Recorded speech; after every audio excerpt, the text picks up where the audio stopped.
Okay, I want to check here. I'm not gonna 4-bet ace queen ever, just because I think it's a clear call. I think I'm gonna fold here against this guy, but he's like wrapping a flush here.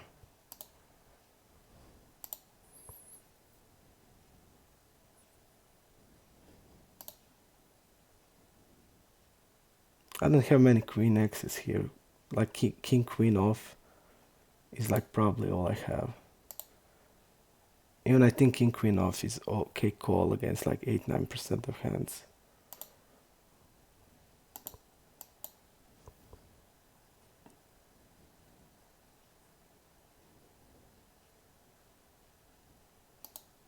The problem is with the queen here, because I just know from my range, it's not important that he doesn't know that, but I'm not 4-betting ace queen here. The people are even in position, but I would not do it against like that range, like around 8-9%, because ace queen is real good against that range, so I wouldn't 4-bet it. And then we just don't have a lot of queens. We have like kings and aces.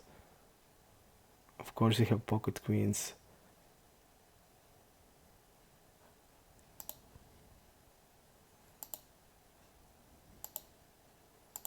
Okay.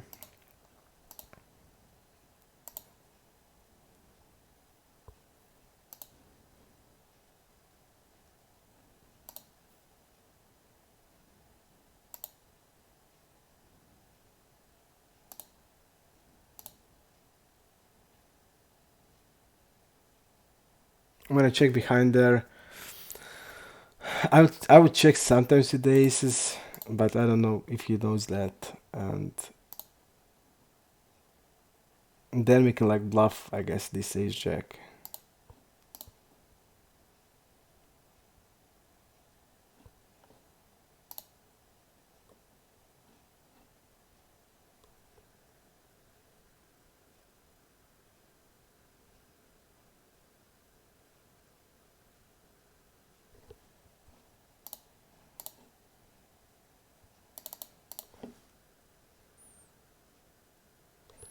$100 blinds, it's a GTO 4-bet some of the time, like 50% of the time, I think. Even I think a little bit more, it's king jack. But it's GTO against, like, it's a peer range, but I'm 3-betting a lot more than peer is 3-betting, so uh, I'm 3-betting a lot more than peer is. So against my range, it's just waste of money in 4-bet, because I'm just gonna crush him in the 4-bet pots. Because you see, like, I'm trapping with the kings and aces. I'm like a lot of call, because I just feel when I feel that they have like a big 4-bet range, I'm just gonna trap it. Like I'm gonna have a bit of shove range, but mostly I'm gonna just call 4-bets. Just gonna call 4-bet range, and in that spot he's gonna be a lot of crush, because definitely he can play that range good against me out of position, and that hand is like is isolating against a stronger range, when she's like when like king jack can mainly just call and be against wider 3-bet range. So I'm like 3-betting like 14%, and king jack can play easily against that range. But when he's 4-betting, he's isolating himself against stronger range out of position and against better players. So we immediately tell what he's doing, and I knew that he was bluffing, but he got there.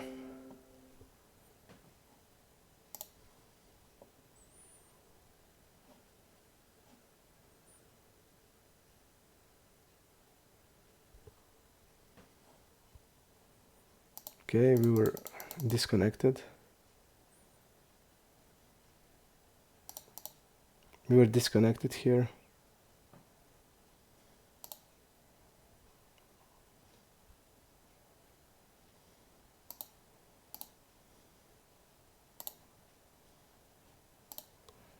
I don't know, are we back or not?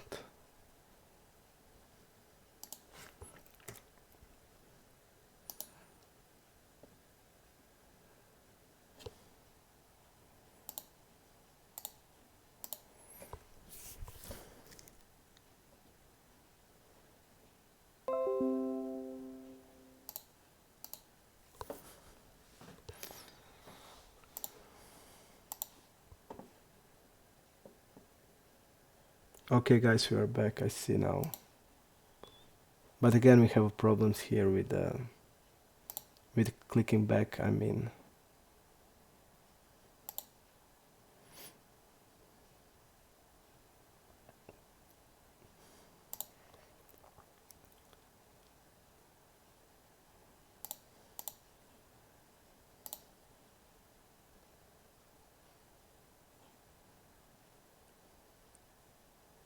I'm gonna raise it here. We just need to go back again, and we're gonna do it after the hands. I'm just gonna make a quick break. Okay, but here like this.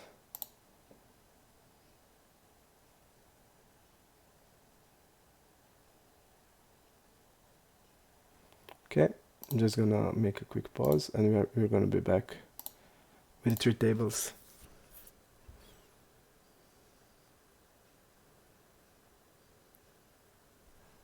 Okay, one more hand here, and quick break, and we'll be back. We are always disconnected around this time. It's with my internet provider.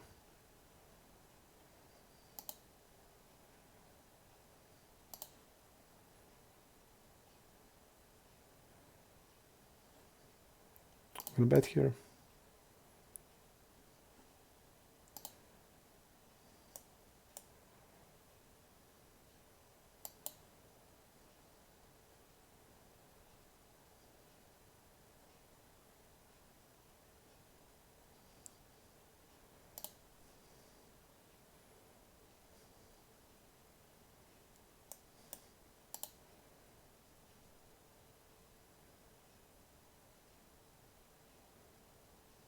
I'm gonna bet small here.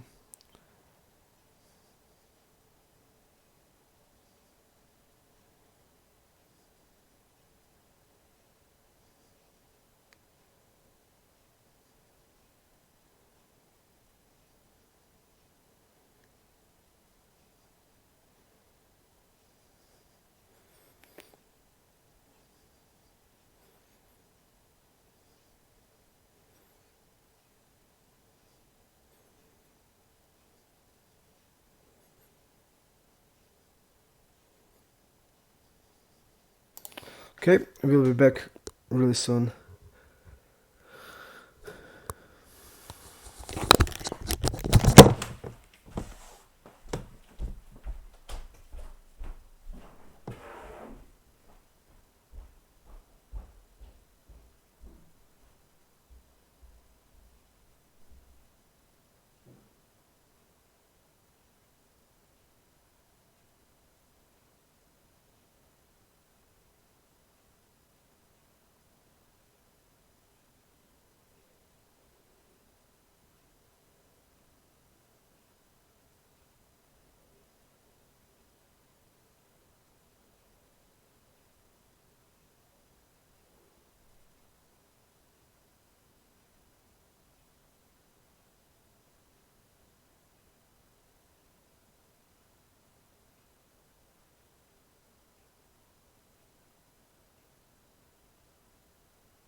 Okay, let's go and add one more table. Okay.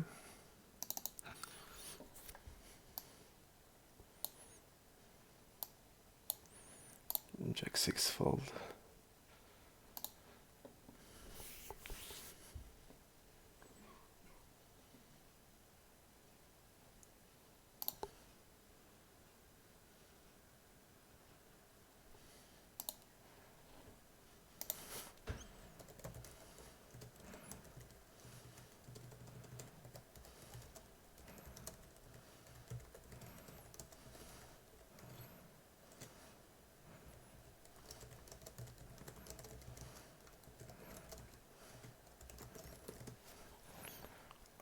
It's a John Harding is making not saying it correctly. It's never a higher 4-bet. It's a lot of worse 4-bet against my range than a call. because you want to forbet the hands that can call that just don't make money as a calls, and king jack makes a lot of money as a call. So it's just not true. Then you can check into GTO builder, where you put the range you want to see what is the GTO answer to that range. GTO PO ranges are answer on PO ranges, so that's why PO is formatting king jack there, because king jack doesn't make money as a call against GTO range. So that's the reason why. And king jack suited makes a lot of money against my range as a call, and you don't want to bluff with a hand that makes money as a call and turn it into forbet bluff. It just doesn't have any sense. So it's not true. Okay, going through it here.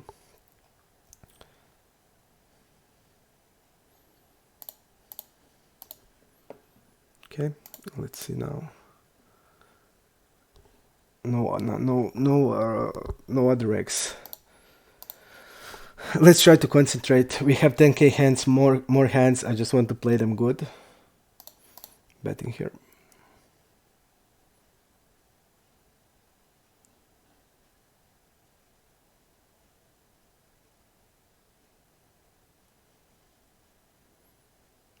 Let's see how much he opens. 31.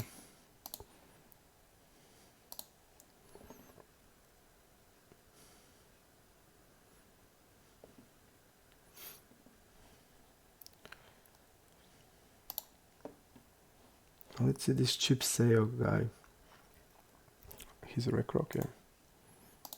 Fold. Let's see who is that guy. A rec rate seems.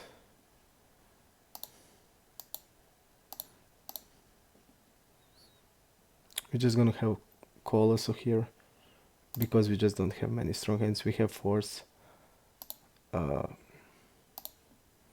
And ace jack, we don't have ace 4 off, so I'm just gonna call it.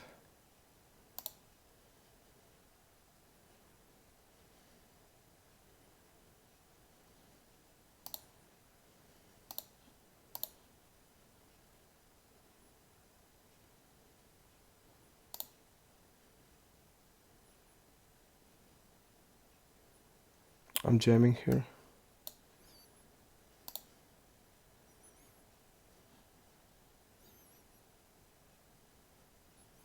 I think having a hand like 4-7 of clubs with a bluff, or like hands like ace 3.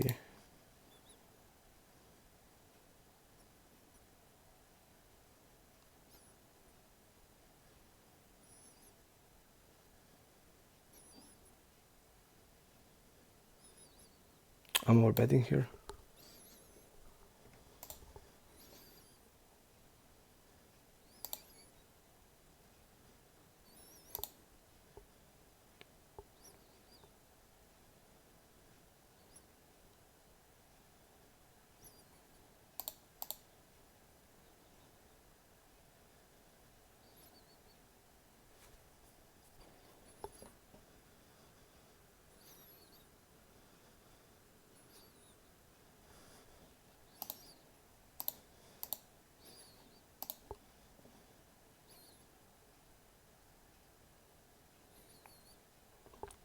I'm not gonna fold here against unknown player.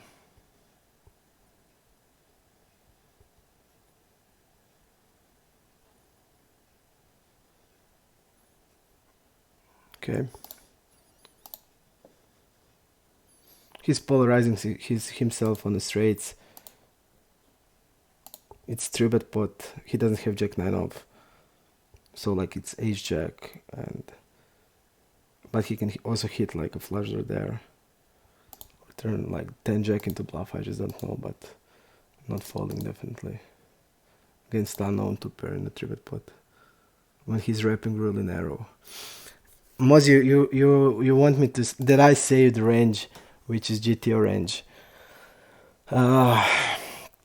I would just say it like this: GTO will forbid the first hand that can call profitably. So go to Flopzilla and use my range of 14%, uh, and see which hand is having like on border equity to call, because that is like the first hand that that the opponent needs to turn into forbid bluff. Just go into Flopzilla and play a little bit there, and you can like everything check there, because even this, I'm gonna forbid here. I'm gonna orbit here.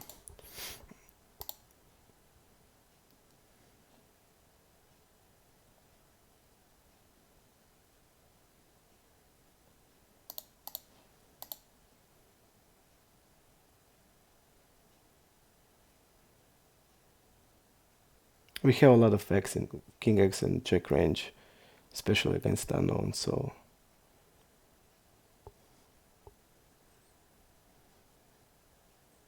and his range is I think capped mostly.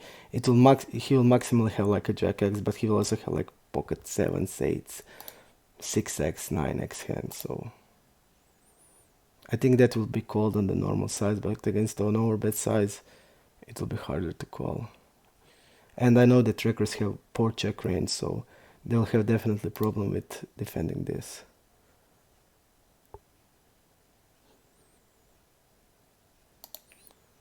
I feel like we have the best hand here. Okay, check.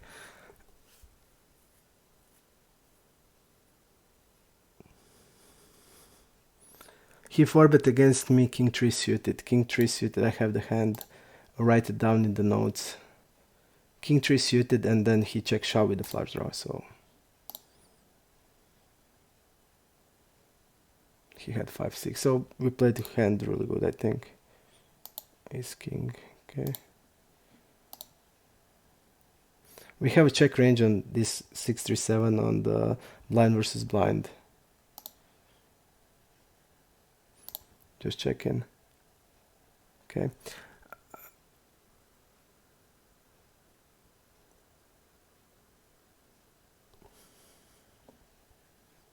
Three betting here. Fold everything.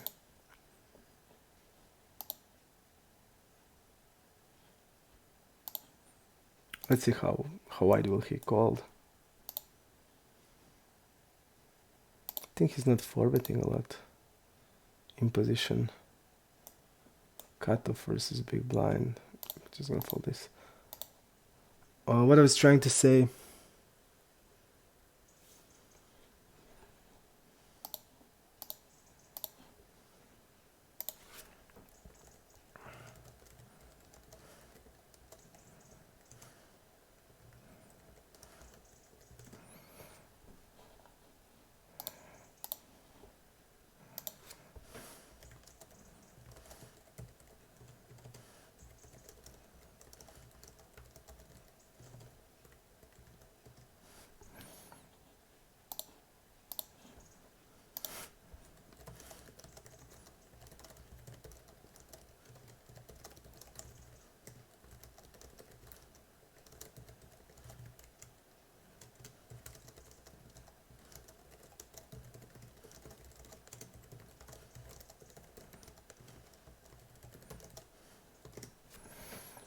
Okay, this is really sick.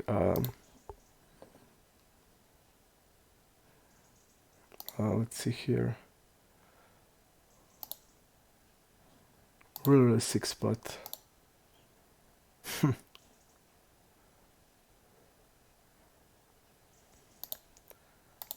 I don't know this guy. I think this guy is capable of. From like I see that he has wider stats for 3-bet, so he can make a move, and he also uses small size. But I don't have idea about this guy.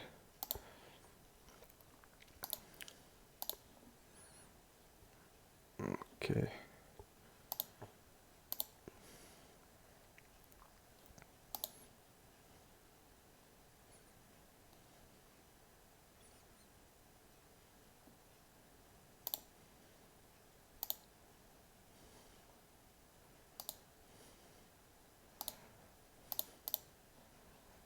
Let's see here.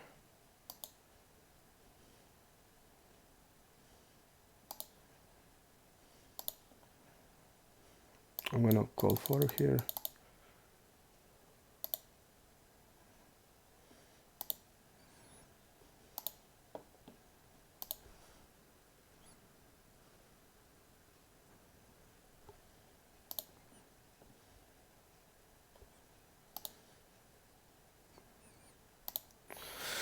Real sick spot with the ace queen. Really sick spot.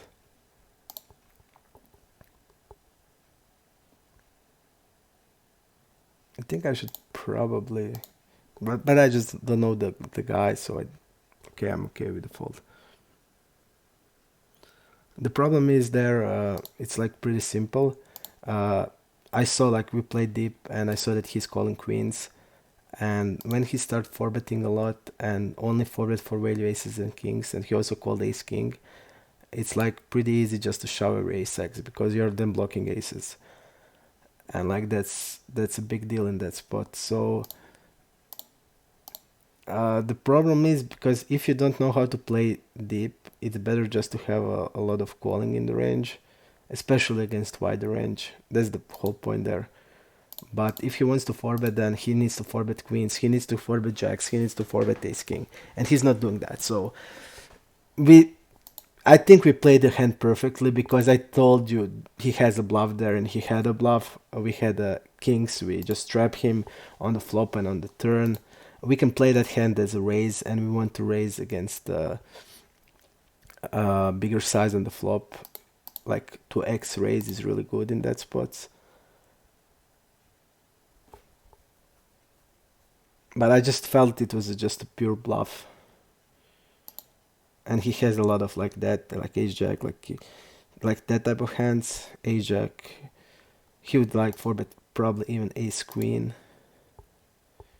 And he had like king jack, so he would probably use GTO range like ace queen, king jack suited, and stuff like that.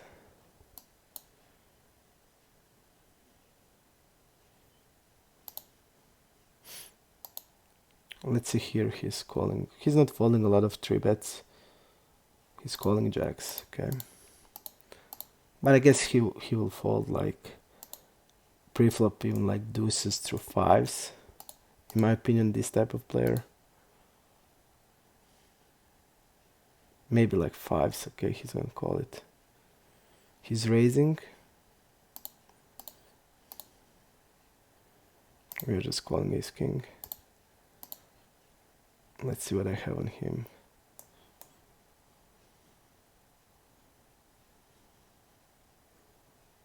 This guy is really tight. But really tight.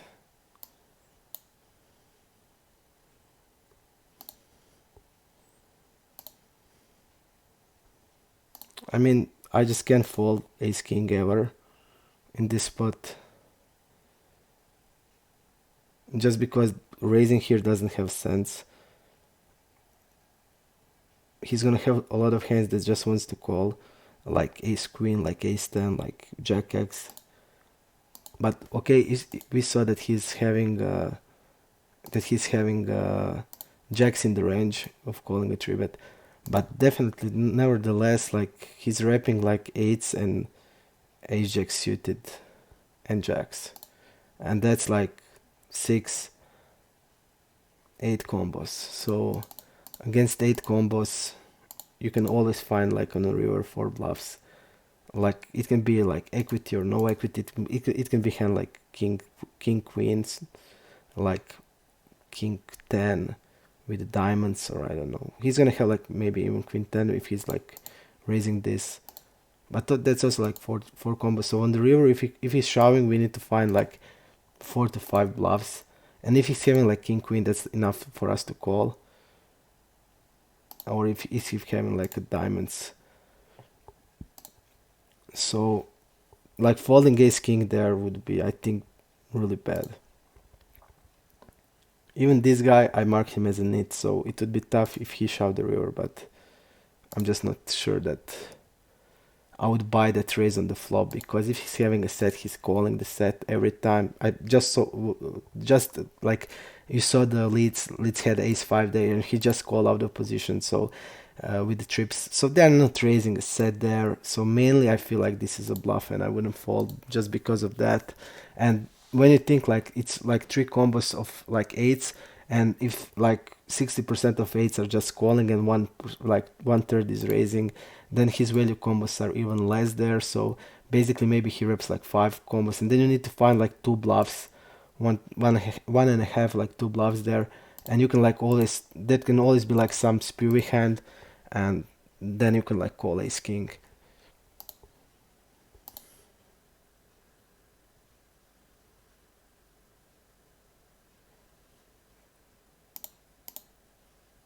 Okay,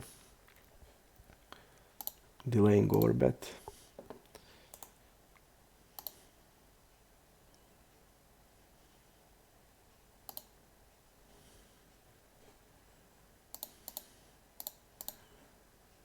We have new reg, it's ACC HNT, and this guy.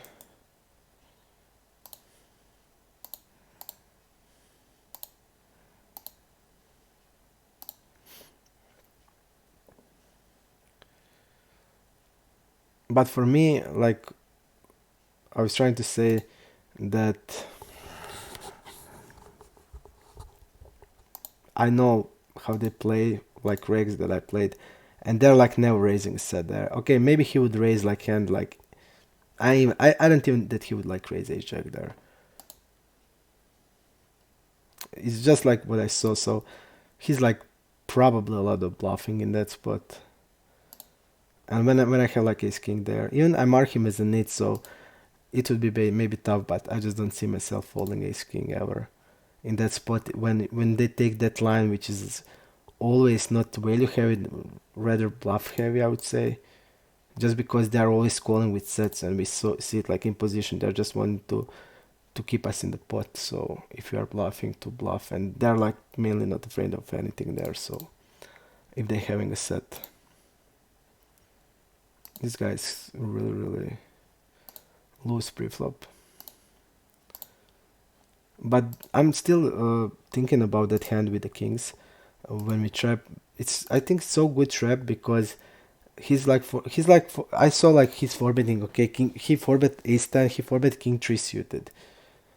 So when you see like that many, that like he's obviously, if you're having like king 3 suited, you're just forbidding by the moment, by the feeling, not by the range. So even that I like the trap more.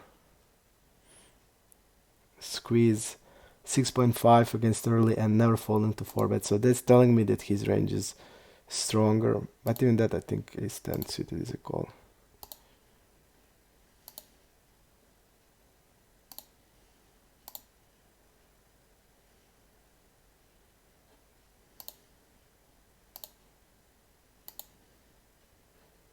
I'm gonna check raise it.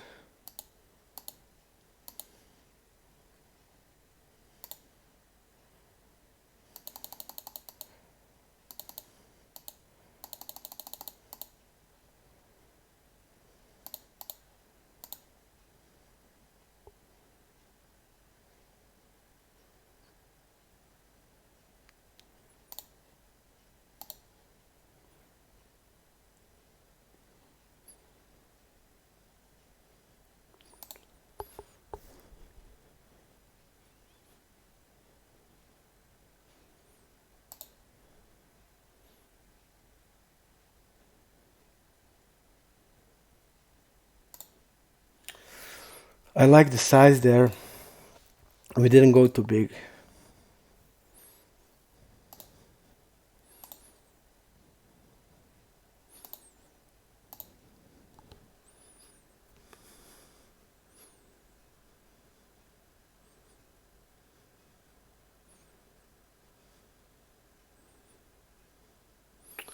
John Harding, there's no way that he would have queens there.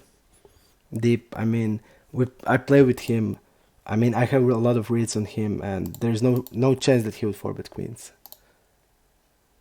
Ace king, possibly, but even that, like he's calling against me, especially deep. So I just have a feeling that I mean not have a feeling, just by the way I play with him, I just felt the dynamics how he plays, and I just felt that he's like overdoing that for sure.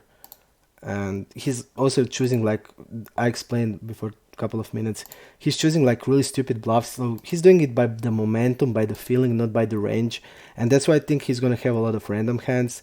And I just want to like, I have like kings there I'm trapping. I'm not afraid of any river. If the river is ace, I'm calling, because he I know he had like king tree suited. There's like no river I'm ever like, there's no river I'm folding basically, because I felt, and by the game dynamics I just know that he's capable of doing like stupid stuff. So okay,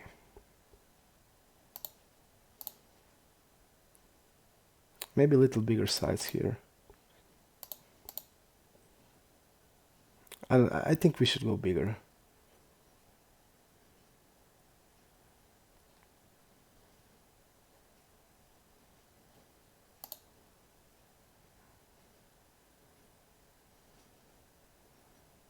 The guy's repping a set here.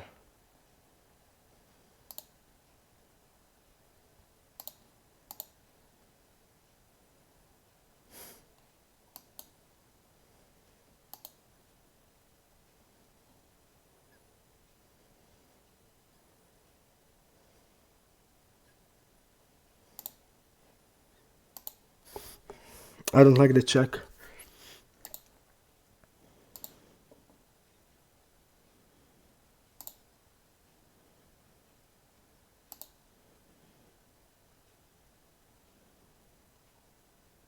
Yeah, I just feel like we are fucked here. I just feel we are behind here. If he's having a bluff, if he's having a flush, he's betting the turn. Only thing he's checking behind there is a full house. Every bluff is like, if he's having like 9-10, he would bet something there, and 9-10 is not shoving the river now. I just feel we are fucked here.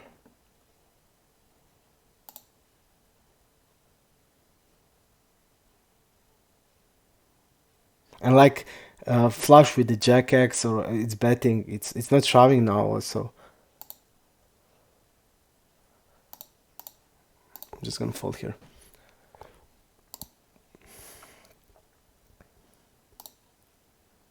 That line, like bet 3-bet, step small, we check raise, hit 3-bet, and check behind the turn. There's no fucking way. If he's like shoving the turn, I'm calling every time, because he's gonna bet bluffs if he has one, or like turning bluffs. But like, hand that has sense as a bluff would be like a pair there. But pair is not shoving now, definitely. So okay, I'm just gonna fold it. If he even bet like normal size there, there's a chance. There's a chance, but, and also like if he bet the turn, I'm immediately calling, because if he's having some type of the bluff on that turn, he would gonna bet it. And if he's having a lower flush, he's betting the turn for protection and for value from the hands, because I'm check raising like overpair there. I'm check raising because I have a check range on that board, and I'm check raising the overpair there. I'm check raising the, like, especially the weak overpairs that have a lot of that needs a lot of protection, like jacks, like tens, like kings, like queens, like kings can be check call sometimes check raise. So he's gonna get a lot of value with his flushes against my overpairs, because when he's like betting there, I just can see me calling. I would definitely call there, because he's gonna bluff when the flush hits. But now, no.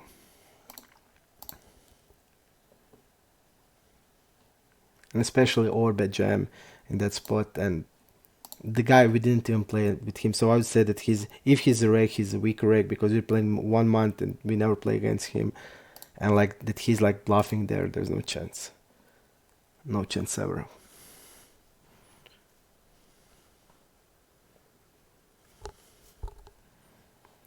I would disagree, Jums Lander. I don't see a lot of value there because people, when they have set in 3-bet pots, they're not going to raise it in position ever.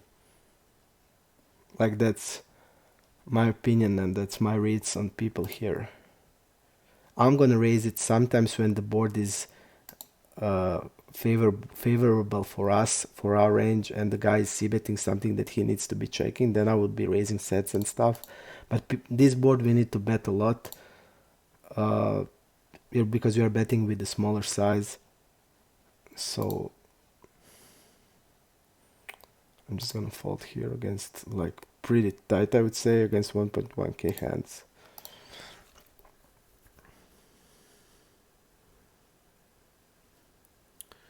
I would play, Moses is asking me what would I do if there is no hearts and hand history. I would just play like 4 tables max, because you can play it without it if you play a lot less tables, and I would take notes for players, reads, and write them down, or like on a notepad if they are not allowing, like if you don't can click and do it. So basically that's my answer. But I mean, when the pool is like this deep, basically we are playing without HUD. Like, basically that's what's going on here. Because HUD doesn't give us shit here. I mean, we are basically playing against all people that we don't know shit about them, so it's just like that.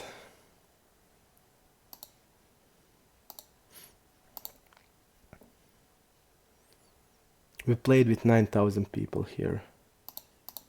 You know what is 9,000 people? It's a lot. It's a lot of people. Really a lot, so...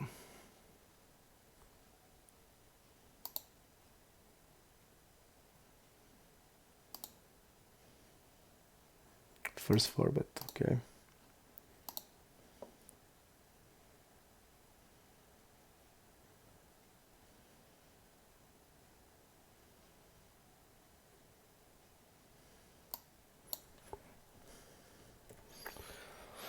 We're gonna call 4 here. I think this guy is only having 3-bet or fold range, so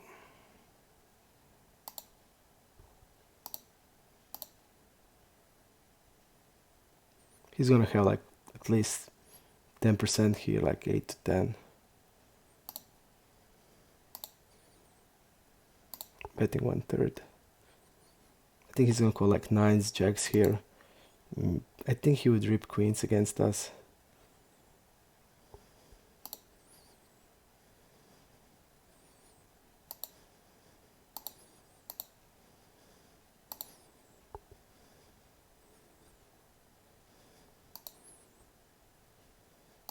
First 3-bet small blind versus cutoff. I think I'm gonna bet smaller here once more, like this.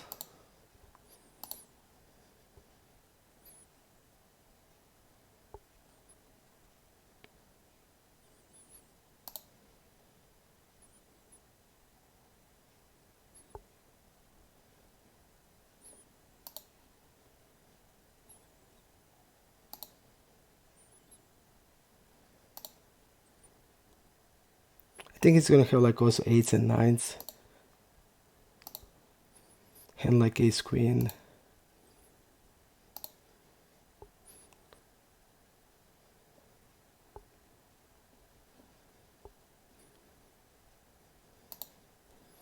It's really cool because people doesn't know how to play this spot. When we bet on the turn, they're just gonna jam here mostly, and that's like not the best strategy because they need to also call here. And usually when they have a call range, when they call here, usually they'll fold a lot on the river, even with the stacks deep. Like, we're betting 30, and he needs to have, like, he only have 40 big blinds left on the river. So check. Lars is a recro. Recro's, guys, bet check bet line is only for value from the population data I have. but I'm not sure like if is he betting like a king queen here in this spot, or he's like checking ace like jack and now betting it. But they're just doing for value.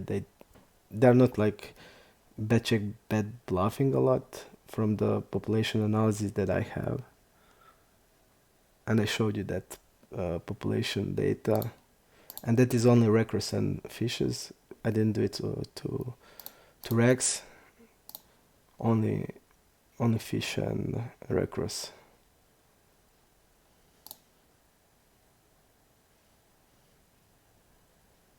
I'm going to bet here. Fold.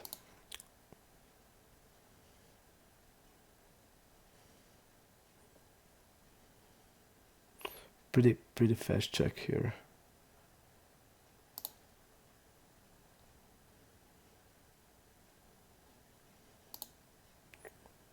I don't think we can fold here with a flush draw, and wow, this is interesting.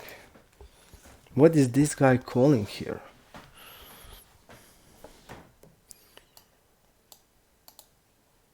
And pretty fast check. This is really strange.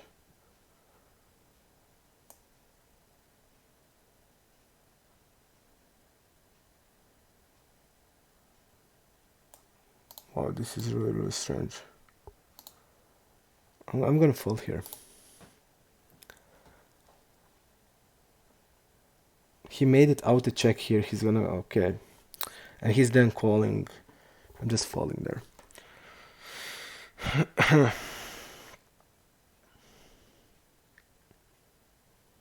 I'm gonna raise it here.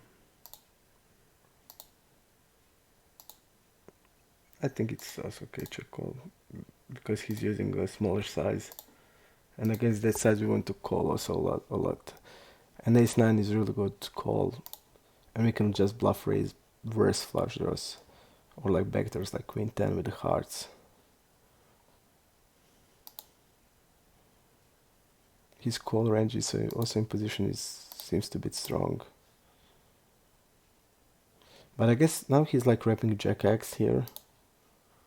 I don't think he's like betting 7s or 8s. Okay. So he's like wrapping now jack X, I would say. And he's like calling king queen suited. Okay, we're blocking 9-10 suited, which is not greatest. He did bet 7s, I didn't expect that. I definitely didn't expect it. Yep. Because we are I just saw like he's stabbing even rarely, not stabbing and betting a lot.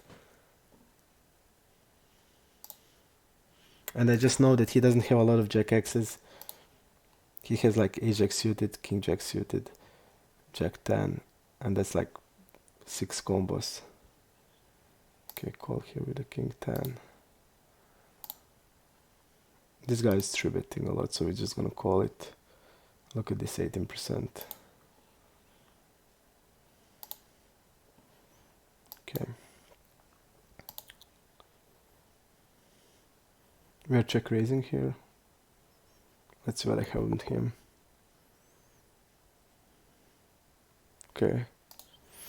He doesn't believe us very at all. A really good turn also for better for us than for him. Okay, I'm gonna do it like this. I think when he's checking here, he's usually weak. Check folds a lot when he check. Okay.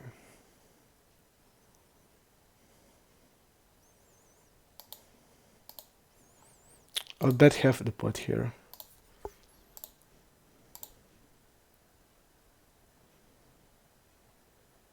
I'm not gonna like, I'm not in the need to polarize to war bet here or shove.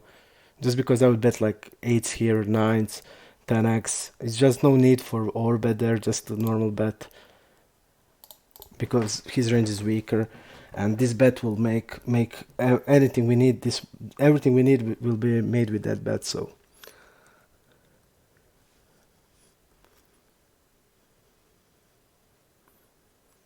okay,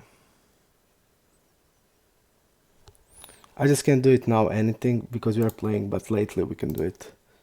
Okay, betting here. We timed a bit here.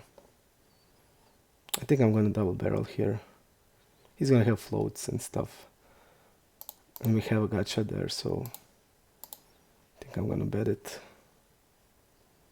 Fold here.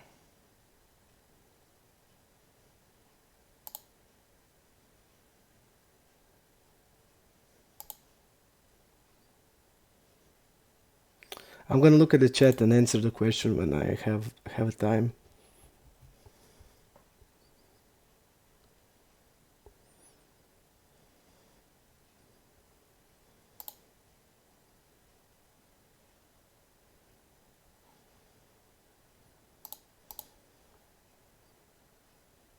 He did think about long and call. If he's having a flush draw, why would he think that much?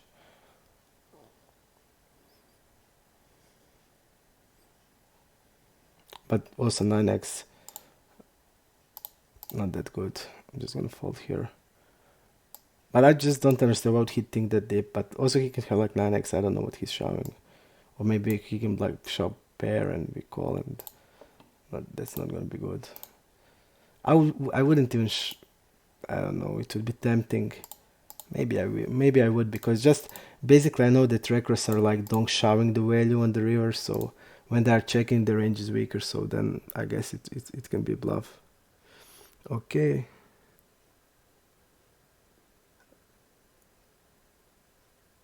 Okay, I'm not an MTT player. You have my results. You can open the notecredit.h page and you can see everything about me and what I play. So I'm not the MTT player. I'm definitely not talking about game dynamics for the reasons that you are like making here. So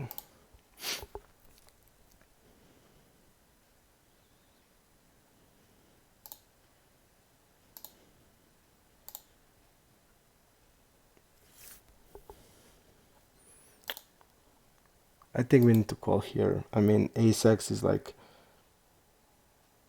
ace of diamonds hands, and this guy's reg. He's not having that much that hands. So okay, he did check ace queen.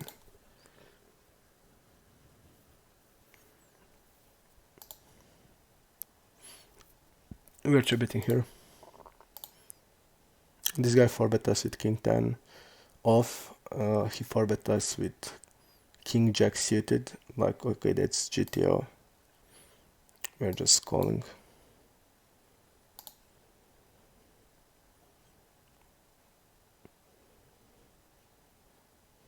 I'm folding here. There's nothing we can do on that board. Okay.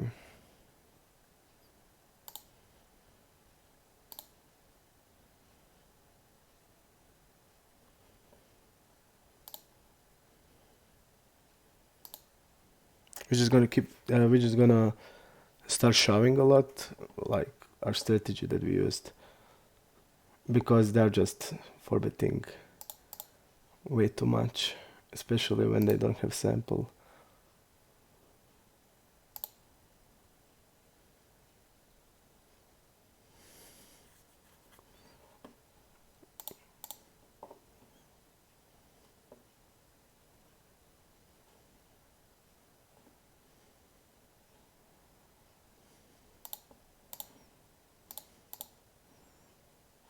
We don't know anything about this guy.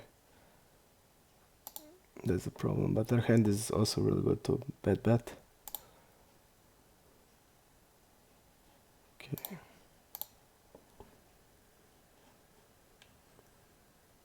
DVD AQ whites. I think it's reg. Okay, bet here.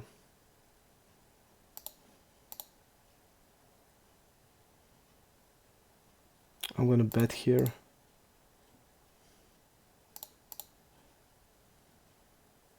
Even rough, it seems folding on C bets.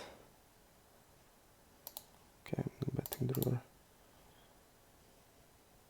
I guess he's gonna have like queen X a lot in this, but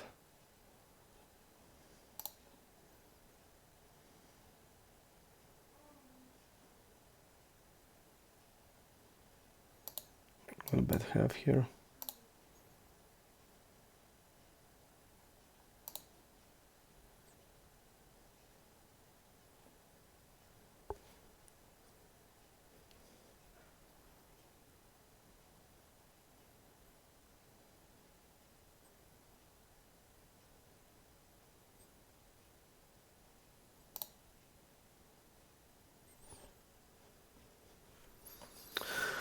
We have Wally Street, new guy, but he's probably a fish, so okay. And this is a recro. This is a recro. Opening 28.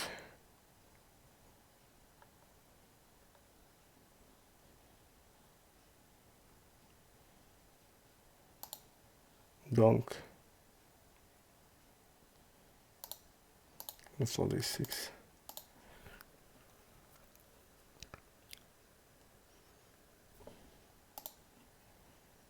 As I'm playing my range, you're telling me like fold 3-3 and stuff like that.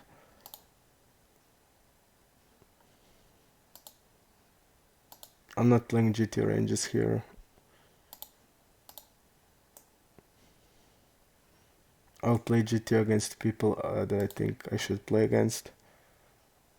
Like 11% folding to 4-bets. That's immediately telling me he has hands that can call a 4-bet. So which hands that are like, are that offsuit broadways a lot, or he has like suited connectors a lot that he want to call a 4-bet, or gappers? We just don't know that now.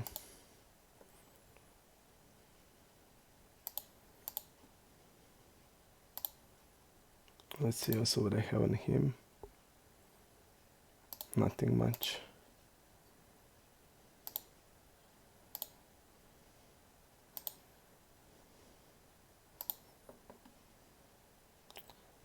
King queen off, I think he will have in the range. That will always double barrel.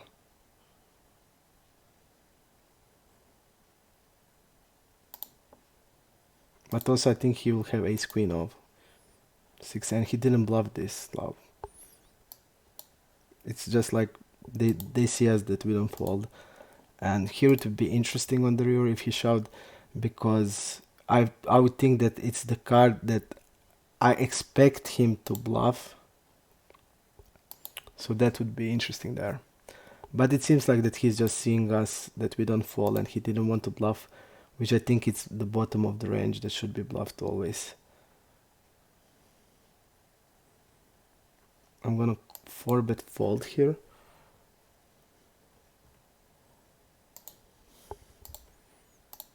Because I just don't know the guy. And it seems tight. So I'm gonna 4-bet fold against him.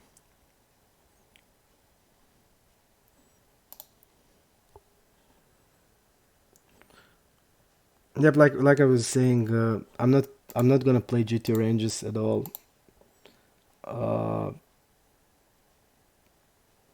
Because it's like only pure ranges that people play here. It's pure ranges, so I'm not using. And also people that play higher stakes limits, they 3-bet much more than pure though.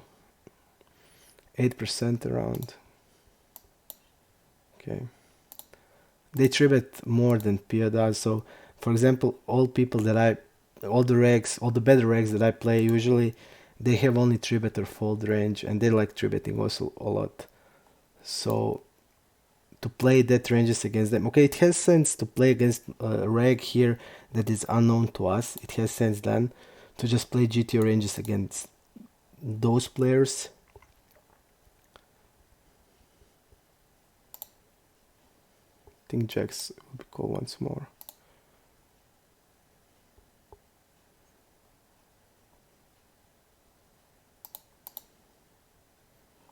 Even he's not that aggressive against us, and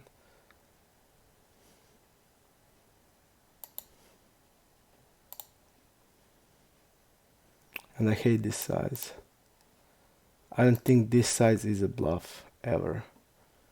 And look at his river betting, it's only for value. Let's see here. If he's having king queen here, he's shoving that, I think. He didn't bluff ever with with the size like this.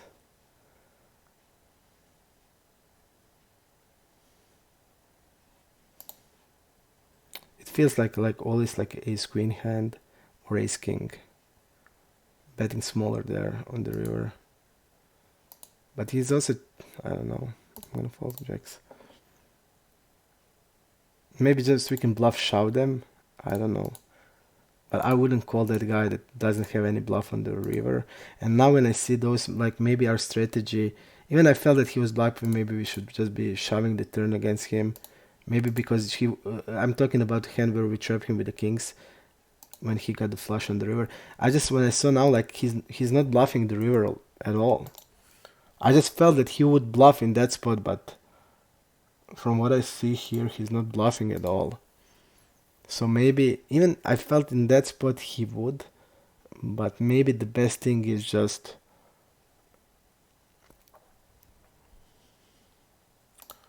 maybe just the best thing there would be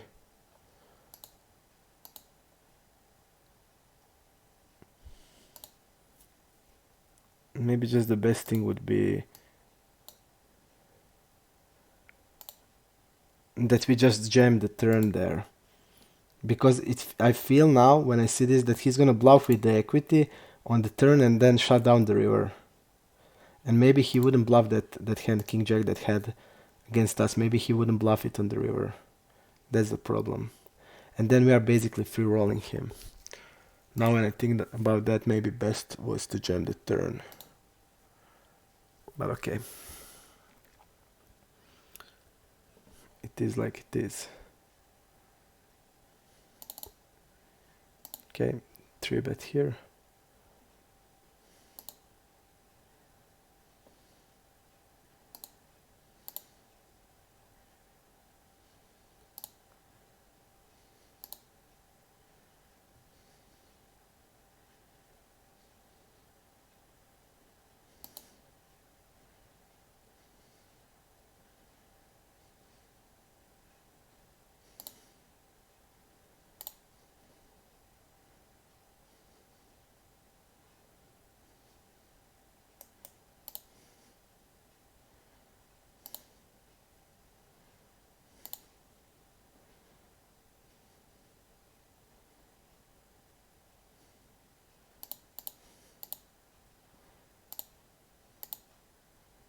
I think if we have like jack 10 here, 9-10, we will never bet the turn.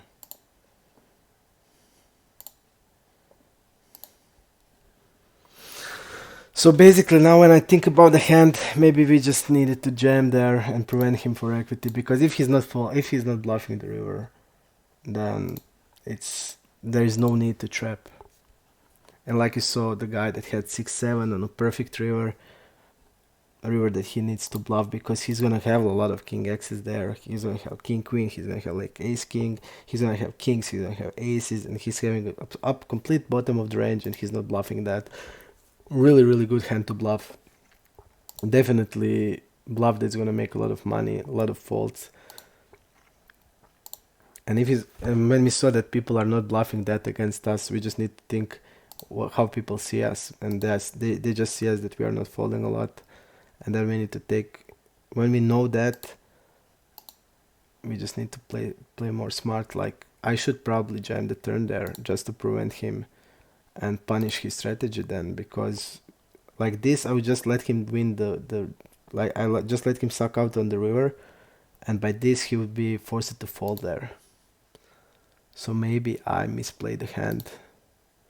Even I just felt from the game dynamics that he's gonna 4-bet bluff a lot, and he's gonna have like a lot of non-equity, and when you put it all that together, I feel he's gonna bluff with the blocker. So if he's having like ace-jack there, ace-10, he's gonna bluff with the blocker. So I'm sure, but maybe I'm wrong. Maybe I'm wrong there.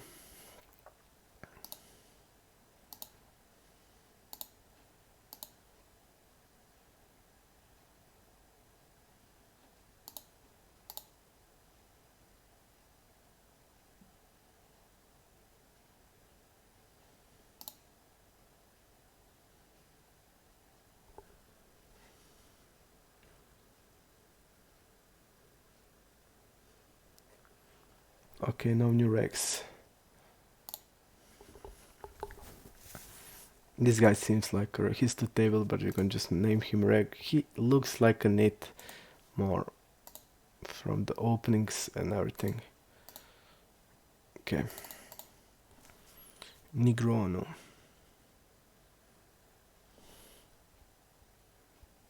Let's see here.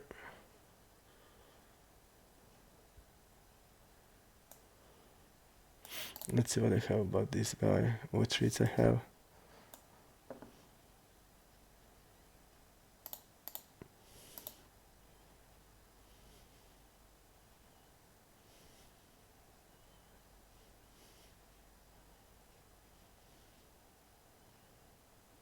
Yeah, this guy is real tight playing against us, so Nigrano.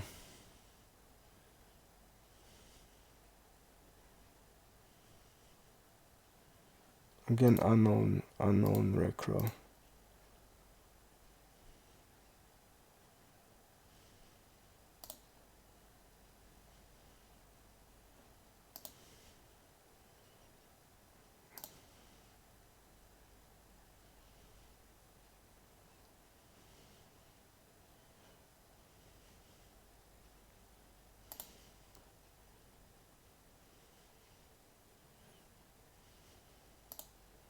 He did check fold every time he checked, so I'm gonna bet small.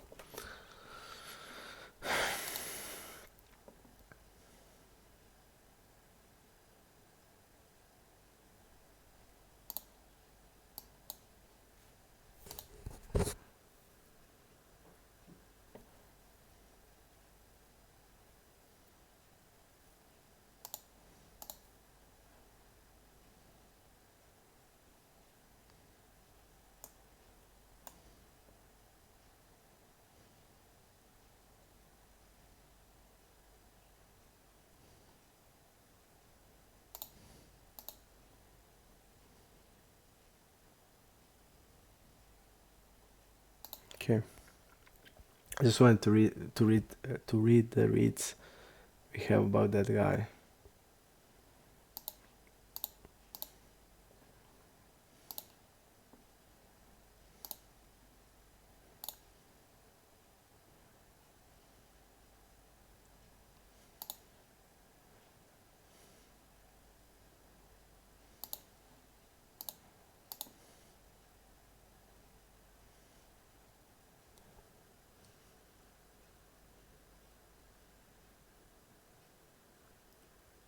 Is your NL 100 main stack?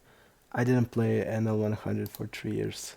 I just played NL 100 only for this challenge that we're gonna finish, I would say maybe in 2 days, 2 or 3 days.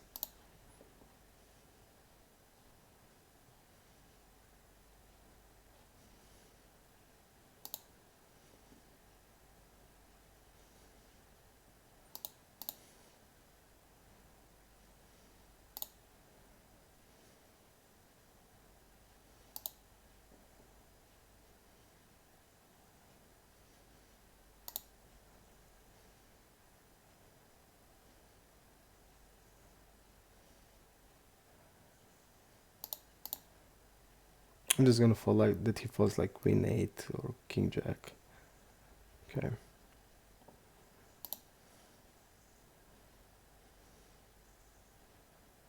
It feels like here, like I don't know, like pocket pair, like a fours, like fives.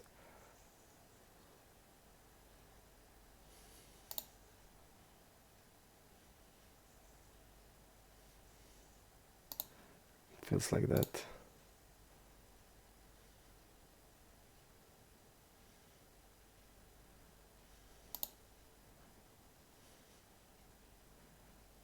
%, and I'm gonna fold. It feels like that, but I mean, we need to bet, and I would say, okay, I think we can overbet there. We have 6x's more than, I should overbet there. Because on the normal side, I just felt we're always gonna be called on the normal side when the club is missed there. We're just gonna always be called with the normal side, so we need to overbet there, and then we can overbet 6x, even like sneaky 8x sometimes. Which easy call against pretty much wider range, like 15%.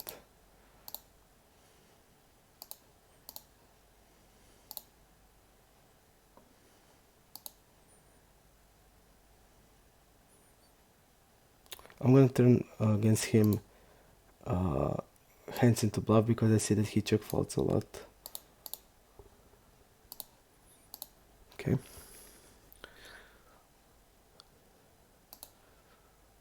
Against Schlange. I'm gonna bet. King Jack against unknown. And it seems really, really tight also. One tabler. I'm just gonna fold. I thought this is Fela, but it's Fala from Poland.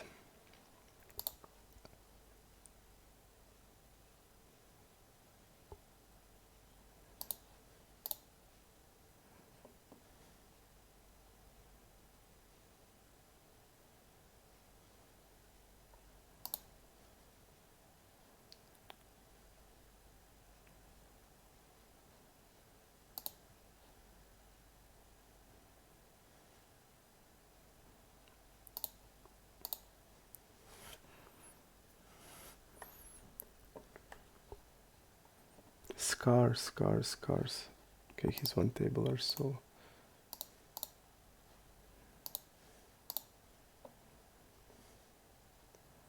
Again, against really wide range. Cutoffers is only like 13%, falling to 4-bet a lot, so. Just call. That guy didn't bluff with the 6-7 there. Sixes are call here.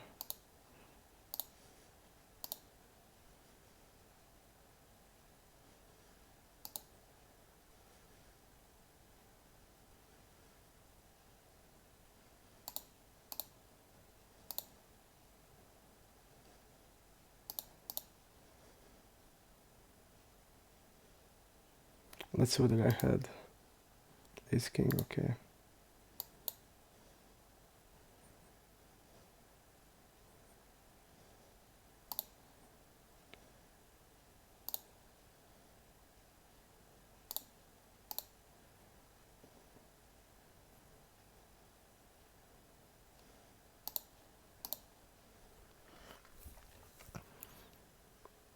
Okay, we have one more reg. It's Love SXM. Okay, three is here. I mean, I'm not sure, maybe it's not reg. I see that he's now limping.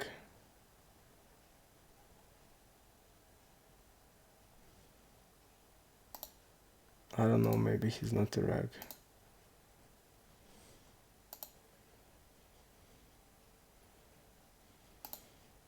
I'm gonna jam here. He's 3-betting really wide in position. Look at this, and he's called 4-betting also a lot, so he's gonna see us that we 4-bet a lot of, we 3-bet a lot of as a bluff, so it stole our move. Too bad, we just need to fold here, but I would definitely jam in this spot. And I guess he will fold. Okay, he had a hand here. But I also feel like he's gonna do it. He's 3-betting really a lot. And we would get the here. He's 3-betting a lot, called 4-betting a lot. We see that he called 4-bet and fold to 5-bet. So we are just saved here because I would definitely jam sixes there.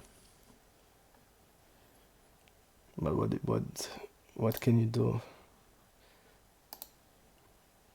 It seems that they run it twice, and I also don't like that, run it twice or like cash out options. I would just forbid that.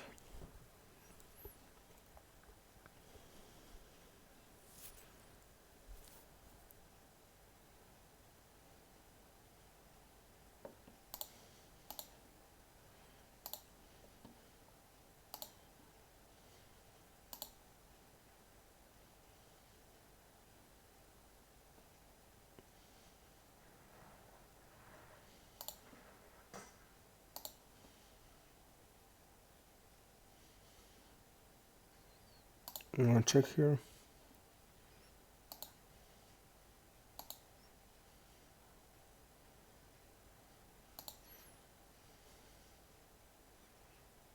He's not that threatening that much when in these positions. But I would also like call 8. Even what it seems falling here.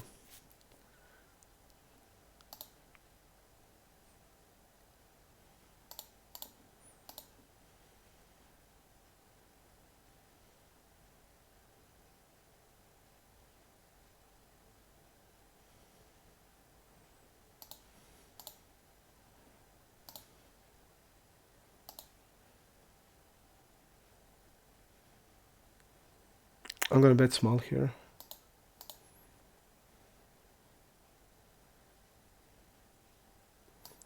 I think he's checking a queen here.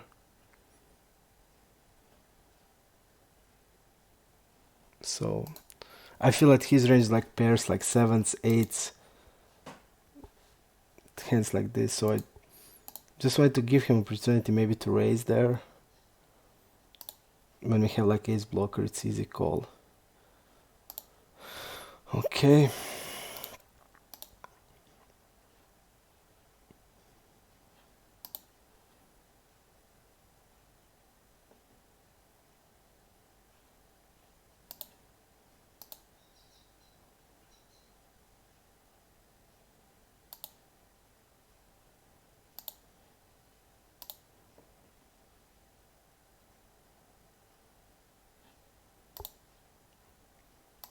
Okay, bet here.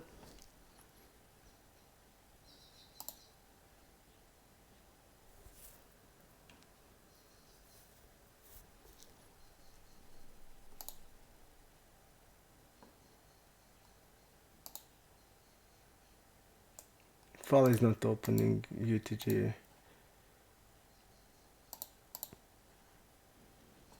Let's see in the multi-way pop-up how much the guy is overcalling. So he's not overcalling nearly enough of the range, so pretty tight.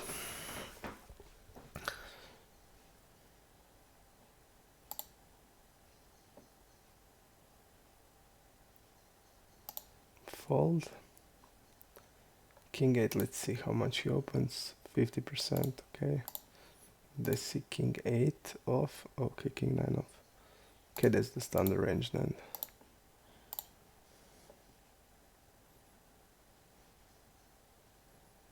Mariani. Recro guy.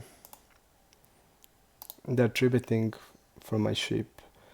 From my ship, they're tributing UTG. Middle position versus UTG like 5%.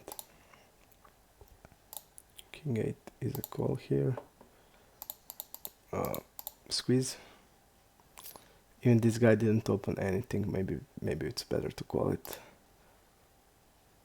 39-3 feels tight. Okay, I'm gonna bet. Okay, I'm gonna bet here.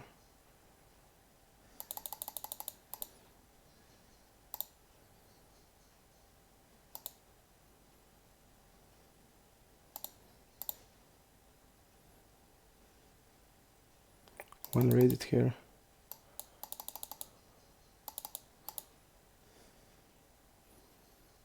I'm gonna bet smaller here, 1/3. I feel like his range like 4s, like 5s, and stuff like that. So I'm just gonna bet 1/3. Okay. We're call with the ace 9 here.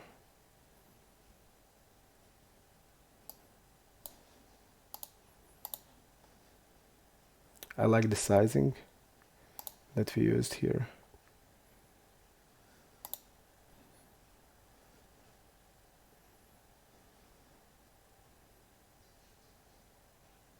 And a couple of times till now we just use it for value, so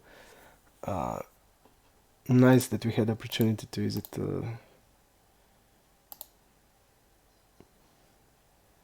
I felt that his range is really weak there, and I just want to bet small because when the players are having weak range, if you're betting big, you're not doing them anything because they can just fold the weakest part of the range.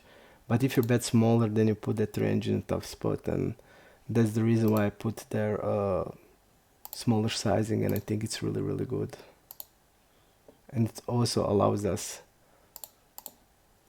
a real nice bet check bet line.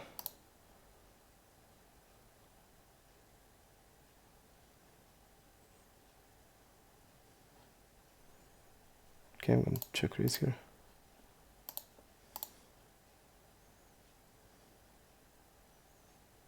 Kype game is also recro.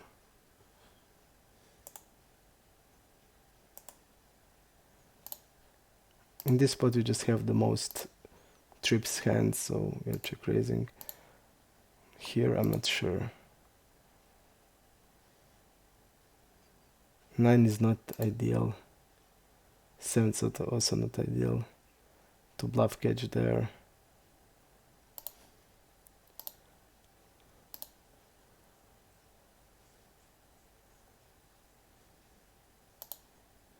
Okay, I'm gonna bet. I really like the size that we used there, but we're called super light, and we didn't bluff a lot with that size, especially in that spot. You saw like that we used that size when we had like ace jack there, and I think it's really good size when you're facing weak range.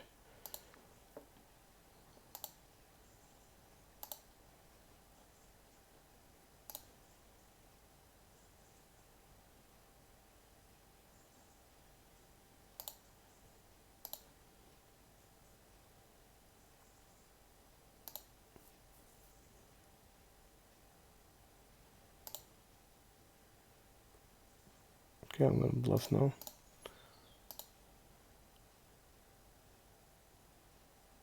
We can do this with the worst or bet turn, but we want to bet turn with some equity, like I don't know, 10-7, and then bet the river, then use the hand with no equity just to bet the river.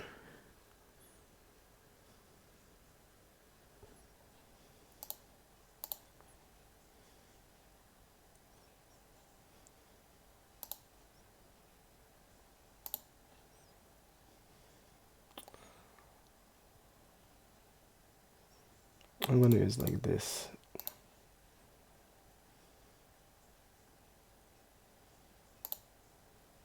Now we're feeling really good when we're against him.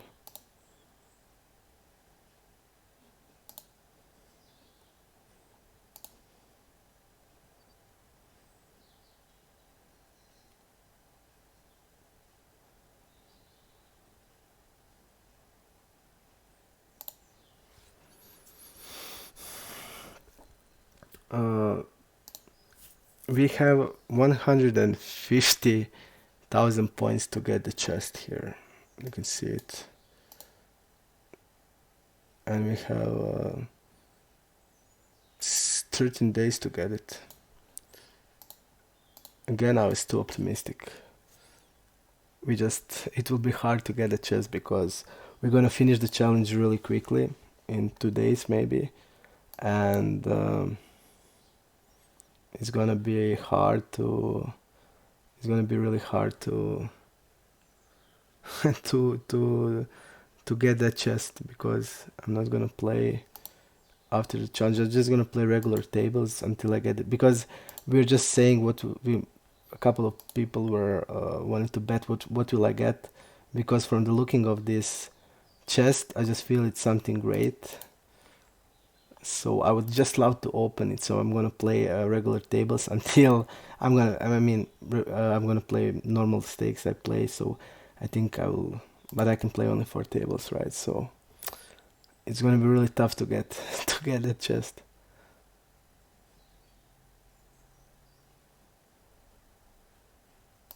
Wall Street.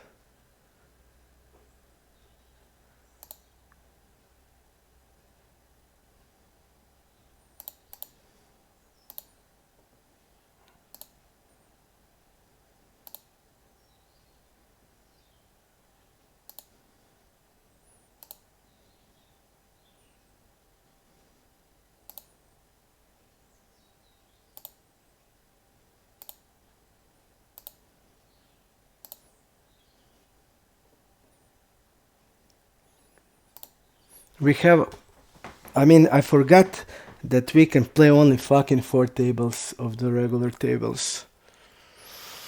So basically, it's impossible to get the chest, I think. And I don't want to play Zoom when I finish the challenge, so maybe we're just gonna leave the chest there. And I want no. Let's see, just this guy, Wall Street, the nickname, okay. And we're just gonna be.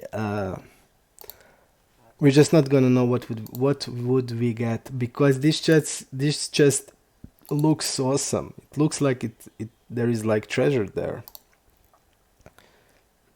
It has to have really good, something really good. This guy's like not c-betting at all.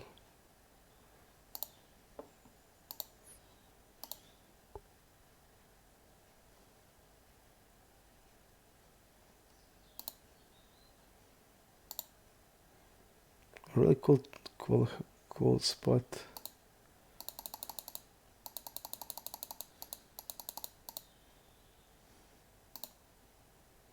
We're basically saying that we have full house here.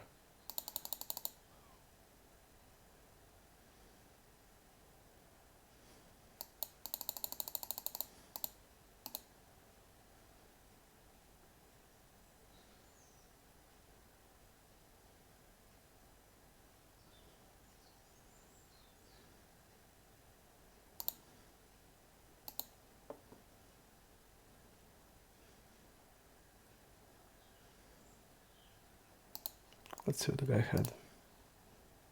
8x, okay. We are really cold light here. I'm gonna just play bet big. Okay. And usually what I want to say against recross from the sheet we have, they're having really poor check ranges, so if you want to listen this, it will help you a lot. When facing the record, they just have poor check ranges, and especially in 3-bet pots when they like check behind, especially when they are like 2-tone boards, they're just usually really weak, and they will like overfold to turn bet and river bet, and they are mainly, that is the spots where they are overfolding.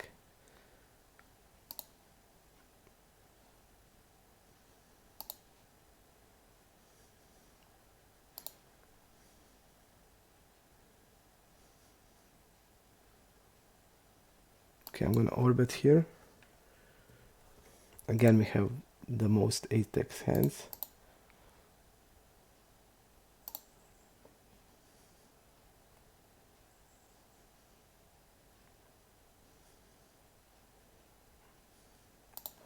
Really cool hand to check now. He's stabbing also. I guess this guy, okay, he's now saying with this size, I don't know, is he like betting 10 jack here? I don't think so with this size. I guess he's repping straight here.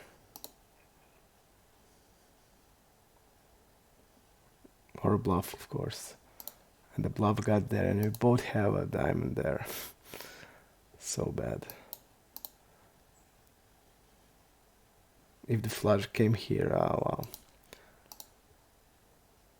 And it would be interesting to see what the guy would do if the river was like a blank.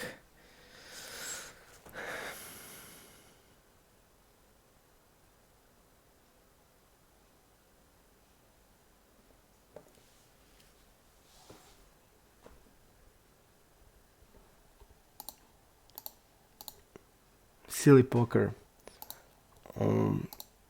I don't know what to answer there. What do you want me to say? You want me to say that I'm not better than a pool? Because the way we are running here, the way that we are running and losing, we lost. Okay, I'm just gonna bluff here. The way we are running in these 90k hands, where we face the big pair versus bigger pair, and what I mean about big pair is like tens plus against bigger pair all in, and ace king against aces, where we face like more than twice, like almost 3x, big pairs versus big pairs. We had a smaller pair 3x times more than when we have bigger pair against their smaller pair. We run aces against kings 9 times more, and we lost every time. And we when we have aces, they have kings, they won two times out of 5. So the way we are running, it's it's pretty it's pretty much unbelievable that we are not losing, because we also lost like 80% of 4-bet pots, which is sick, because I was trapping with the big hands a lot, and the hands like this, like today, that happened with the king jack, happened a lot, where they like 4-bet us with a 5-7 suited, flopping a straight against our aces or stuff like that, or where they just 4-bet, I don't know, like many strange hands, even like king 4 suited, king 3 suited, so stuff like that happened a lot. Okay, this guy is check raising.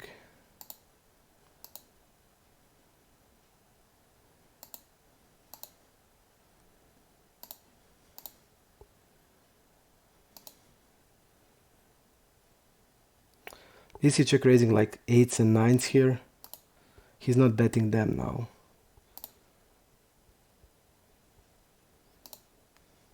Okay. I didn't want to bluff with the 7s here.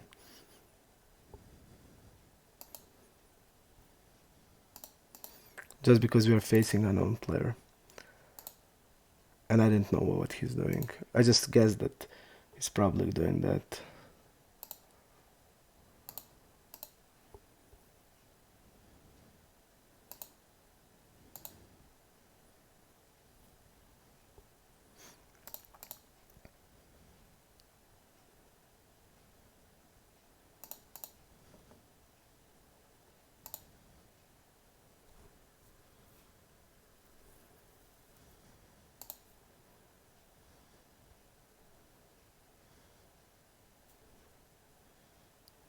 I'm just gonna bet normal size here.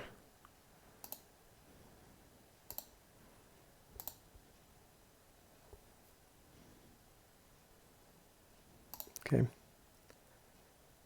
Check raise there. Let's see what this guy thought. 12 to 700. 35 to 700. Okay. I did expect a lot more than that, I must say.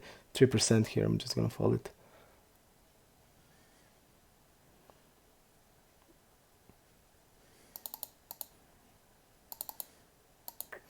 I'm gonna jam here.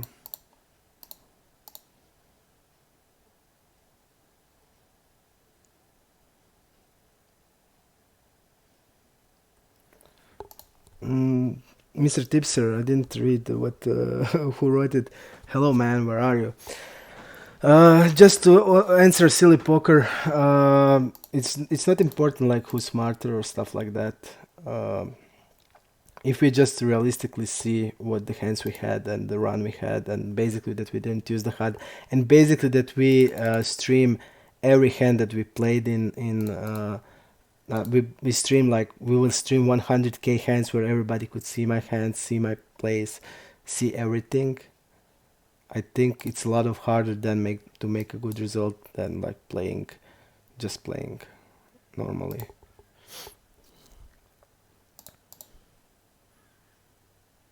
So that's like the reason. They had enormous advantage against us because they saw us. They can see our hands. They can see like what are we talking about strategy. Especially the guys that we don't have sample, they will know how we will play against them, how we will approach them. They just have enormous advantage. They didn't do anything. And with the regs that we have a sample, we were like crushing them, overplaying them a lot. If you would hear on the stream, you would see that, and you wouldn't ask me that question that you did. We basically come first time on the stream, and you're like pulling the words that I didn't say. I didn't say that I'm smarter than every reg here. I just say that they had enormous advantage, that we run bad and that we are not losing. and if they are good, we would be losing a lot. That's the main thing here. Okay, let's see Pablino. There's no nothing here to do who is smarter or who is not smarter. Nothing. So don't put the words I didn't say in my mouth. Don't like that. So basically, Mr. Tipster is saying maximally we can have like $700. I must say I'm disappointed. I expected like more because it looks like so cool. Okay, check call.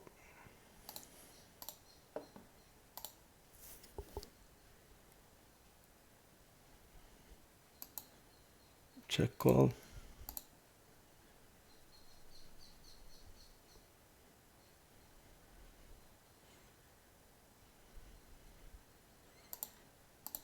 Let's see what I had. Eights twice. It would be nice to know that. Then we would check raise the turn a lot.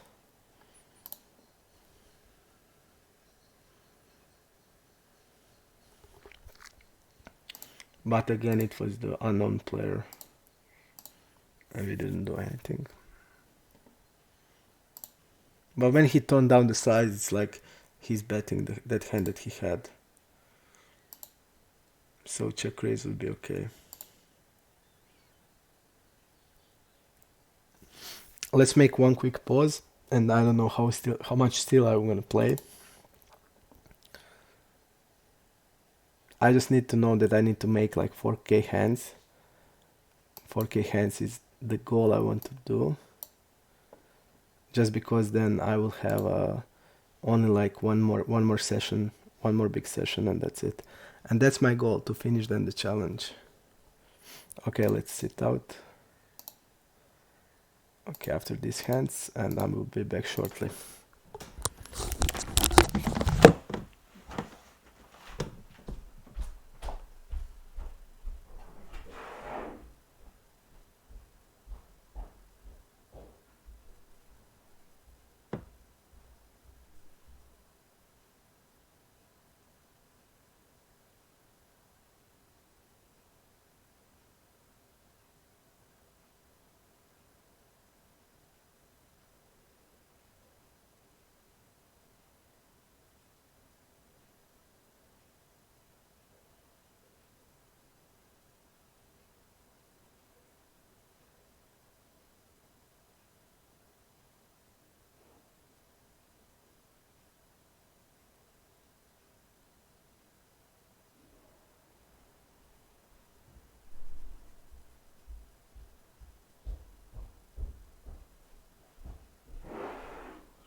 Back again.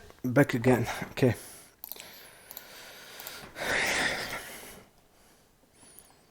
Let's try to play something.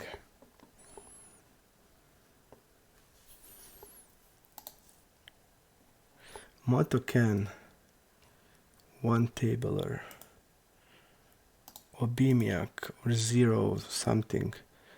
It's 0 or O, I'm not sure. Recro, Manila Recro. A6 fold, okay.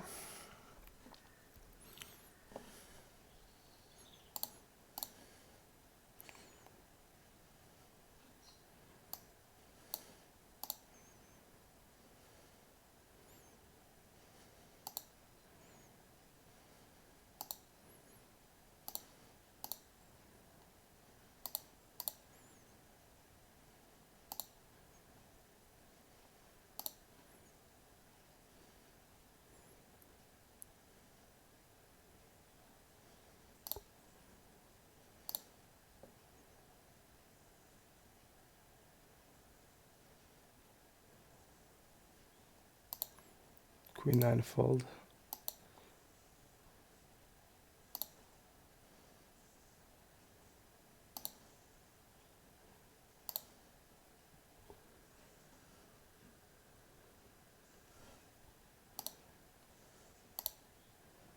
I think we were called there with the ace 9. I'm thinking which player did call us there with the ace 9. There we were bet 1/3. think it's Enshibaev. It's important for the game dynamics to know who that was.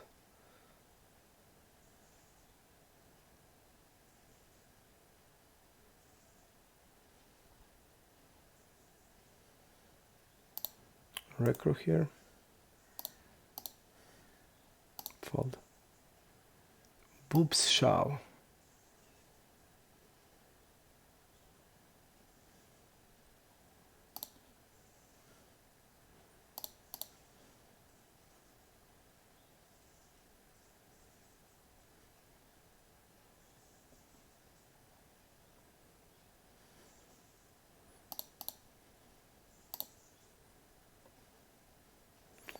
Opening 24%.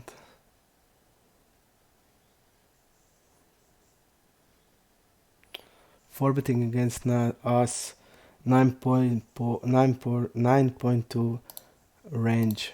Forbit range. It's really a lot. We need to know that and take that into account.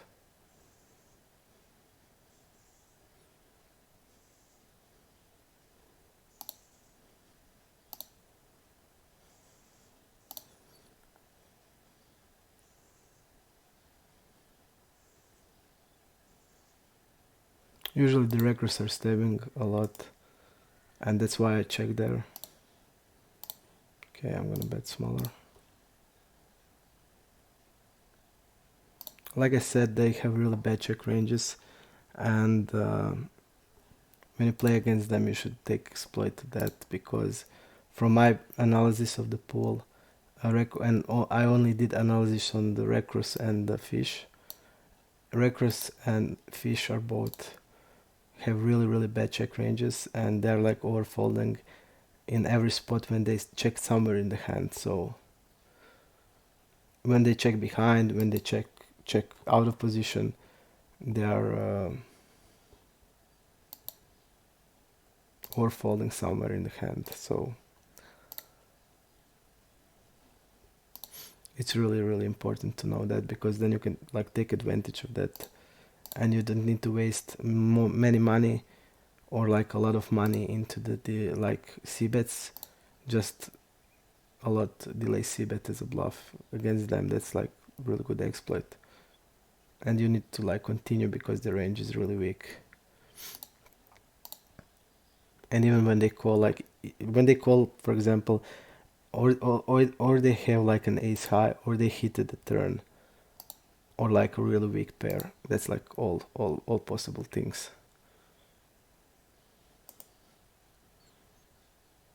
Okay, he's a recro. First 3-bet, okay.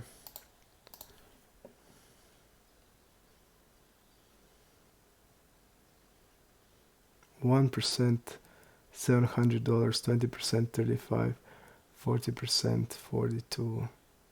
Wow, I didn't know that. Right, I really didn't know that. Really. Then it's like not anything. I just thought there was like possibility you can have like 2000 here, because my friend got 2.5k, and now I just don't know how. Okay, let's see here, like 6%. Market doesn't it. Okay, I'm gonna fall to him. I really didn't know that things you wrote to me, Mr. Tipster. Then it's but how did we talk about my friend got from the platinum chest 2.5k? How is that possible then?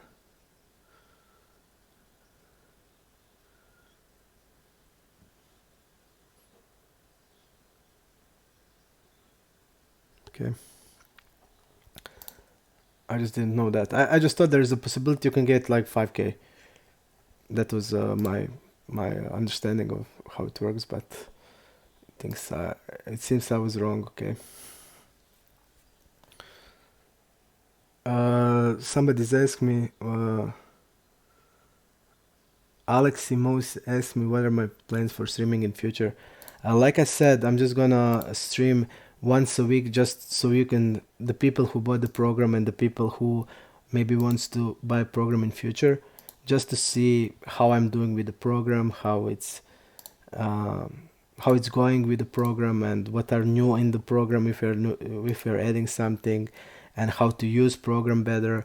I'll just stream once a week for those guys, and I will mainly stream my usual games. I play my usual stakes, and also what we're gonna do. I'm gonna play a lot of live poker, so uh, it's gonna be once a week when I have the time. But I'm not gonna like, for now I'm not gonna do another challenge on the Poker Stars. I get the offer, a really good offer for a bet that I play 100k hand more on NL50 in the bet of 12k euros from the guy that is here on our streams, and I knew what he was doing and what he's trying to do, and I refused the bet because I don't feel it would be good for me, because the pool will be even bigger. We will be in a lot of recro guys, and it will all depend on the run. And if we are not running good, I won't make like plays from nothing against like a lot of recro guys. And pool is bigger definitely, and it's be much harder to get infos. And I just refused there. And the bet would be I need to win 6 BBs, and I just refused. But nice bet, nice try, really intelligent try. I immediately see. Second time he 3-betting. Okay, I'm gonna fold. It was really intelligent try, because he's aware that we are not doing real well in the big pools against a lot of recro guys. I'm just gonna jam here with this hand. Queen 9 is the one of the worst hand for us, because he's blocking now our outs.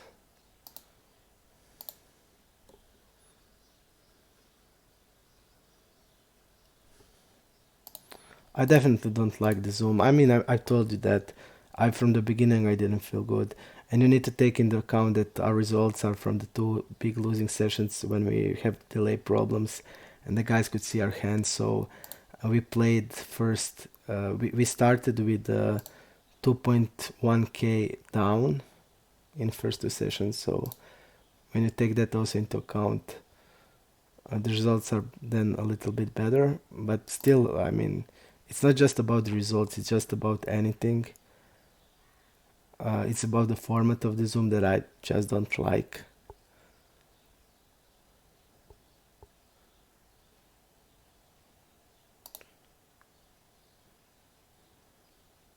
I'm gonna have a lot of like pair plus draw like for nexus, but I think this guy is a fish, so I'm gonna raise. I would usually just call here, but against the fish, okay, I would jam here. We raise it, we are wrapping like I don't know, 2 pair plus.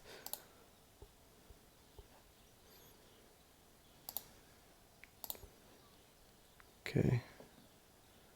Here.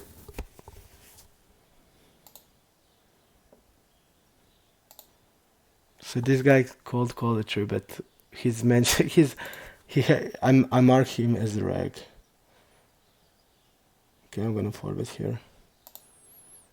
But really sick.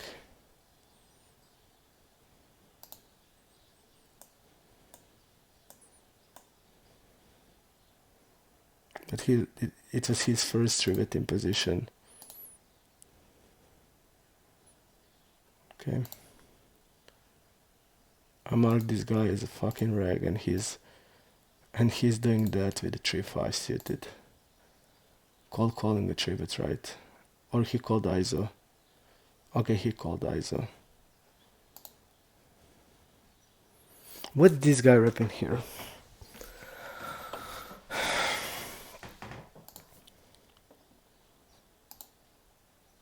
Okay, I mean, but also I don't feel it's a right thing to do.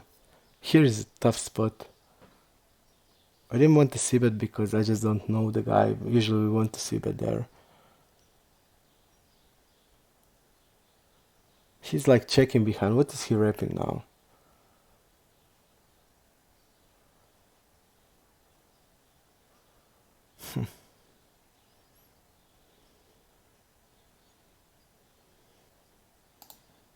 Okay, I just don't know why. It feels like Smoker since he's a reg. He's one tabler. No, he's four tabler, okay.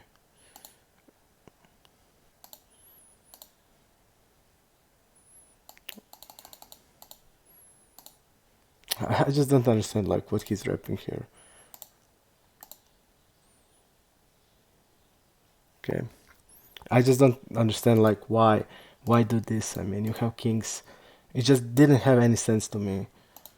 And what is worse, like if he bet here, I would probably call because it just doesn't have any sense. It feels like some hand. What he's betting here? Like he's rapping like I don't know an overpair or like hand like 7-8 suited, and only that. Doesn't have sense to check kings there at all.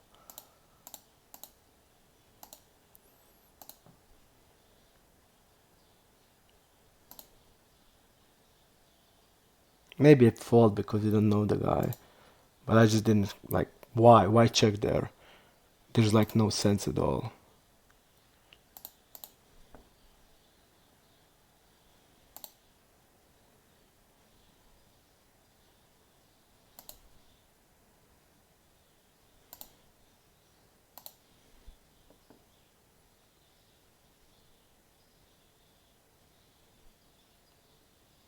I just don't understand like why.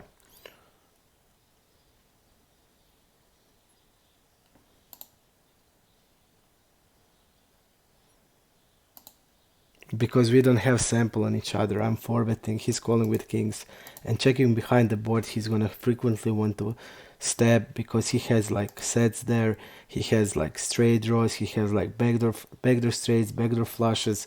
It just doesn't have anything sense to check behind there.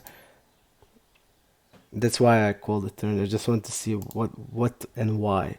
Because you're doing that like if somebody's you're checking strong and you're not checking kings. You're checking strong but not kings, and you're checking it because the guy is like, but first the guy is like stabbing and overbetting the turn with stabs, which he doesn't know if we are doing. We are probably not doing, even if the strategy is okay.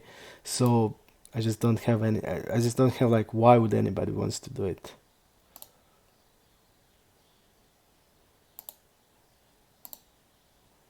And then when he's like stabbing, I don't know, he's rapping like 7-8 and overpairs, and overpair that just doesn't have sense because he needs to stab that board a lot.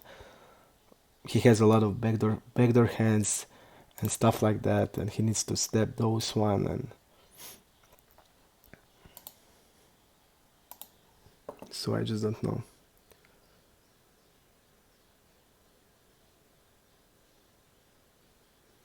Okay, Mr. Tipster, I'm still not. So basically, we won't get anything. And we played like I don't know, like 2 weeks for this chest, or me, or more, even more. So basically, the rakeback is not existing. Okay, 3-betting here. Let's see how much he calls. He called 3-bet with 7-8 suited queen jack off, so oh, wrong button.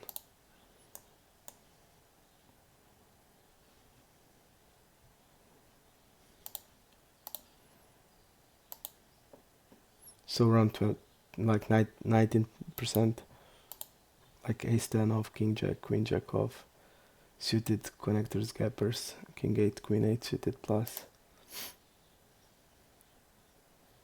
Okay.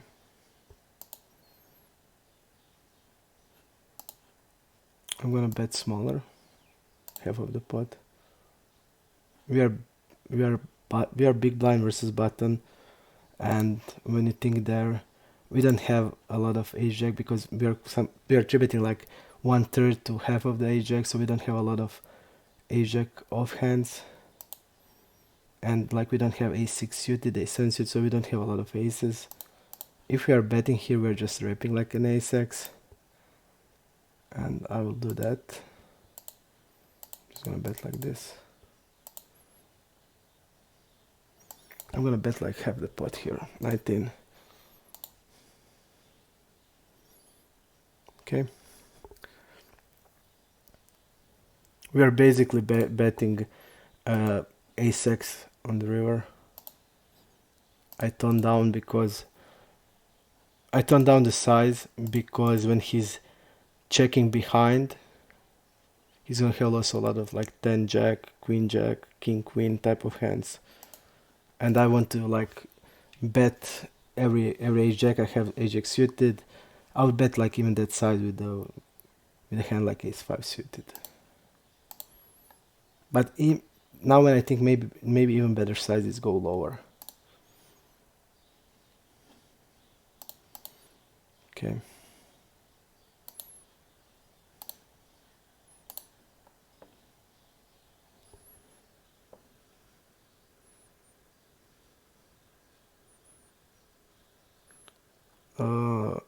Ailey poker. I didn't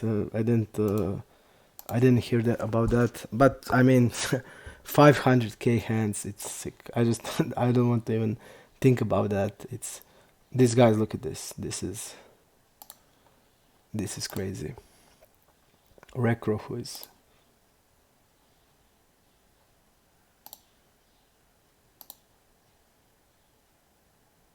Okay. AK.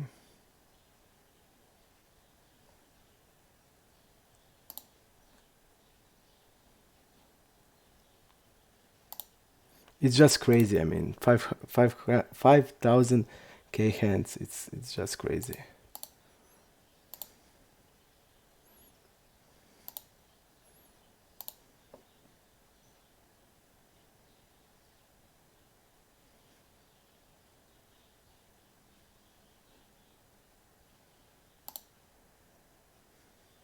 We are calling the river here always when we hit the turn with the ace-x, blocking a lot of his ace-x. Then I think we need to call here. It's unfortunate that we lost against the ace-king.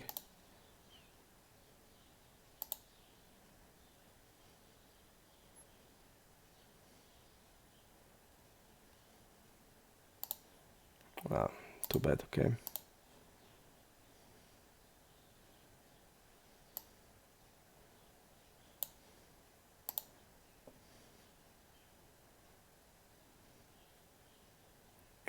I think I'm just gonna. Okay, I'm gonna call here.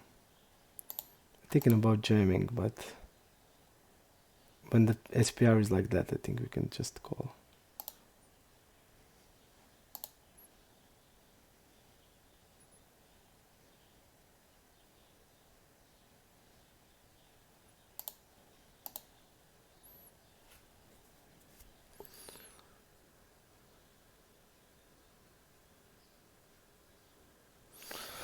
It's really, I feel like that's 5,000, 500,000 hands. It's just insane in my opinion. You need to have like, I don't know how much hands you need to play in a day, but it's just, I would say it's insane. Even 100k hands for me, it's a lot. I feel like this guy is just full of shit also. He had queen jack against us in that pot. Okay, I'm gonna check behind his ace jack.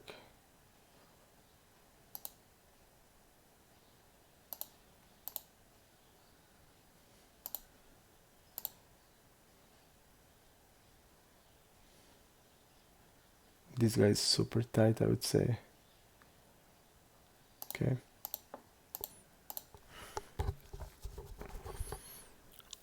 It's not, I think it's, you have like, you need to have a lot of will to do that type of the challenge. Because for me, it's 100k hands, it's a lot. 500k hands, it's, you need to play a day, I don't know. How much he needs to play that, like a few months. really betting fold range here. Let's see. This guy doesn't fold anything. Okay.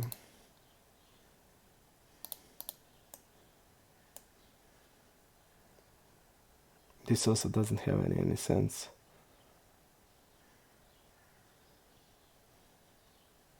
We're also blocking ace queen here. I'm just gonna go like this.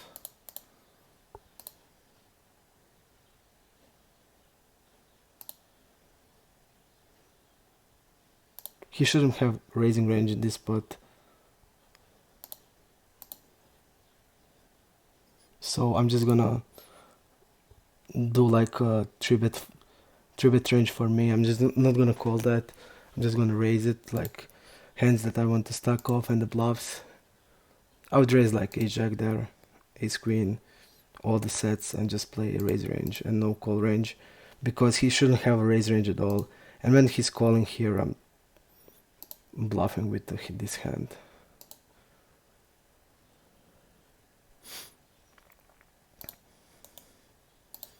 Okay, here this guy seems like he's triveting a lot, and he's like one tabler. Let's see what will happen there. Is he running good, or he's like really... We want to bet here with the bigger size on this board because we want to stab often here. When he's like check calling, I feel his range is weak here, like 9 stands, 8, 9, stuff like that. A bit smaller here. Okay.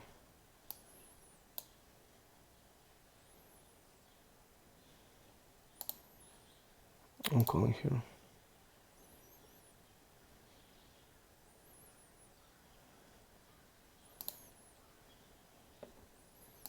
I don't think that he has any fold equity on the river. But if I'm jamming, he's probably folding. I just don't know what to say here, because what type of hand he can fold out there?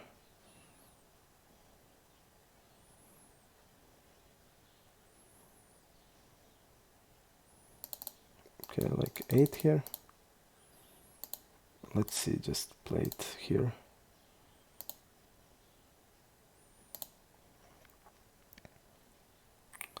Check raise. I think he's check raising mostly as a value hand, and especially in the multi-way pots. Let's see multi-way here. We have a lot of hands on him, so we can see check raising multi-way. Check raising, check raising.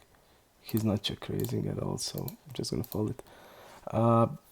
I want to show the hand. The hand is just, I don't know how to call it, pretty bad played. I mean, he needs to shove there if he's thinking that I'm bluffing, and that's it.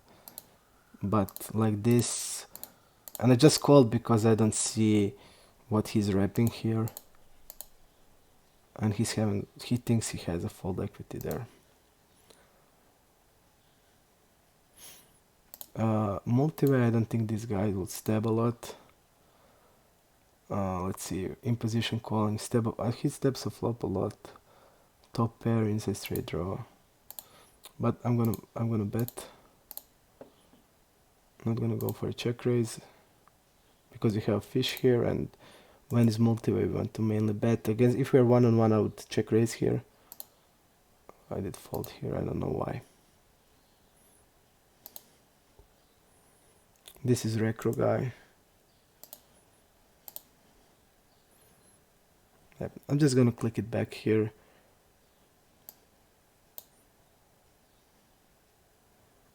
I don't know if they're... I'm gonna just call, because I don't know, is he raising 10x for value here? That's like the main thing. He used the smaller size also, so okay. Smaller size inclines me to call more. I'm just gonna raise it now, because now definitely I feel I have the best hand.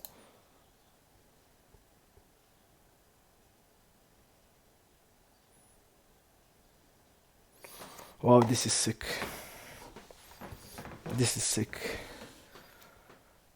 This line is sick.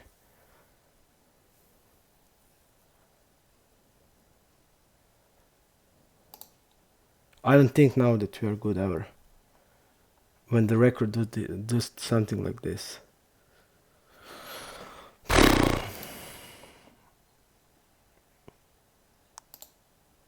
I really think we are never good here.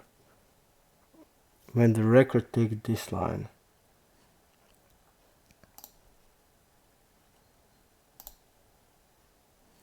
Really strange.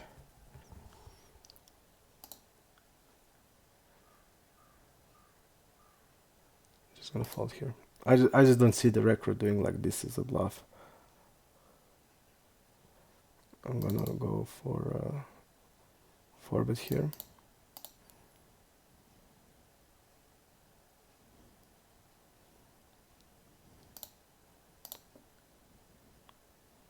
I time out here, okay.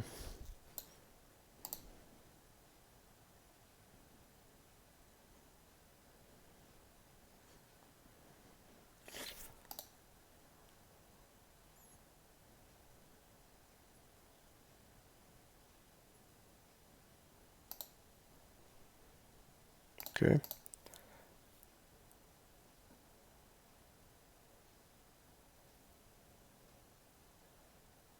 I made a mistake here. I think I shouldn't bet there, or I should bet smaller.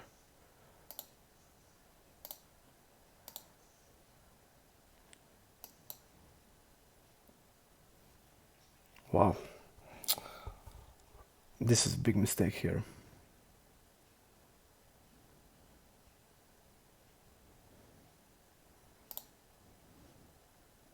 This guy's having a cold call range of a lot of hands, 7-10 suited and stuff. I'm just gonna stack off here. Clicking back, and if he's having a force, he's having a force here. And he did that play again against us, so... Okay. So it seems he didn't bluff there. But here, when I see like this big range... Okay, we did a bad bit, but still I just can't see me folding here. There's like no way. The guy cashed out. Okay, I'm glad he did cash out. But when I saw like 50%, he calling 7-10 suited, stuff like that.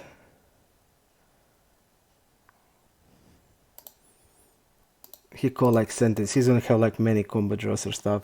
And he did display to us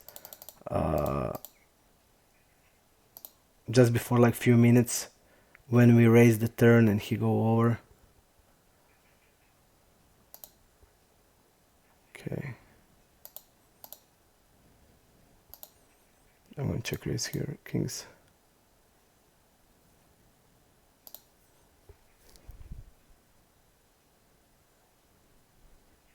I don't think that he has many ace X's that are calling check raise here, so we're basically good. Always. So guys here with the queen jack, I mean it's a fucked up spot, but we were like before here, we were in that spot. I just don't see the way I can fold here against the recro guy who has call range of 50%, and he called like 7-10 suited and stuff like that. He's gonna have like many combo draw hands. And he used, okay, he now used the bigger size than before, but still, okay. It's 2.5x, okay. And he can have like so many just, I maybe even think this the best call is to call and shove the turn here. But that means that we were folding that ace-10 really good, so I'm glad about that. We need to have check range on this board.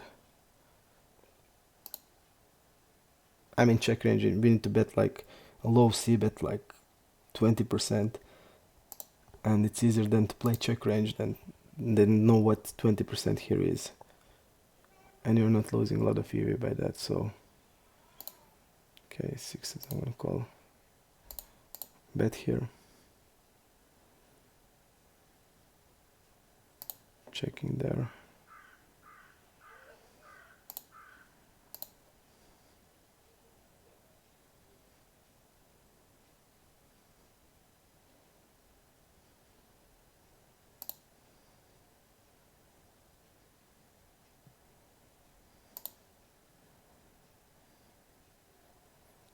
Maybe even fold there. Ace queen. I didn't want to turn it into bluff because he's gonna have also ace king or ace queen, maybe even some type of like HX suited. And I think that's gonna bet. He's gonna bet like king with the ace queen or queen with the ace king. So I didn't want to turn it into bluff. Even it's a good spot just to turn it. But I just don't want to do it in the unknown players.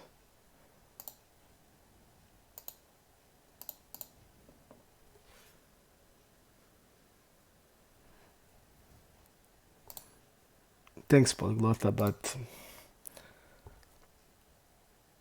okay. I'm gonna bet here.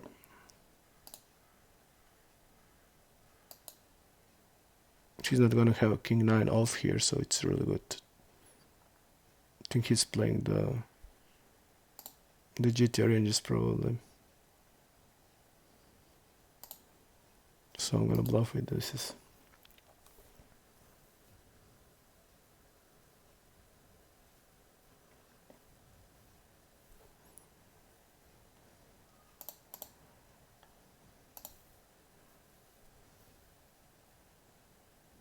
Okay, we're gonna open here.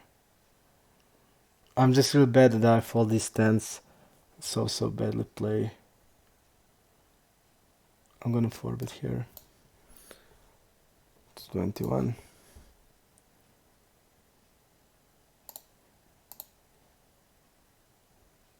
He's gonna isolate this guy really loose, I think.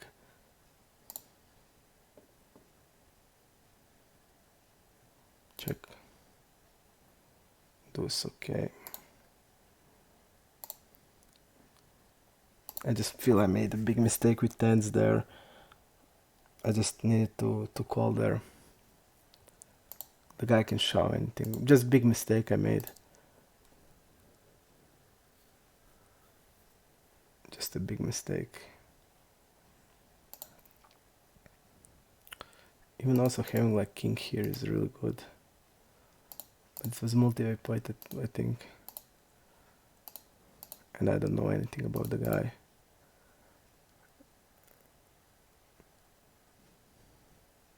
Okay, it was multi-way pot and we don't know anything.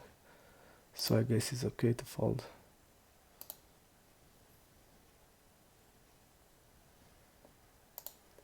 Let's try raise it now again.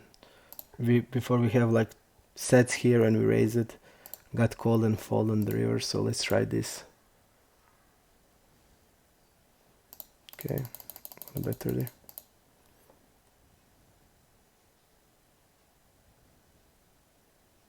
Okay. 3-bet here. Let's see how he reacts on button 3-bet. Calls us pretty light, it seems. Didn't 4-bet us. Called 3-4 suited, king 7 suited. So against us it would be like a lot of range.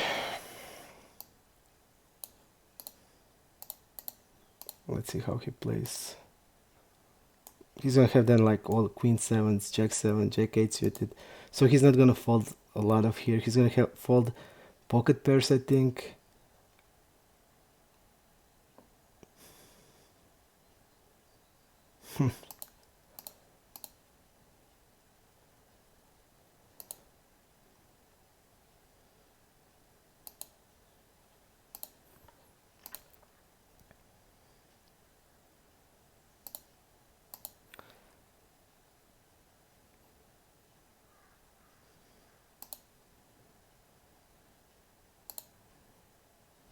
I think we just need to bluff here. I'm gonna bluff like this. He's gonna have a lot of king X's, queen X's that hit it. I just think we need to bluff nines. Nines are really low there. Nines are practically never winning, so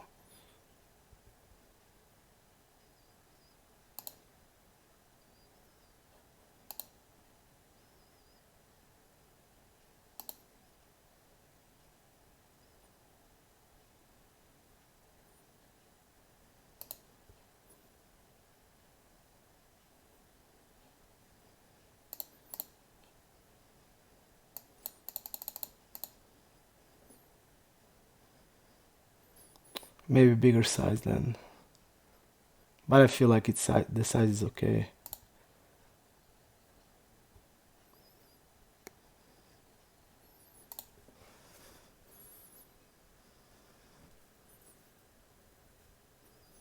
Thanks you GNGN. Okay.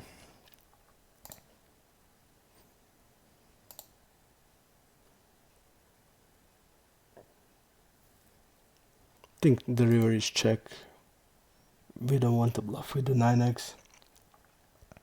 He did check behind Queen X, so I really like the bet here. I think we need to bet nines, but because he's gonna have like he's gonna call king 7 suited. He's gonna have a lot of kings, a lot of queens, a lot of bad range, and I think we need just to bluff there. Just I'm thinking like maybe the best is like to bet here, to bet the turn also with it. But also we want to check a lot in this spot because he's gonna have more jack X than we're gonna have it. So I feel like it's okay bet check bet here, but we did get called. But it's just because of our image. Our image is really bad here. I'm just gonna 3-bet this guy. He's opening a lot. Queen 10 deep against him. It's gonna be okay.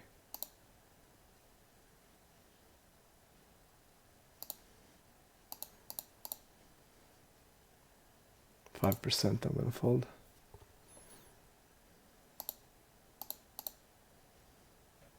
I think we have really good blockers here for King X also.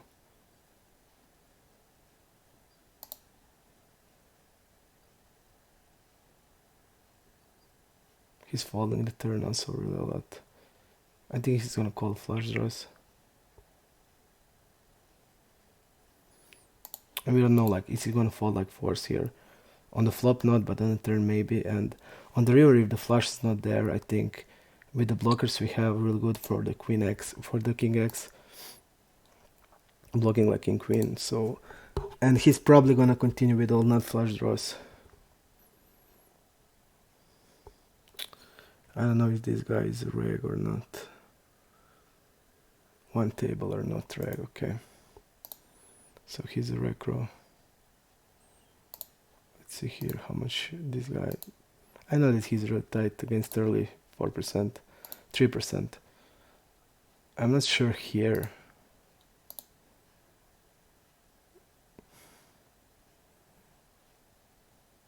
Okay, I'm just gonna fold. And this guy folds. If I'm on the button and we have fish there, I think it's a call, but like this, I'm not sure.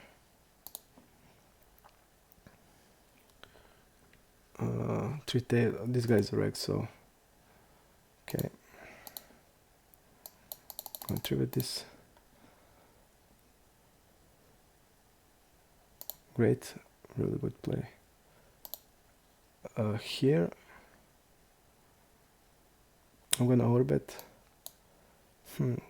This is a spot we want to bet like a King X, so I'm just gonna bet normal size. We want to bet like King X, so I'm not gonna do it. Now I'm gonna overbet here.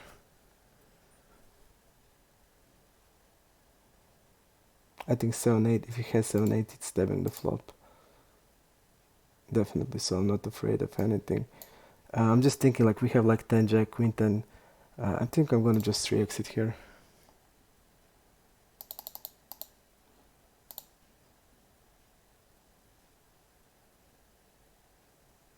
Okay.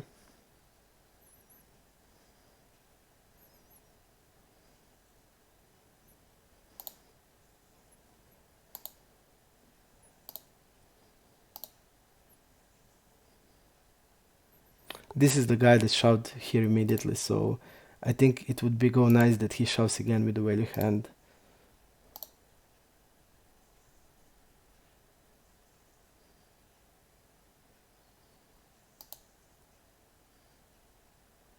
Step flop, bet turn, middle pair. So this guy can like bet, he bet like ace-9 there, but ace-9 middle pair is really good bet, so I think he can definitely bet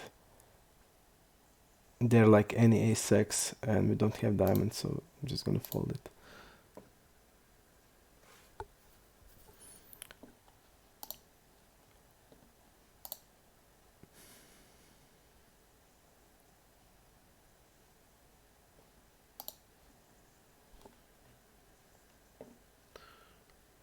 Style 14 is a reg.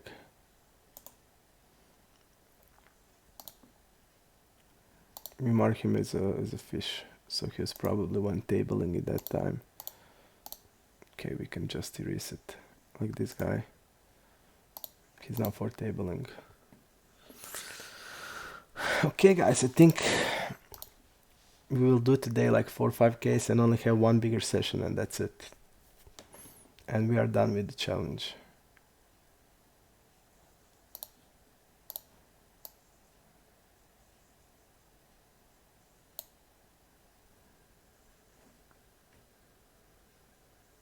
And then you're gonna see like how I play when I have a sample, and then you're gonna see like what the GTO ranges. Here, like, okay, I understand why people play GTO, like not GTO, like peer ranges, mostly peer ranges. But peer ranges against loser players are not that good, because you are, if you put it into GTO builder, that's the best thing you can do, because you put it the range you wanted to know, what is the best range against that range you wanted to know. For example, you put the range against like 3-betting, what is your answer when somebody is 3-betting you like 16%? It's not the GTO answer, which is like 4-betting all ace queens, king jack suited, king queen suited, ace 10 suited, ace jack suited. It's not definitely the answer, because then in GTO builder you will see that hands are always calling, and that you're 4-betting worse hands than that. So, and I see all the time here, I'm like 3-betting them a lot, and they're just using GTO ranges against me. And GT, like PO overfolds, he's not overfolding, but he's like folding really a lot, like 60%, and he's like calling really not that much, just because when you like compare that range, when you go to Flopzilla and you enter GTO range against GTO, PO is not overfolding, and he's calling the hands that has basically a lot of equity, and 4-betting the other hands like ace queen off. But when you like wider that range, and all the good players are playing wider ranges, like all the crushing high stakes players are playing, all of them are playing like 30% VPIP plus, like 24-25, and then like 3-betting 14%, like all the really good players. So when you put that range against there, they're just gonna kill you, because first they're gonna shove a lot of against you, and you will start folding ace queen, or you're just gonna call ace queen. But it's not like easy to 4-bet. I mean 4-bet call like king jack suited, you're not gonna do it. Or 4-bet call ace jack off, you're not gonna do it. They will call a 4-bet really light against you, because they have equity to call it. They have equity to call like hand.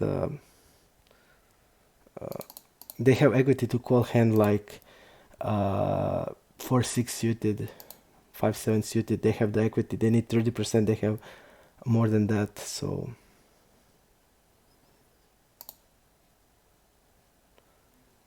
okay, I'm gonna bet here.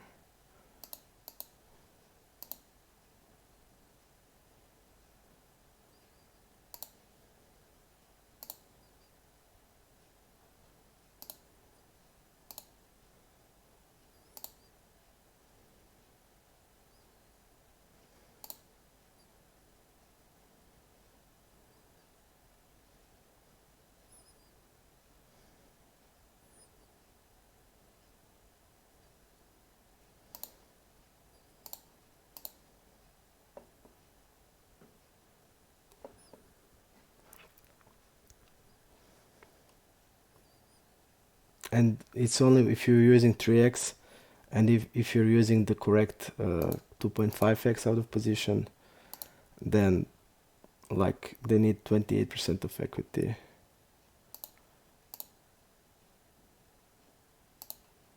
And also it's not easy to play like king jack suited against stronger range then, and they will just know how the flop flops, because you have a lot of ace queen and broadways, and basically on the low boards you're gonna be playing them really hard. I'm just gonna donk here.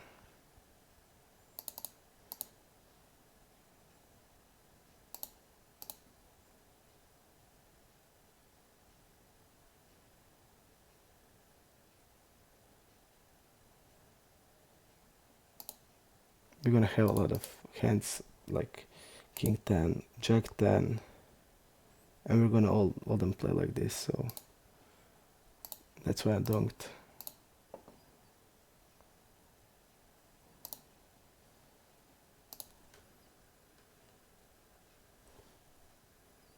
Error you lose is a new reg.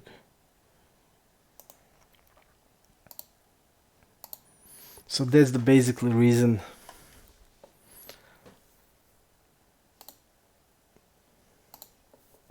Because I didn't saw the one high stakes player that crashing the game is playing like 2018 and opening button 43%.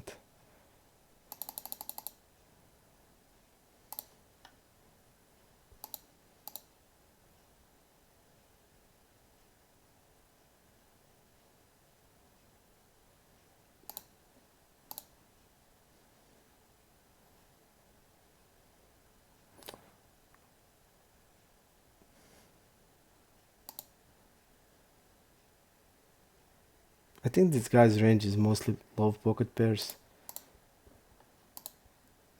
like fours, fives. I'm gonna bet against that range smaller. I think tens or nines are squeezing, three betting.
I'm gonna bet multi-way. I would go for a check raise here if we are one-on-one, because I would have check range against him in this board. But here in this spot I will have a c-bet range when we are multi-way.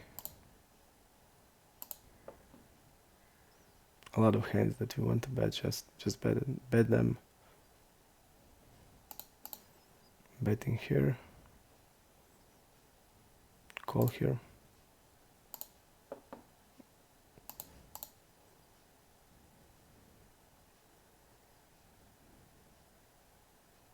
We don't have tens here, we have threes. We have king 10. King 10 is now not raising. We have like some 3x's. That's why I play the hand passively, because just we don't have many strong hands here.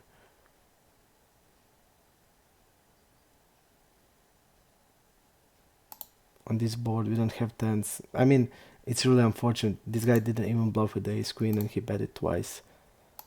But I'm just looking at my range. I don't want to raise against bigger size just because I don't have like, I only have threes, and when I call there, the threes is here.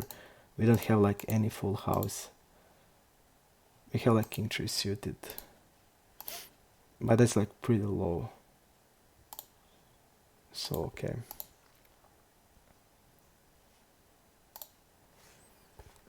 It's unfortunate to lose from this, but I'm just looking at my range and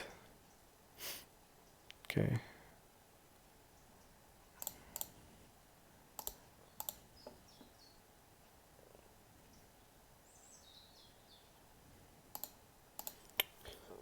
Also, I didn't want to overbet there. Don't know the guy. I just want to have a. I would bet like ace 10, ace 9. Normal size. When you have like, when you know how the player plays and what is his check back range, then it's a lot better to know, do you want to be polarized or not. Let's see here, 25% opening against us, so real tight. 132, I'll call here.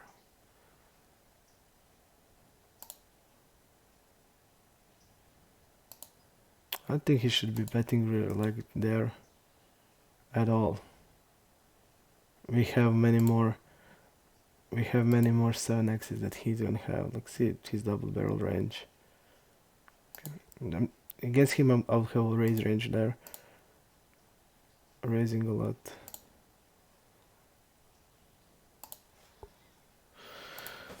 Because we saw that he's like betting middle pairs on the turn. Even the HUD is showing something different. We saw the hands that he's betting. Okay. We're gonna 3-bet here. I'm gonna immediately fold this.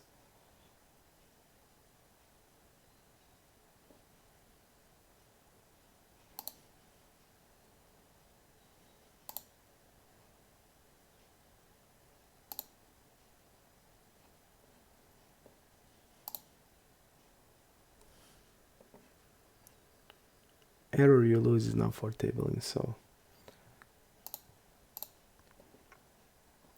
we had him we had him here, right? Yep, we had him. I don't know. Yep, we had him here.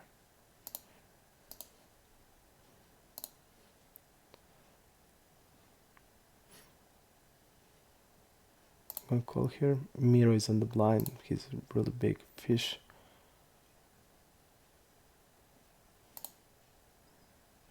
Let's see his squeezing range.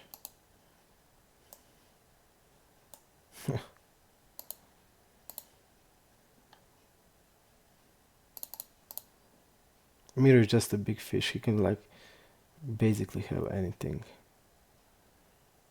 Let's see if he's bluffing the river or not.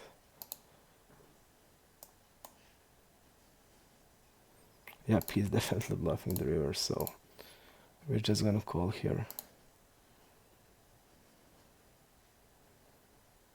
Call 4 here. Look at this, jacks and queens. I don't like this. I'm gonna jump here. I don't like this.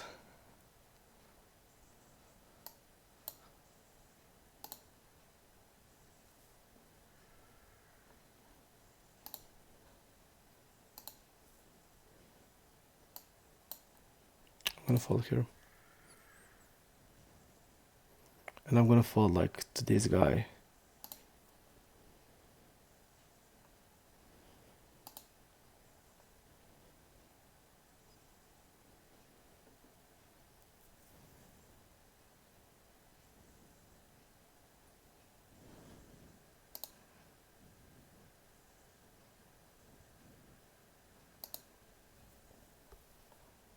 Okay. Mirror is opening.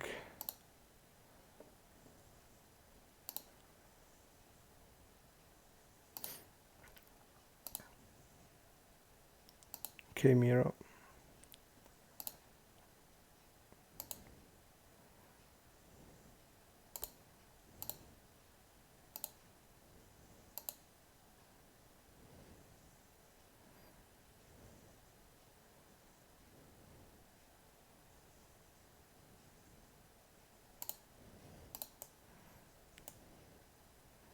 He's calling 3-bet a lot. I'm gonna bet half here.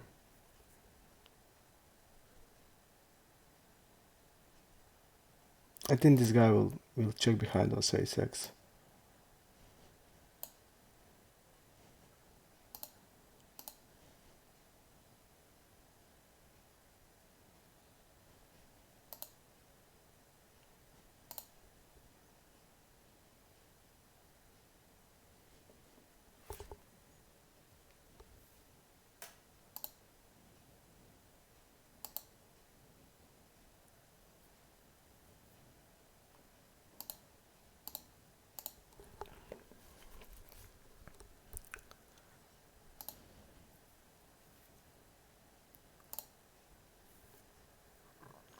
We just need one more big session and that's it. I think I'm gonna do like 5k hands today, and then tomorrow or day after tomorrow we're gonna finish it. Let's see Azure what we have.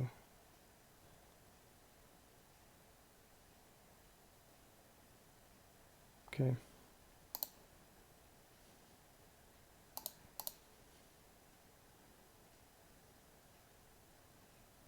I'm gonna float here. There is this. And also he should having a check range on this board and he's not doing it that.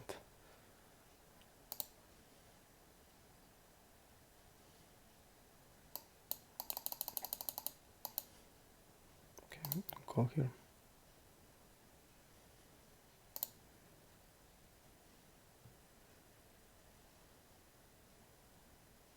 I'm gonna raise now. We're gonna have like queen 10, ace 10.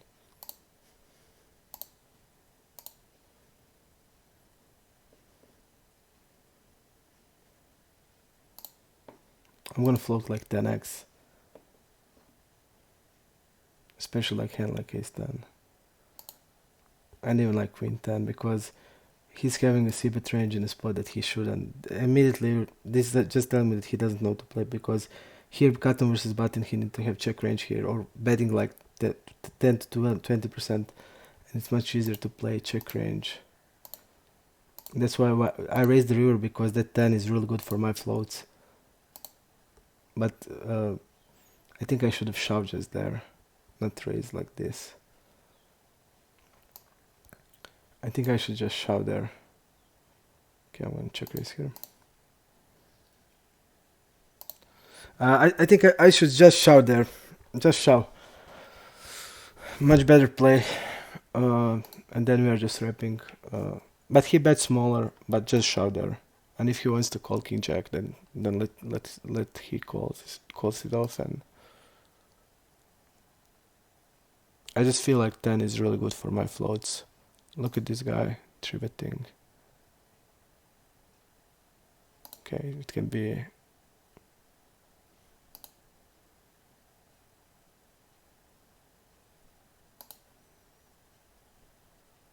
One 3-bet here. Okay, bet here. I'm gonna fall to this guy.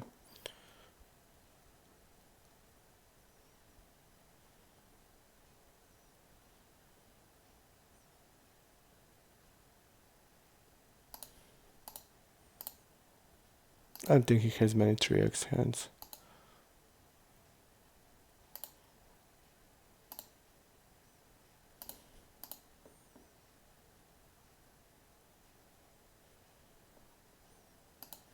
Is he betting like a middle pair? Or only 10x? 10x and checking the 10x on the river, okay.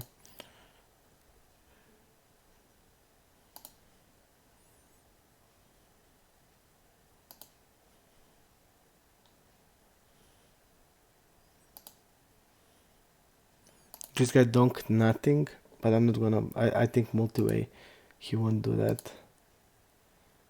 We're gonna see here. I just think he has a hand.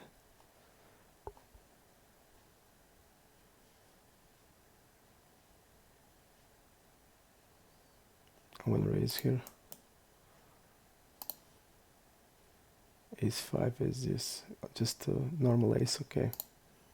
So basically he just donked ace there.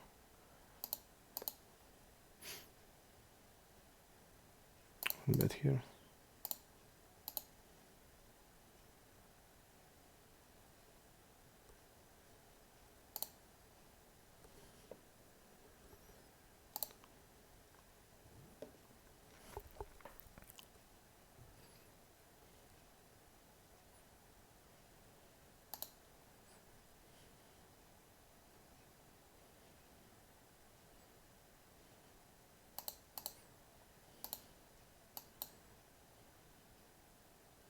Fold here.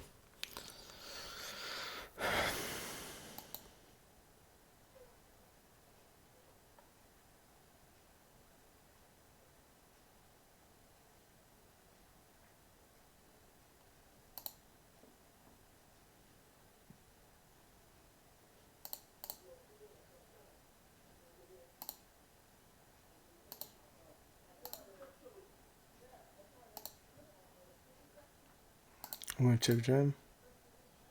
He's stabbing. He stabbed until now everything, okay.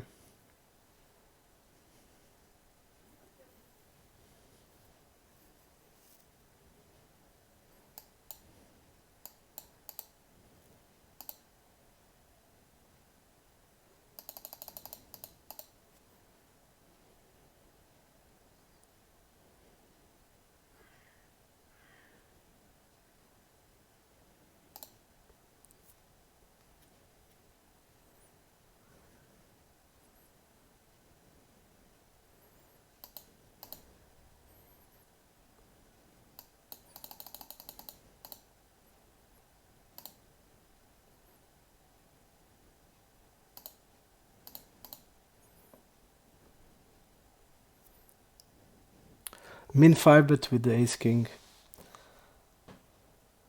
Interesting.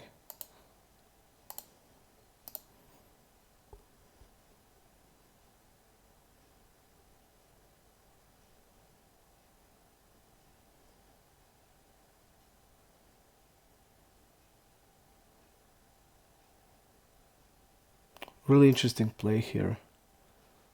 Like we 4 bet and he 5 bet there.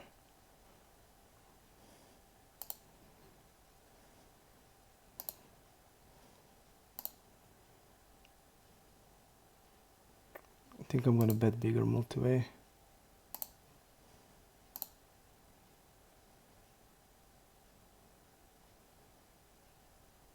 But really, I'm gonna go back to this hand. It's a really interesting one.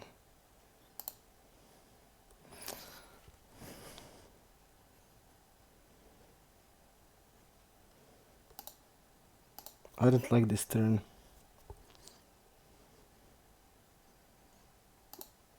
This guy is a wreck. I'm just gonna bet and get it in.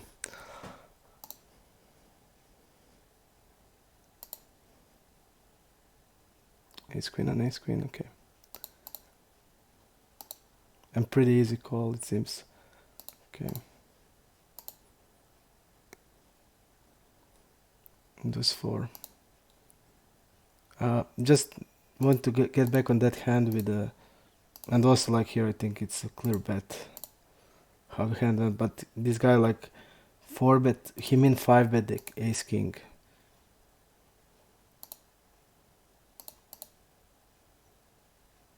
Let me see just what this hand went.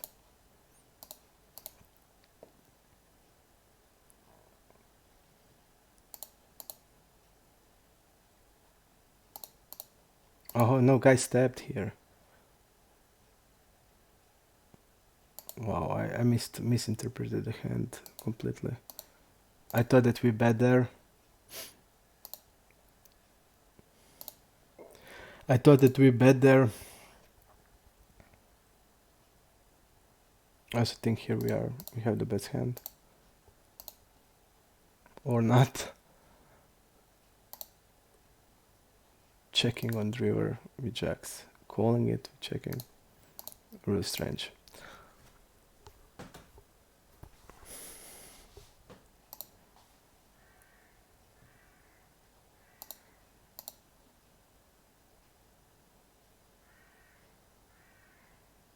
Big blind versus early.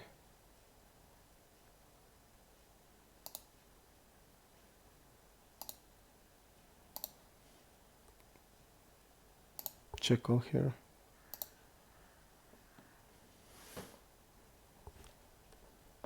What did the guy had when we had tens? I want also to see.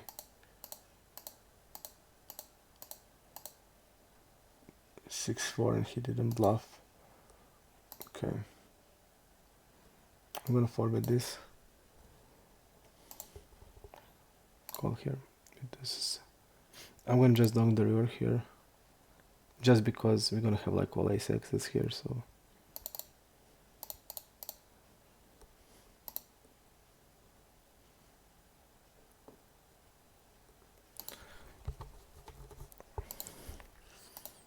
So that guy didn't bluff with 4-6 suited.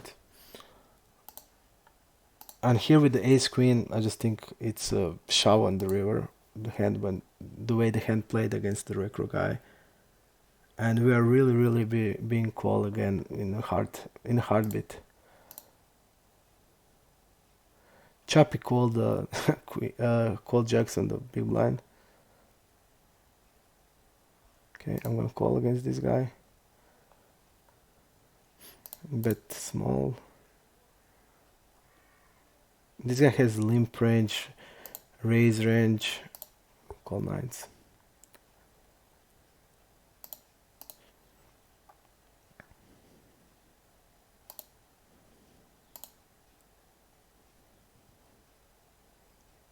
I'm just gonna bet once big and that's it.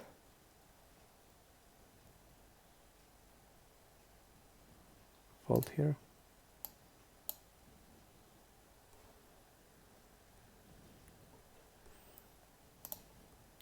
Peters is a recro, and this is a recro also. Fold. Maybe there with the fives I'm going to value bet, but against the jacks. So strange, so sick.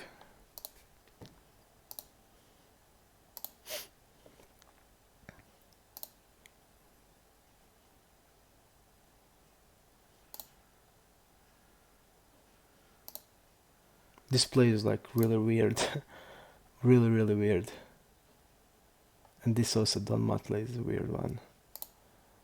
Really weird.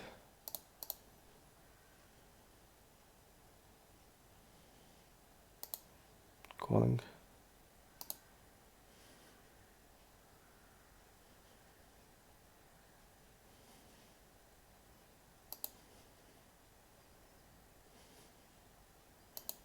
Really good turn for us.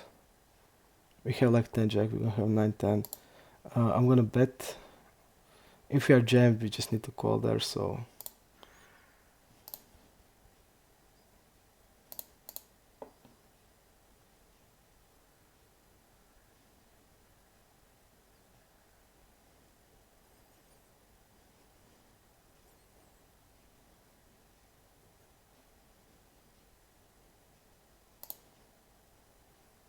I don't think that this hand is a bluff.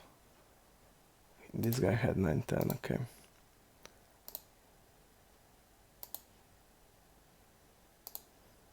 I think mainly he's gonna call like hands like that on the turn. Hands like that and hands like tens, I think.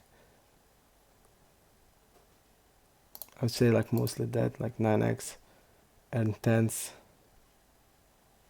And of course nines. I don't know, like ace 5 suited, we want to bluff there. I just don't think so.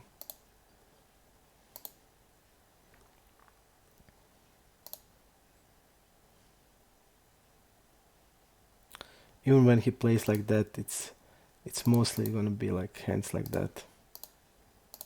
Hands like 10x. Hands like 9-10.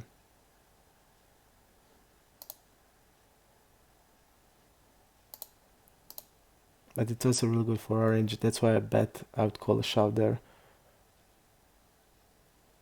But I just don't like that king. Like, I mean, it's not like helping him. He's not gonna have like ace king there, I think. But the backdoor draw got there. I just didn't want to bluff this. I don't feel it's a good bluff.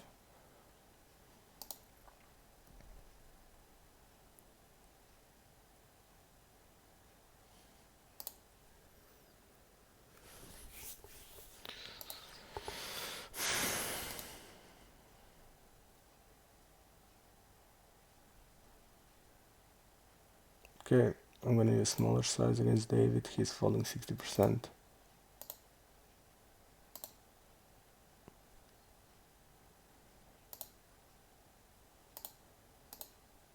I'm gonna check here a lot against small blind.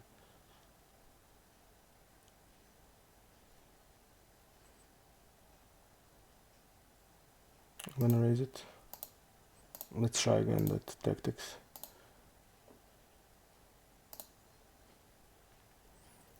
Nothing we can do there.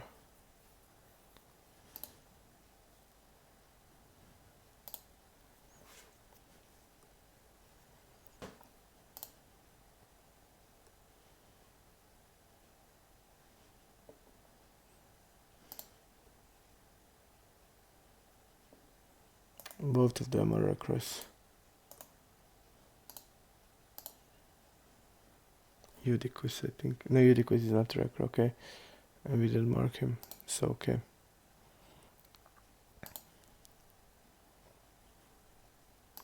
I'm gonna bet small against recro here.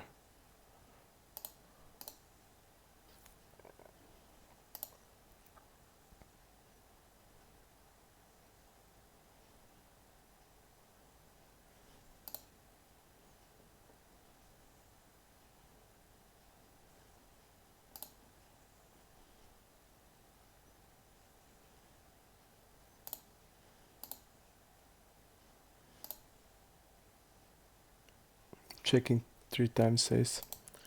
Seems good. Lucky Cho, Eudychus, okay. I'm not sure about that, like ace 5.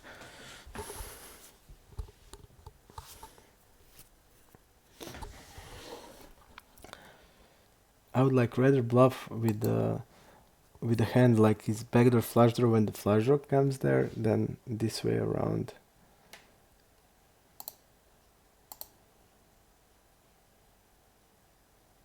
But I feel like mainly he's gonna have like 10s there and a hand like 9-10 or 9x that hit it.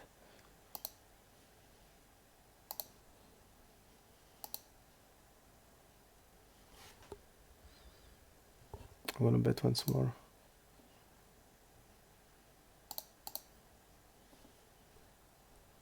Fold here, 3-bet here. Again, he's folding a lot to 3-bet, so we're just gonna tone down the size. He called 3-bet against us with suited aces, 7-8 suited, pairs. Okay, nothing special. This guy called call.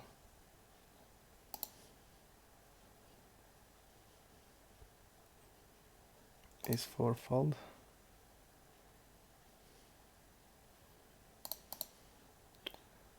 Checking here, it's against 2 players. I won't be bluffing with this.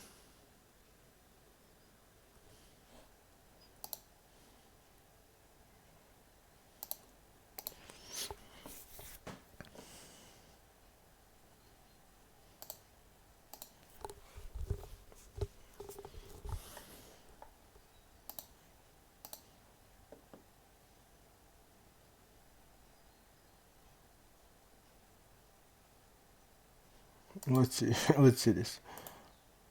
Okay.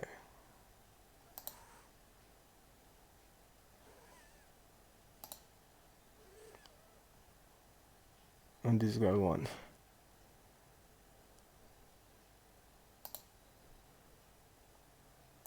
Both of them are reckless. Okay. Insane.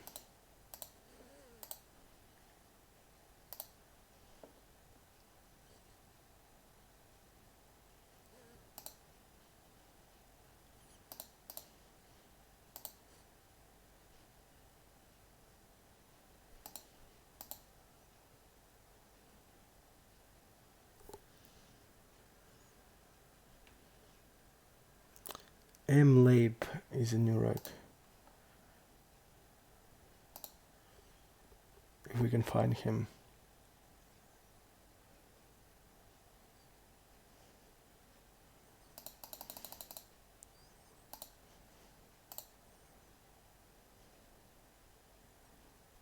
We don't use bigger size.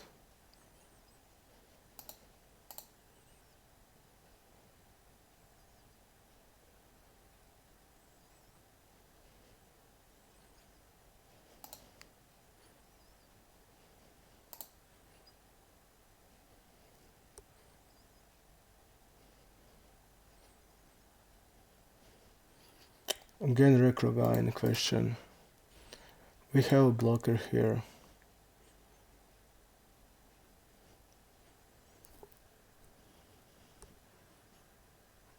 Okay. Okay. I'm just thinking about his calling range on the flop and what he's folding on the turn.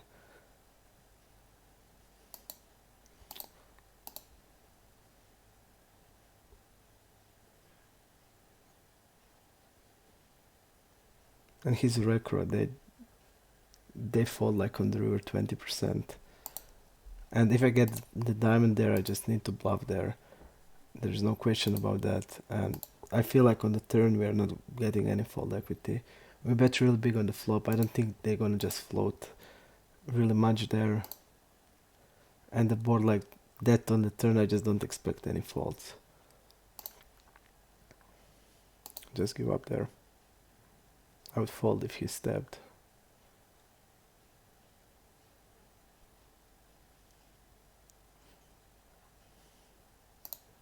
Smaller size. Again, cold call again. This guy's reg.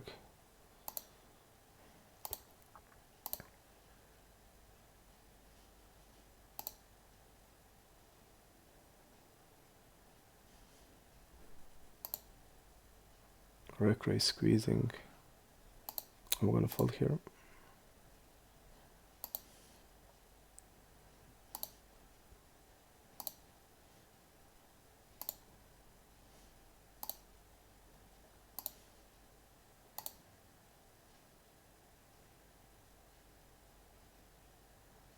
Wow, this guy has this is sick.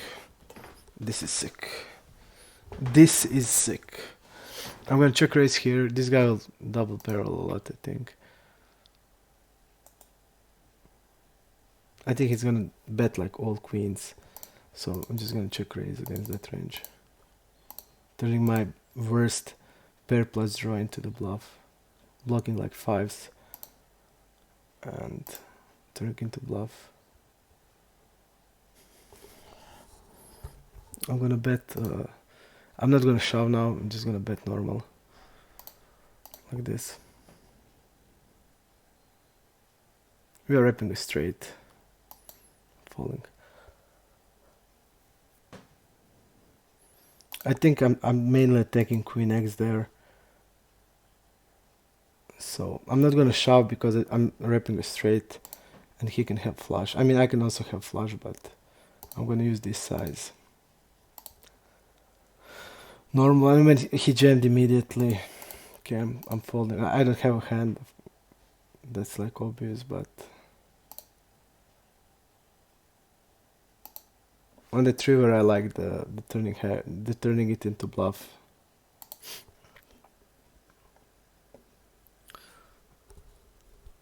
Where Q1 is in your reg. Okay. We're gonna 3-bet against Donko.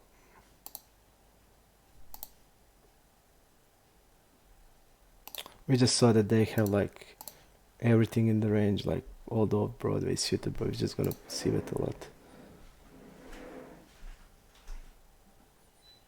Ace this. Okay. I'm gonna 3-bet this. Check here. Recro guy.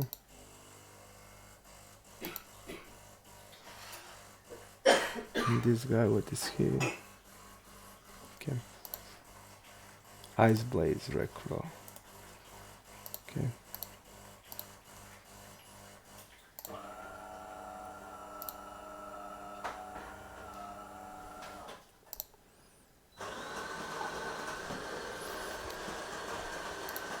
Sorry about the noise, guys.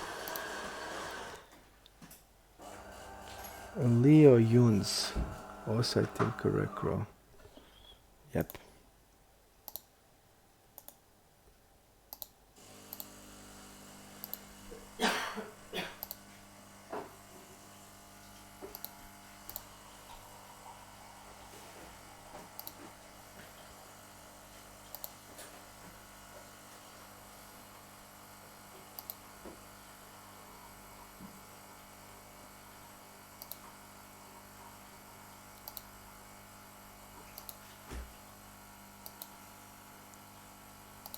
I'm gonna follow Ace King here.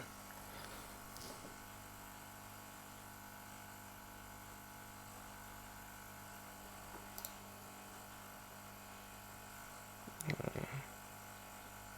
think I'm gonna fold here also. I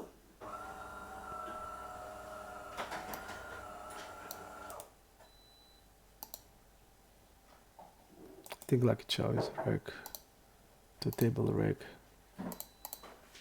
Okay.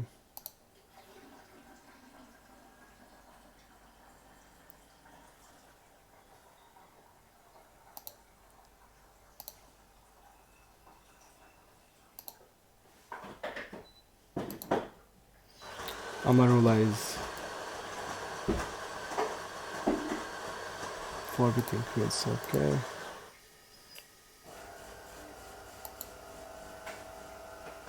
Okay.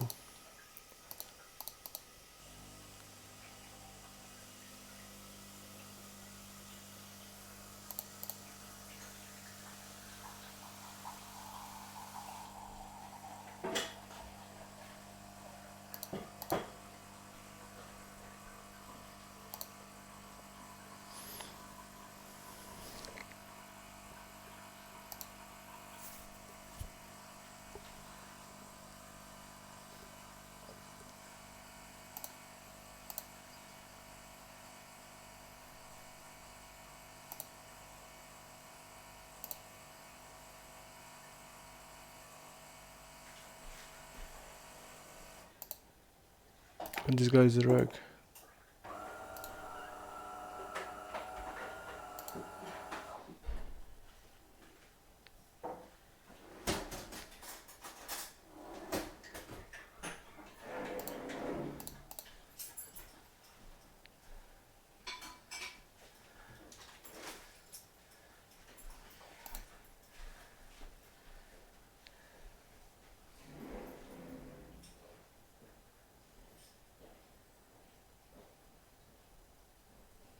I'm betting once more here. This guy will call like Jack X, he's gonna call even like pairs.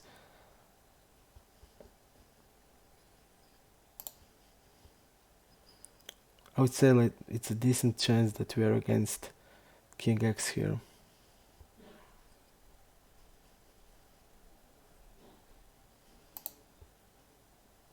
Yep.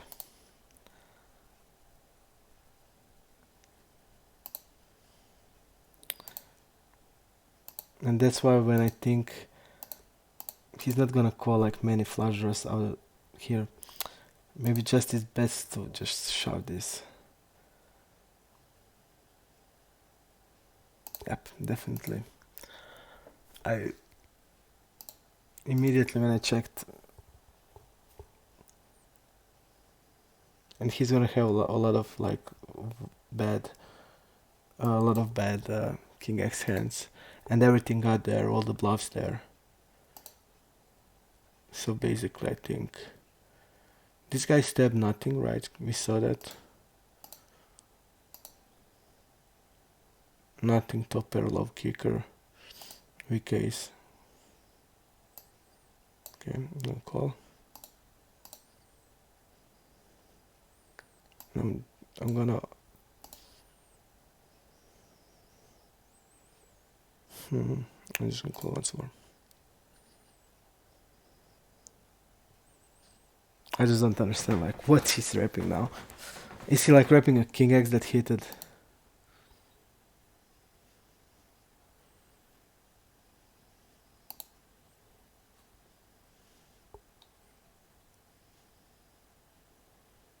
Really strange.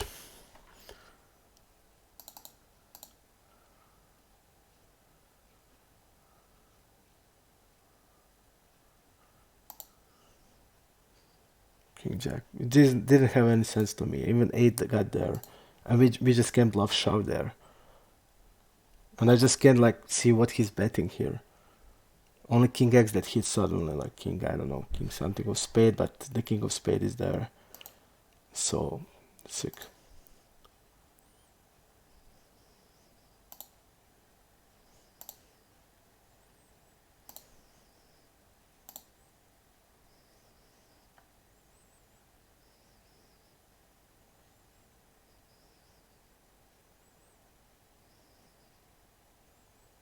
Okay.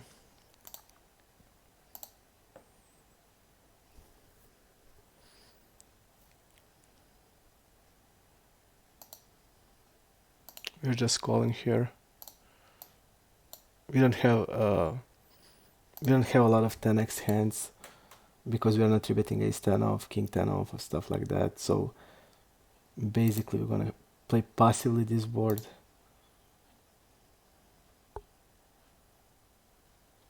Let's see, usually. Okay.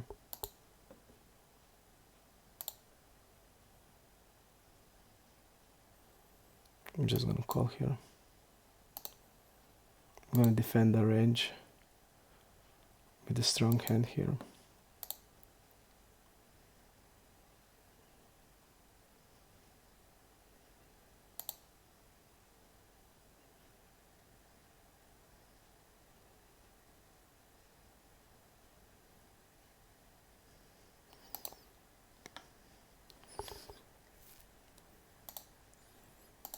Maybe fold on the river against this guy, but again, I don't have any reads on him.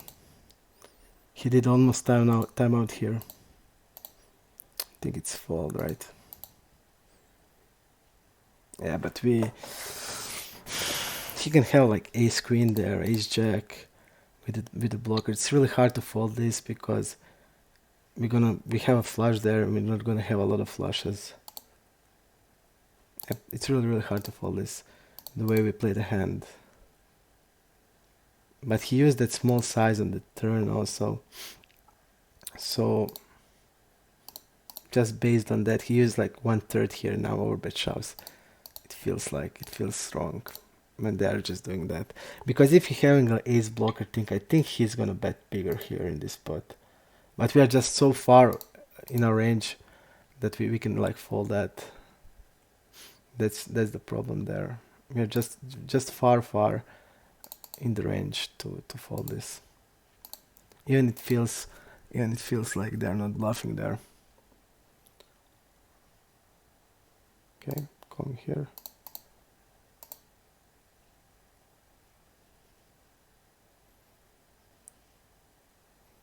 I'm gonna bet here. If he's strong, he's betting really big here.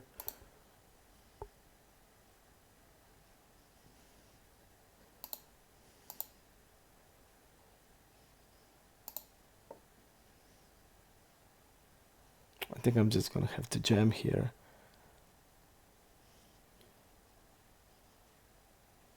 This guy can have like Jack X. I'm just gonna jam. If he's calling Jack X, and he is really bad for us. And he's a fish, I know. We shouldn't do that to fish. But I feel like he's gonna have like Jack X here. And the flush got there. We are checking. I don't know.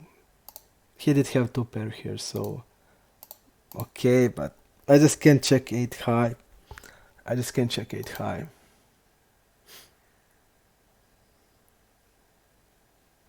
Okay, I'm gonna bet here. I just can't check 8 high there. No checking 8 high. In this spot when the guy I feel it's like Jack X max. And he's gonna have like also pair below Jack X. We're checking the turn. I just can't do it.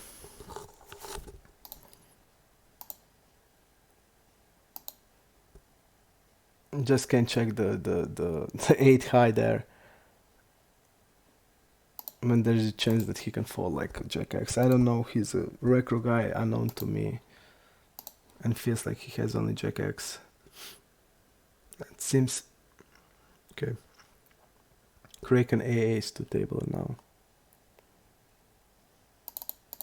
3-bet 9-10. 30% open. Let's see. He called 3-bet every time till now. Maybe I think about that flush, it's really hard to fold. But by the way, if he bet bigger the turn, I like the call more. But when he's like betting smaller there, it just feels like he's... I think we should fold it just based on that. They're just not betting small and then orbit. If they have like ace blocker, he's betting big turn. And that's like mistake I made. Just based on what they are doing. I mean, I know that by the range, we are really far. Okay, small blind versus cutoff. But, I don't know, I feel like I made a mistake there. Just based on like his timing and then orbit shoving. Okay, I'm gonna bet small. 7-10 against Kraken and Recro. I just don't like the calls just because of that. I didn't take a good analysis there. It's just highly unlikely. It's a bluff. And I mean, I know that can have like ace queen, ace jack with the blockers there, king queen with the blockers, but it's just highly unlikely that he's bluffing. Just based on the turn size, he used such a low size, and suddenly he's using orbit. Just mistake by me, I think. And like that hand we had with what we had with the 7-8. I think it's okay. The guy had 2 pairs and he called instantly, but he's gonna have like Jack X. He's gonna have lower pairs there. I'm not going. I don't think he's gonna make like so easy calls there with that hand. So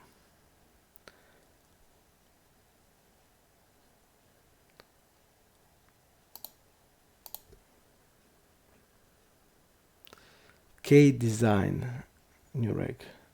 and he's immediately here.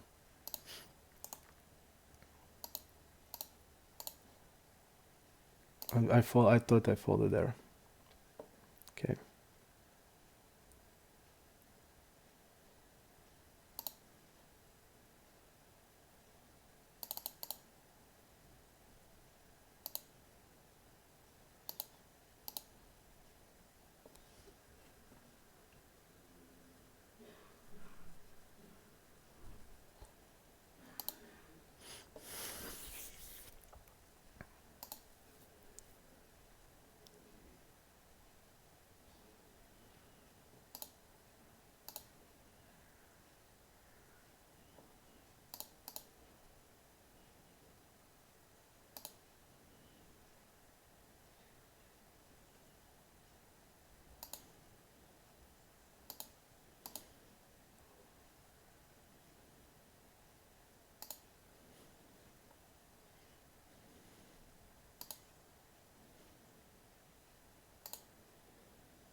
Calling with the ace queen 4-bet. I'm gonna float the flop.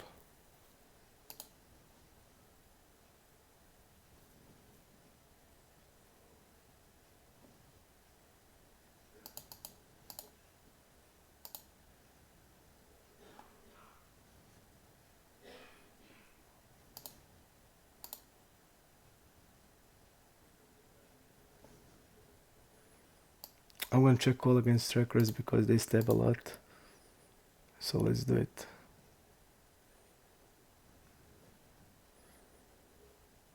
I'm gonna just raise it.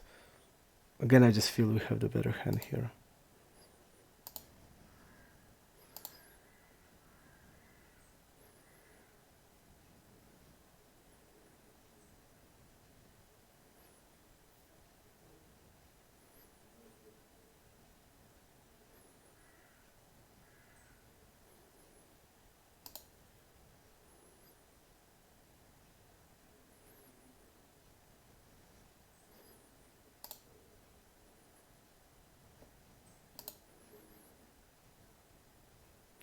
If he's checking here, I'm betting small.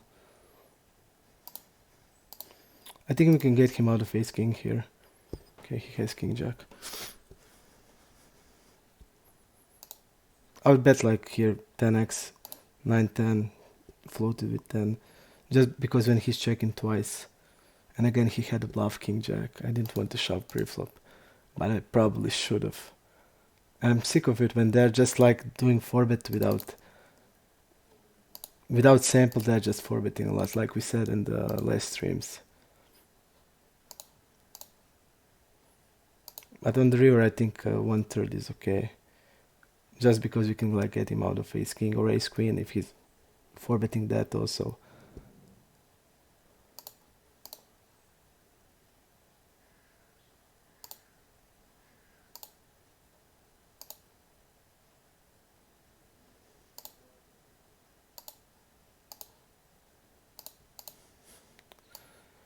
He did get the value from us with the king x, but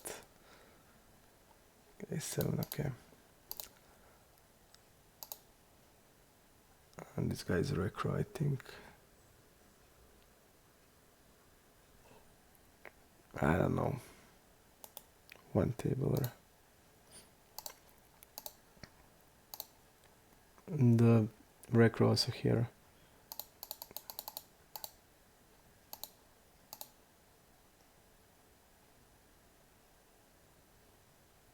I'm just gonna bet big and go with the hand.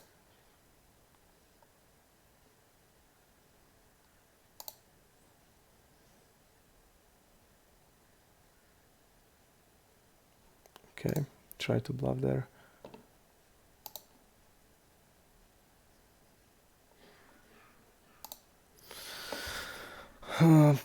I think that how we played like ace queen there, I think it's really okay to bet small on the river, just because I think when he double checks he's gonna have like give ups. Like I mean, he should bet like king X there, because our hand looks like, I don't know, with like pocket pair or something.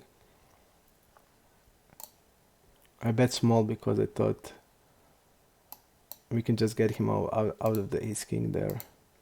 When the 10 hits, I think we can do it, but he did have a jack X.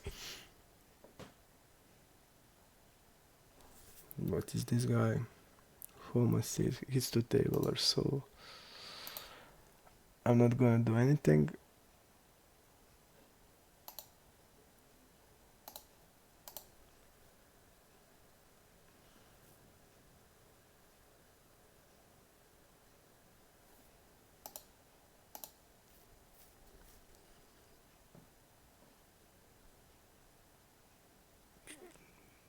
Okay.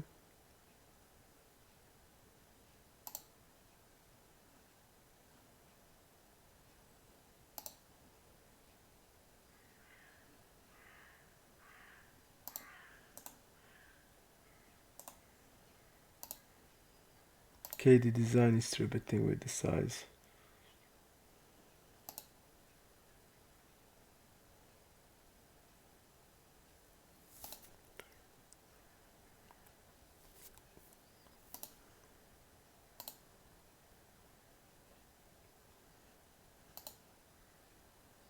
Looks like ace king.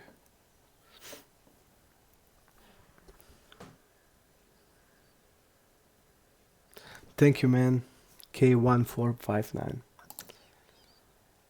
We are trying to make plays today, but we are getting called. But okay, I mean, the hands that we are getting called, like Jack 6, I think it's not the hands we want. We realistically are making. We want to that they fall, because they're not gonna fall two pair. But if they fall like Jack X, it's gonna be good. And we have like 8 high there, and in this spot with the ace queen, I just felt there's a chance when he like plays the hand like that. I think he's not gonna jam ace king many. I mean, he's gonna jam some of the time, some not. So when he's checking there, I feel uh, just by the range we're gonna have like 10x, because 10x hits our floats. We're gonna have uh, some jack x that check behind and stuff like that. So when it put it like that, I wanted to just bet the small and to see what he gonna do with the ace king. So if he call like the ace king there, I can like say then okay, I shouldn't do it. But he called there with the top pair, so let's see here. And let's see here in a multi-way pot, he civet. Okay, he's betting top pair mostly, so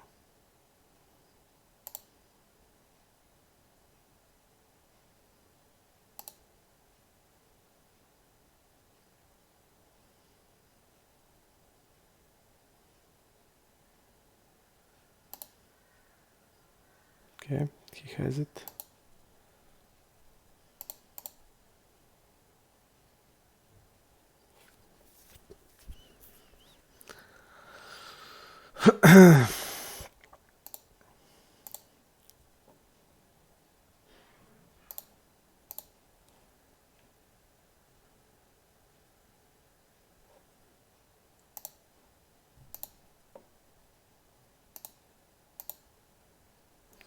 BSB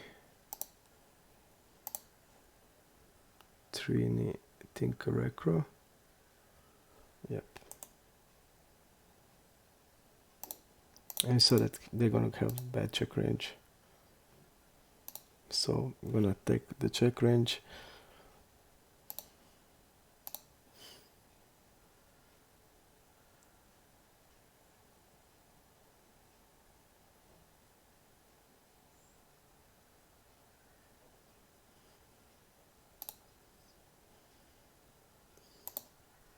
This guy is a recro. We have our friend Mariani, who's opening everything, calling everything, not giving a shit.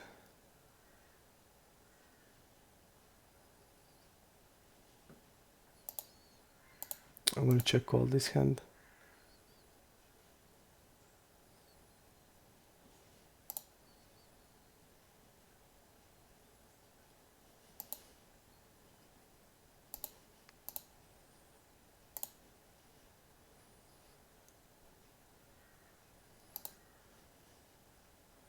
Check 8 off, okay.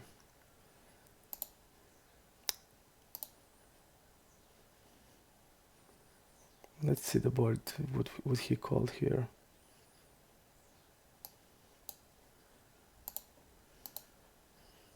I like the way we played. I want to have like, his range is like everything. He's gonna call 50% of hands. Having like that good ace king with the flush draw in a range, and if he's like stabbing, we can just easily call down.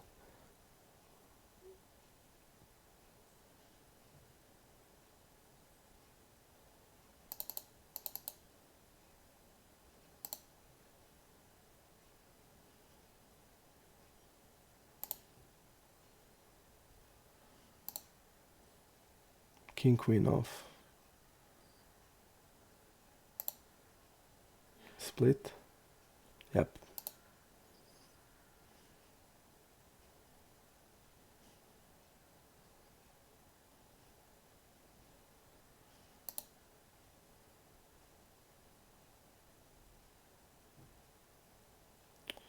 I think I'm gonna check raise here. Really good turn.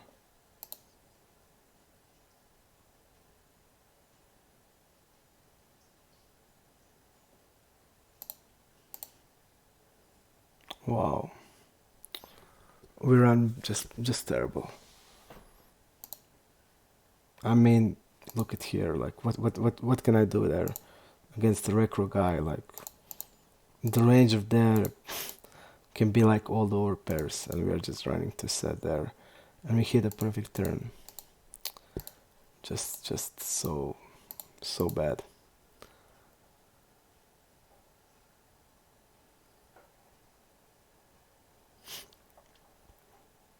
And I don't know, like, what this guy doing with the over pairs there, calling them. We just don't know. We saw like many stupid things from them.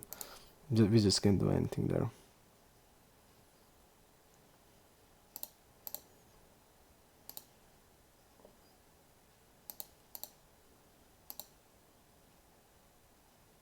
But we just ran real bad. Like all this challenge. That's why I want to finish it soon as possible. Look at this. This is also pretty bad.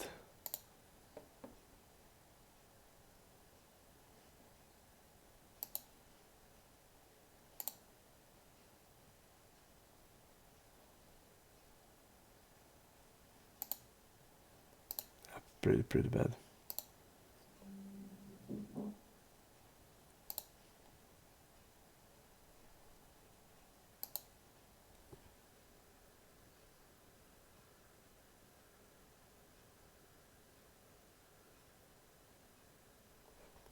Thank you, man.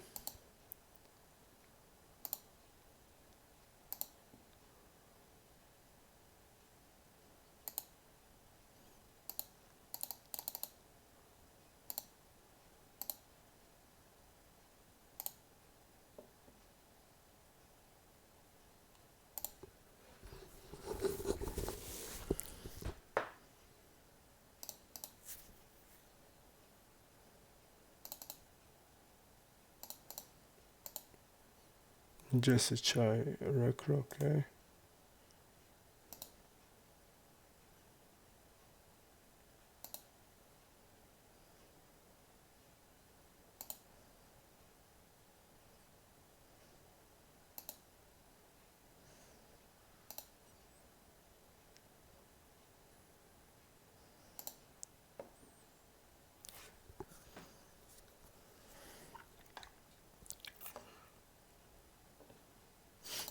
I'm gonna play until my daughter is wakes up, and then I need to go, and we have one more session left because we played a lot hands today. So we have one more session and we're gonna end the challenge.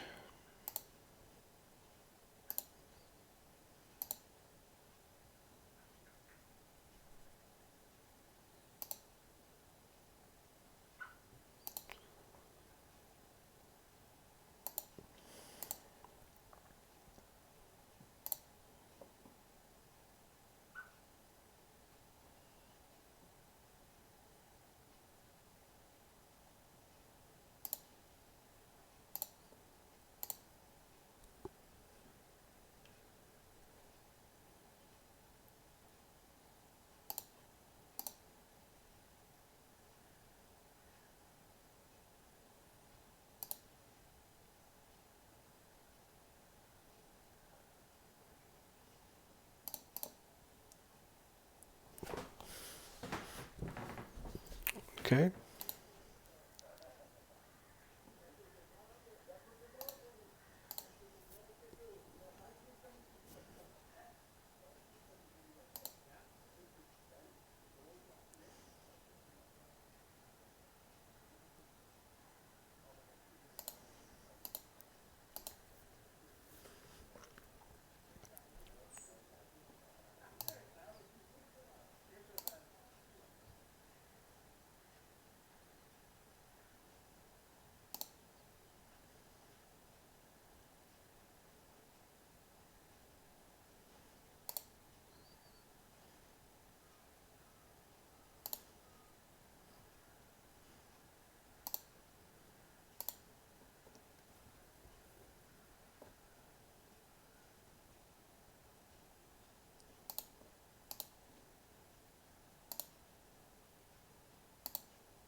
He didn't bluff with the king 10 there, which I think it's a good bluff, really good bluff. The guy didn't bluff it.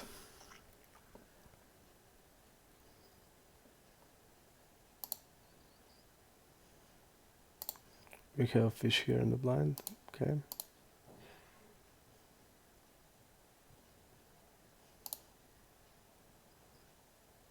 I'm betting here. Fold. He's not check folding a lot.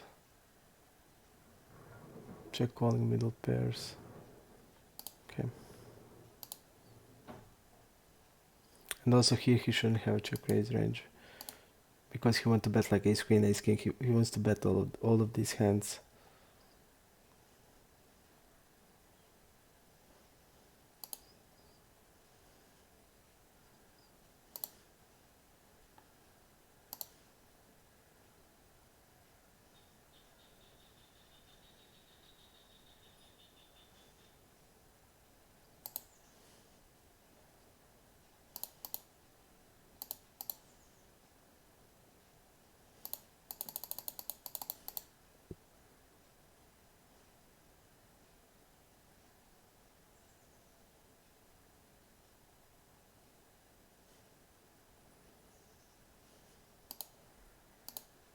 I'm checking the river here because I don't think he's check raising aces there or kings, and we block kings. So I think his check raising range is like nines on this flop, nines and sets. So I'm just gonna check raise here. I'm gonna just check behind here.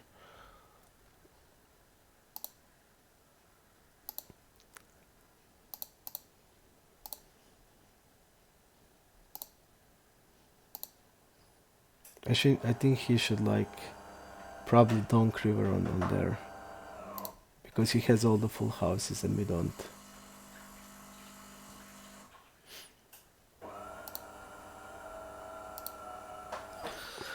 I think he should be having a donk range on the river when it's paired. Definitely.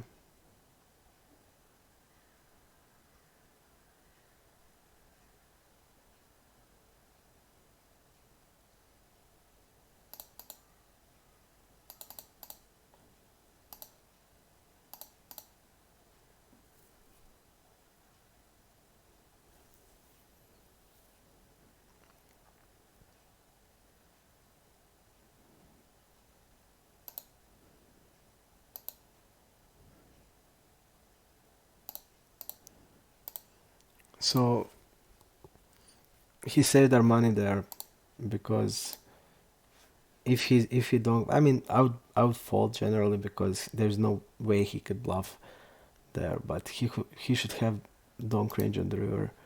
But just here, I would just fold because he's not turning. He's not gonna even check raise aces there. He's gonna check raise just sets, and we hit this straight there on the turn. And on the river, our range, we don't have a full house on the river. That's the problem.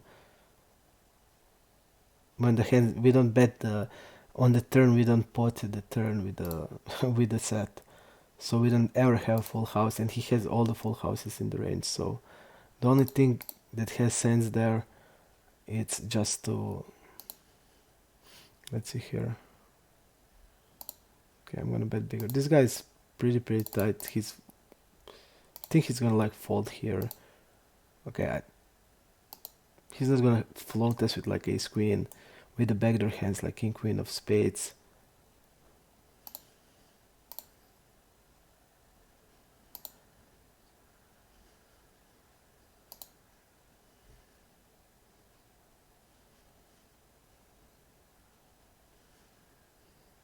He's usually check range strength is weak.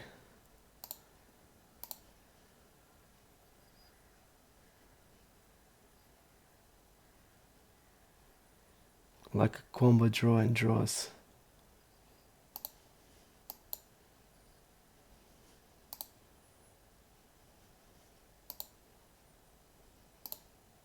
So I think we're gonna be in front on the flop.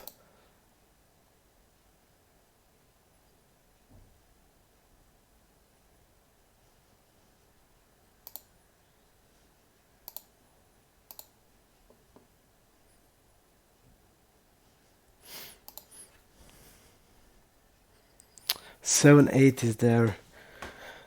He's not betting 8-9.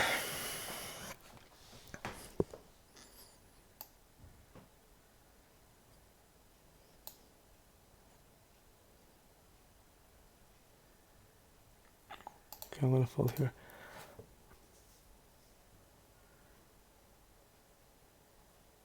He's like wrapping 7-8 here, 7-8 of diamonds. And I'm just thinking if he has like a queen jack of diamonds and stuff like that, I think he would continue on the turn. But also I don't think he's like betting 8-9 of diamonds here. So he's selling, I think he's saying like 7-8.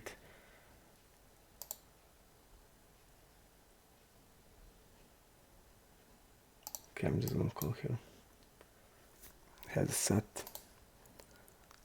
Don't know why wouldn't he bet the turn there, or he wants to go to check jam. I don't know, but it felt to me like tens, like a 7-8 of diamonds, and I think maybe he would go to the like with the hand like queen jack of diamonds, king jack of diamonds, stuff like that. Maybe go to check shove there. I don't know, but it felt to me that he's like only wrapping 7-8 because I expected him to continue here with this. I just expected that. Okay. Yep. I should fold it probably. I should probably fold it on the flop there, just because the guys, we saw that he has a bluffs, but that bluffs are probably not deep. I should just fold there. But on the river, I feel like he's wrapping like 7-8 because he didn't bet anything. I'm gonna raise. We're really weak range donking. I think I made a mistake there.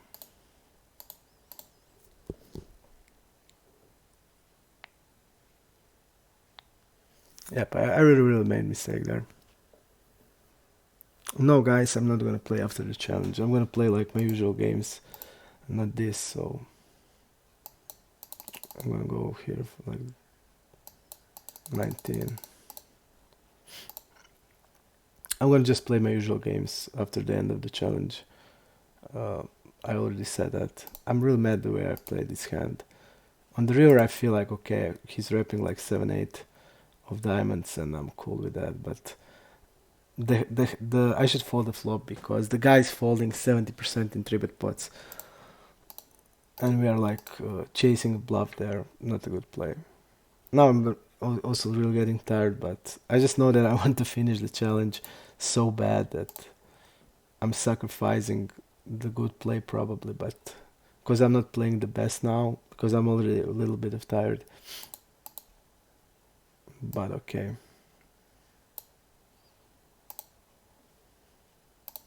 I just think I made a mistake there, definitely. The guy is really tight and he's not gonna make a move on us. Okay. He's definitely not gonna make a move on us, and just really, really bad. Like ping off the net.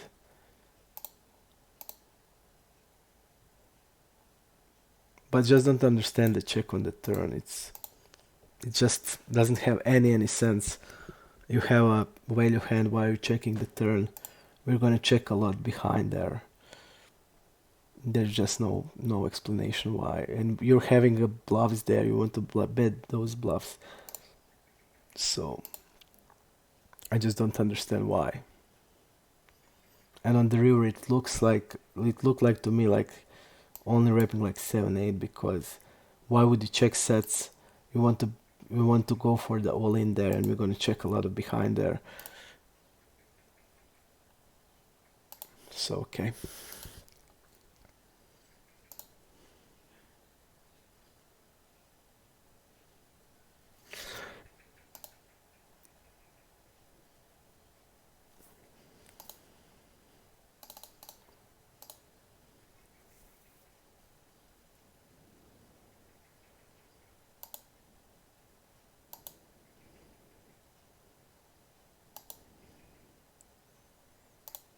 I'm gonna use 1/3 on this board.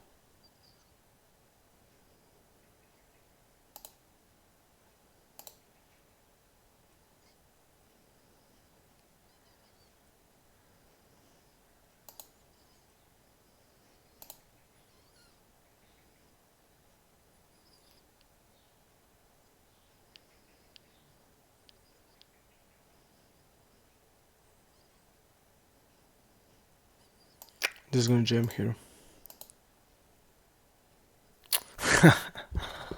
Insane. We get a hand that really insane.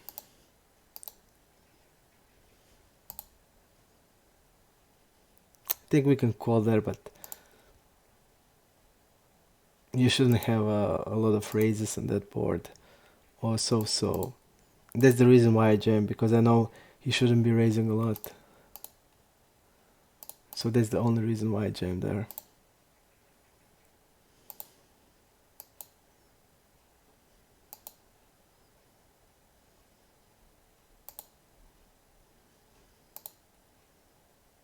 Hit the 4 there. Okay.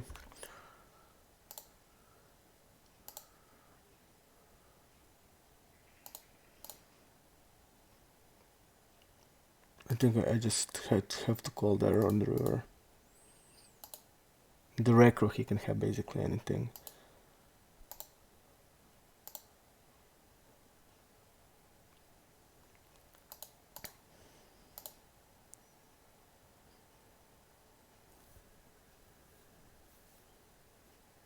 Really, really bad. We can see a flop there.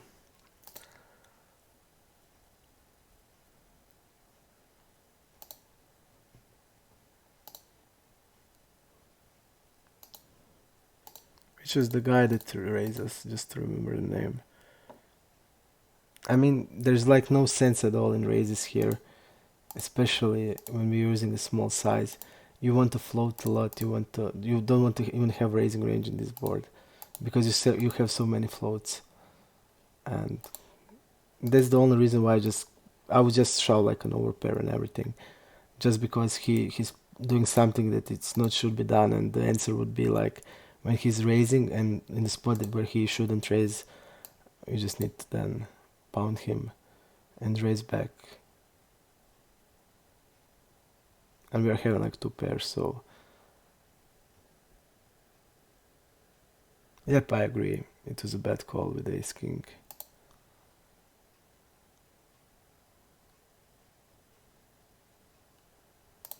Okay.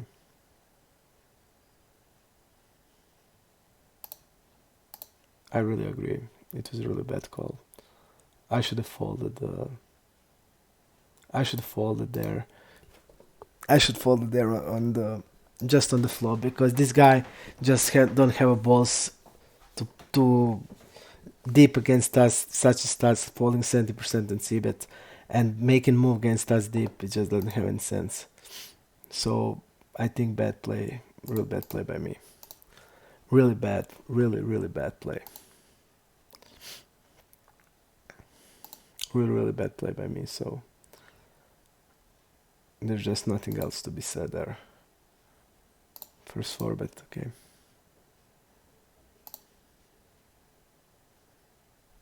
Really, I'm just also really mad. Really bad play.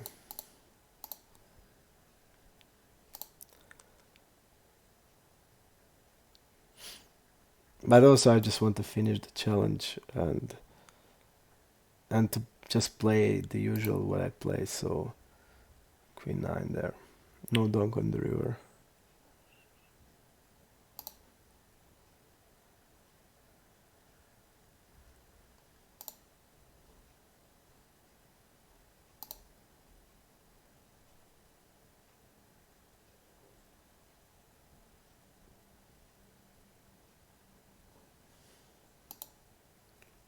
I think this is fold.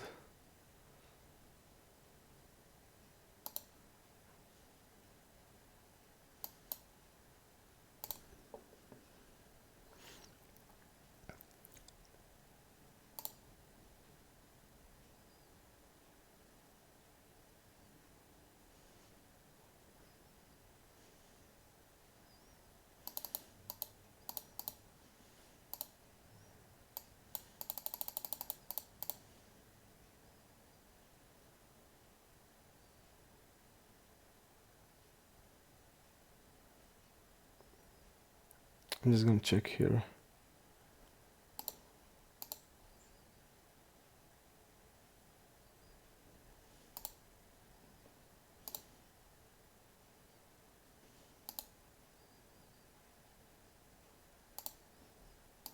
I'm gonna check twice.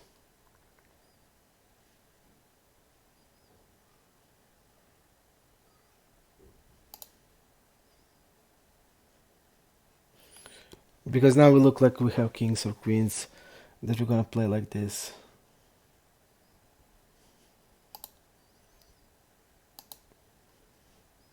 We want to know what he's repping now. He's like repping 8s or 8-9 suited. So I would defend like with the queens here, with the kings. We just need to defend when we check twice.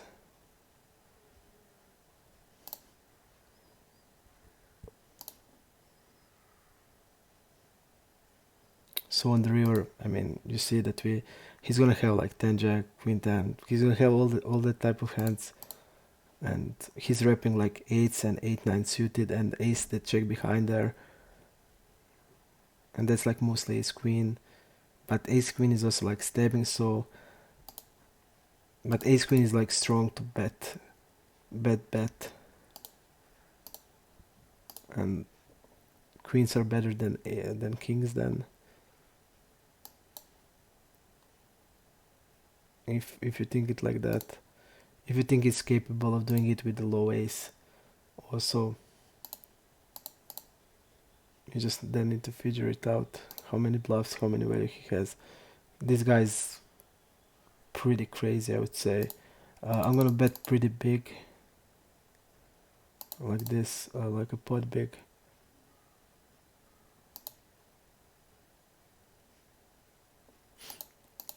And now jam against him.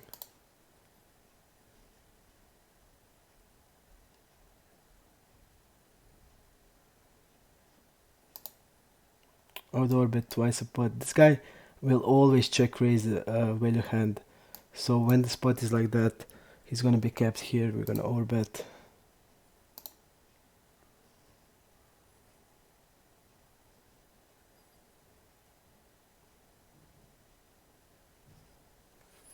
this is like the situation we need to do.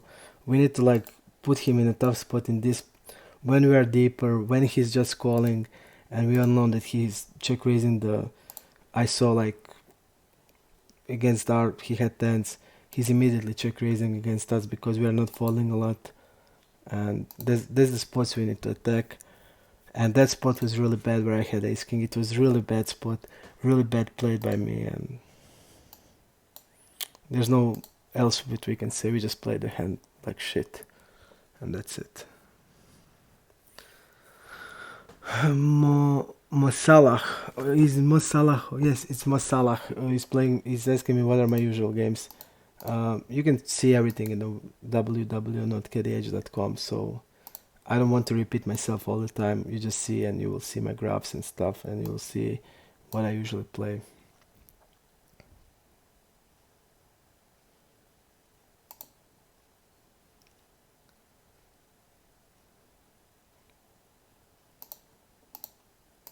Just to not repeat myself all the time. Okay, we have some couple of new regs.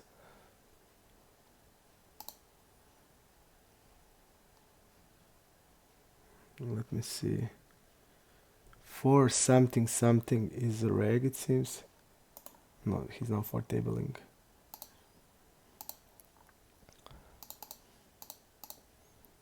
We're gonna tribute deep. Let's see how he reacts in deep play. We only have one situation, so okay.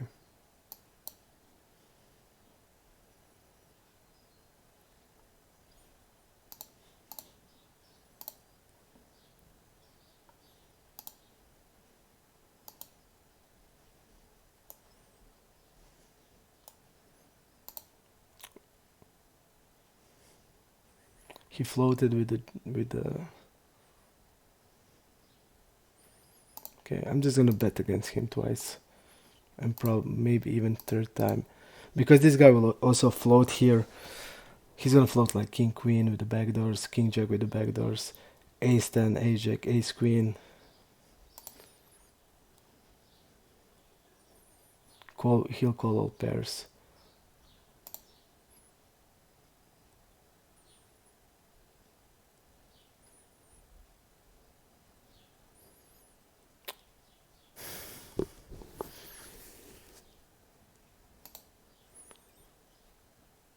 Here I feel like we have the best hand always.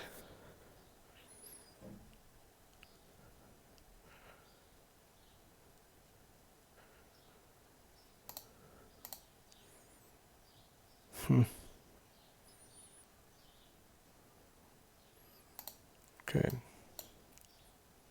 Yeah, I think we always have a better hand there.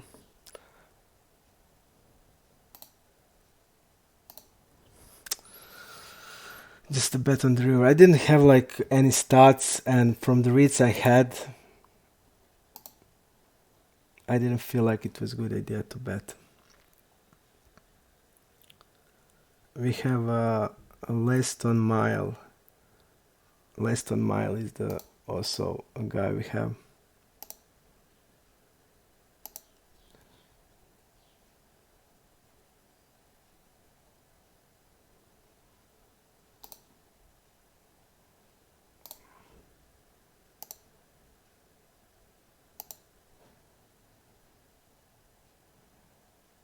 Okay, we get bet 1/3. Like we said, they have a bad check range.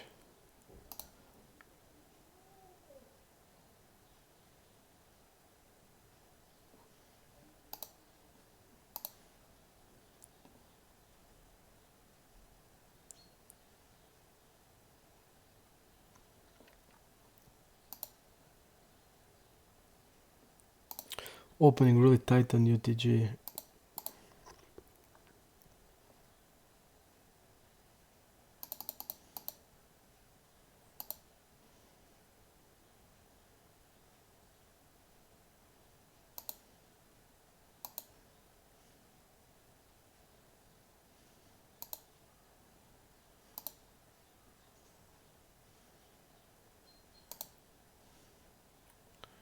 Let's see how much this guy forbets.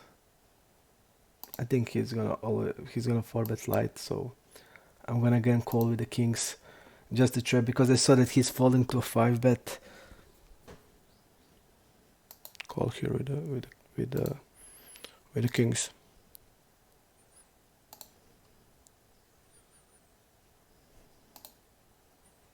You see, like, that's the only reason why he got the ace on the river.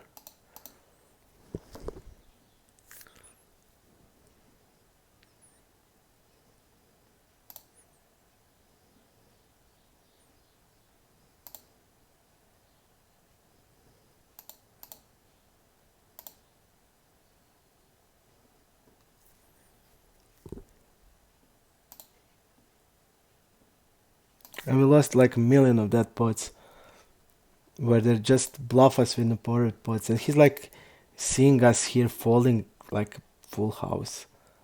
I'm like never folding. Again, 4-betted.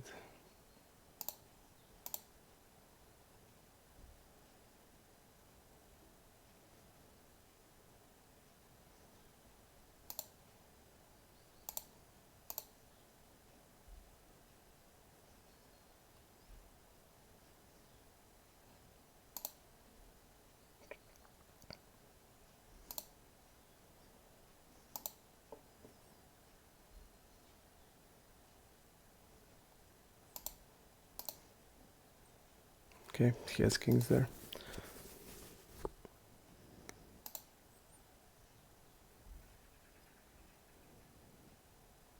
I don't think I can fold like queen there when it hits ever with the queen jack there. We're just running bad. Just running bad. But there, I mean, they're just over forward bluffing, especially when they don't have sample. Like ace 5, the guy had king jack off, and we lost like all of that pots. He had kings there. That's why I check behind the pretty strong hand there. But if I like bet there and get shoved, I'm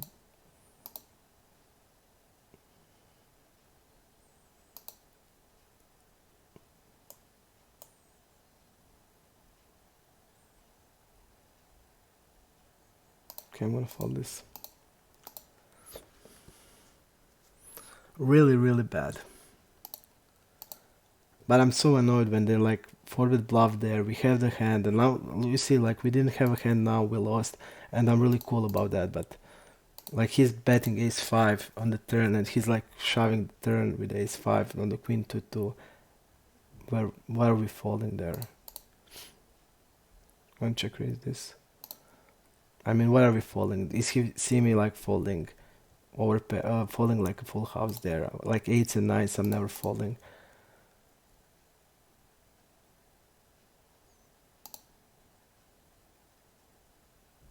And I like that hands like that just sicken me. I mean, we made like a bad bid today.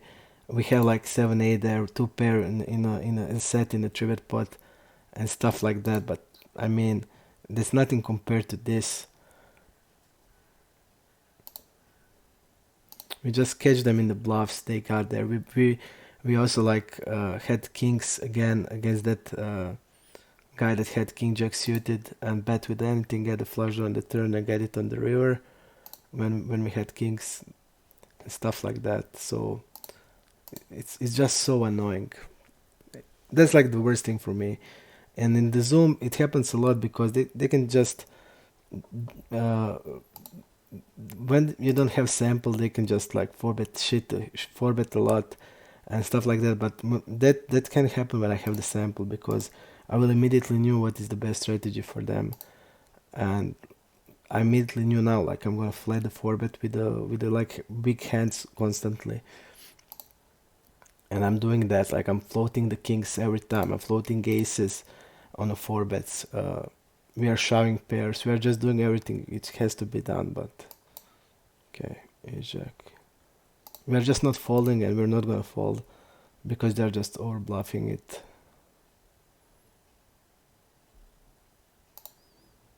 I'm gonna check here. Just call.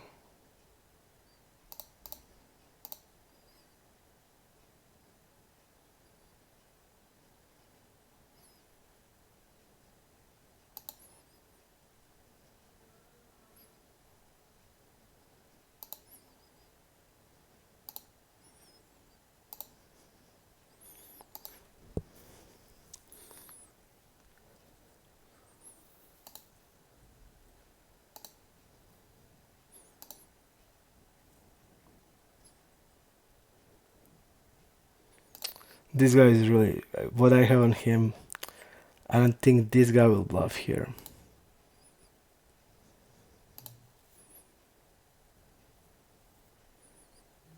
Yep, I just don't see that he will bluff here.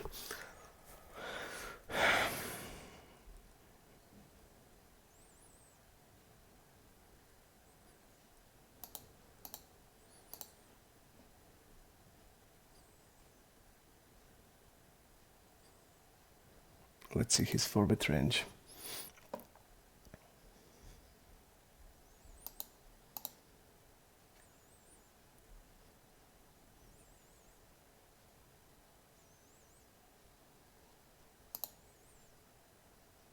And I'm not sure, like, if he's having like king queen suited, king jack suited, king queen suited, I don't think he's like turning into bluff or king queen off. And I have like that he's like really tight. He's not even bluffed the river. He bluffed with a small side, turned something into bluff, but nothing bigger. Yep. I really feel that this is a fold against him.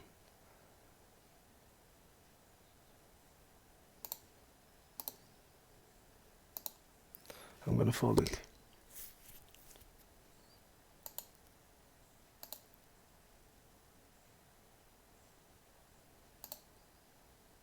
And also I think he has all his queens in the range.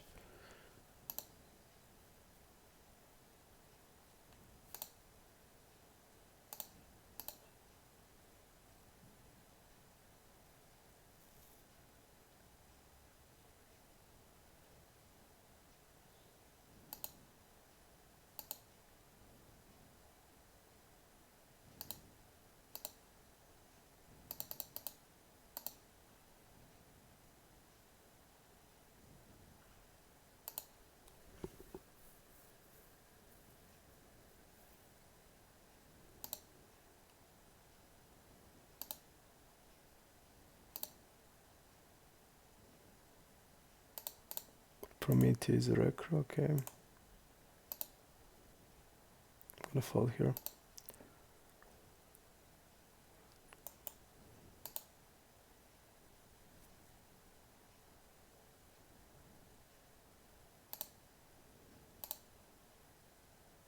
I want to see what will happen here.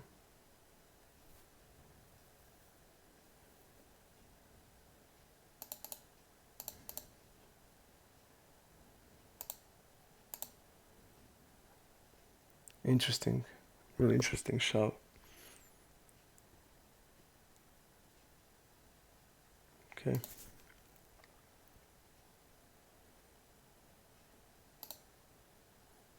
This guy is not folding to 3-bets. Okay.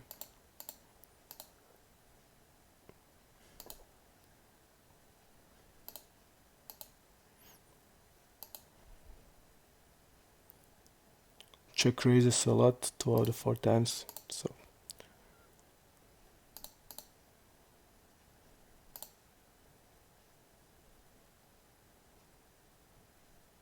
I think we are jamming here, turning this into bluff. Definitely.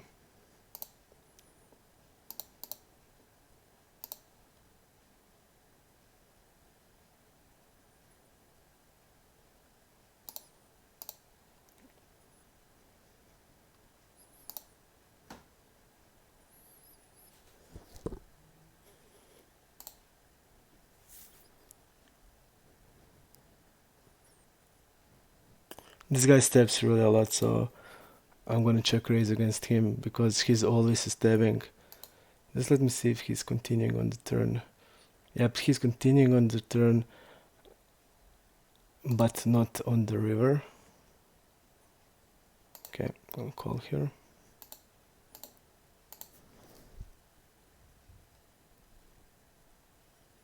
I think he's gonna bet ace here. He checks, okay. He checked the ace. He checked the ace 9. This is sick. This is just sick. This is just sick.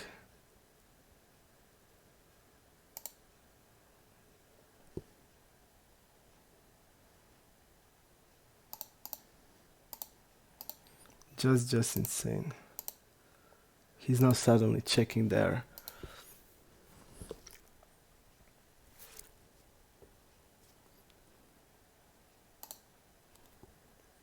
I want to check call just because he's always betting the turn also. But okay.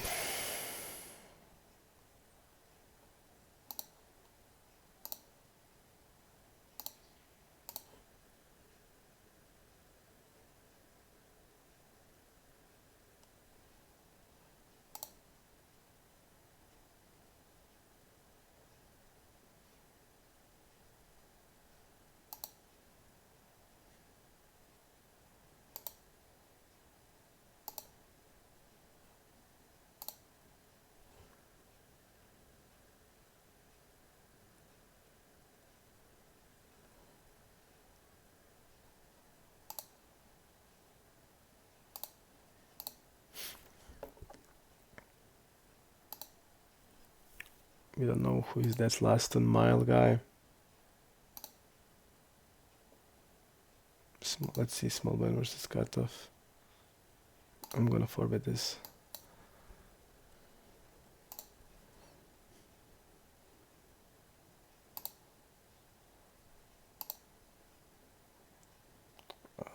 Queens, I'm gonna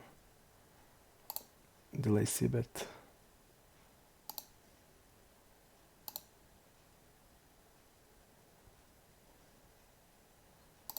Alpac is donking again. He did donk before we raised and he folded. Just before few hands.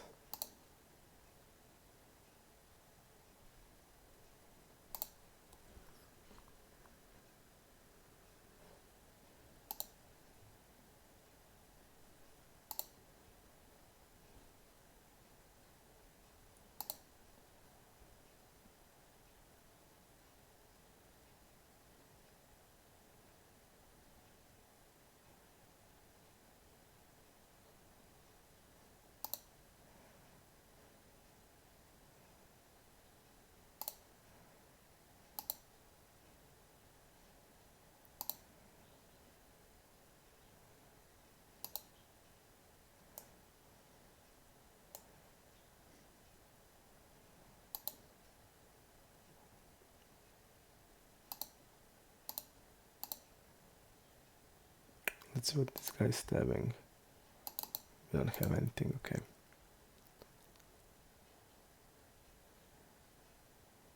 I'm just gonna go to showdown.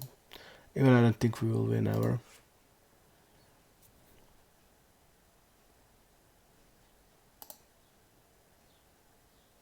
But I think if we wanted to turn it into bluff, we need to do it on the turn.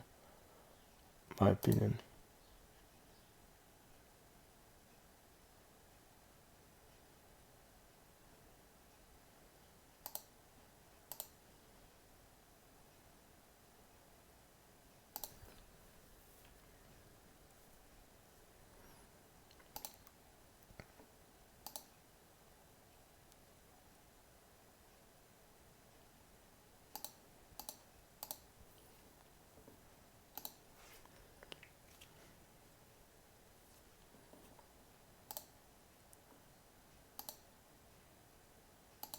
Even that spot with the queen jack, it's a weird spot when the guy is delay betting on the queen. Now when I think, but we just saw like too many bluffs that they tried on us, and maybe they can see like a queen as a good card to bluff. I don't know, but basically I think we are never folding that when you put the range there. It's like too high there, I think.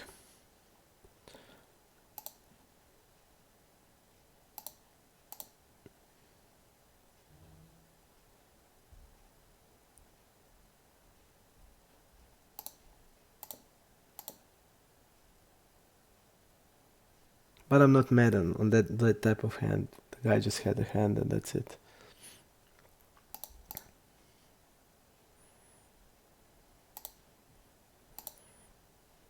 I'm just gonna bet bigger here.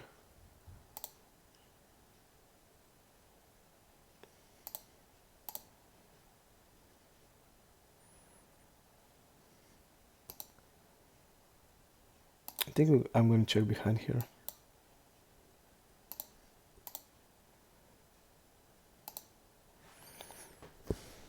I think his range is like 7s, 8s.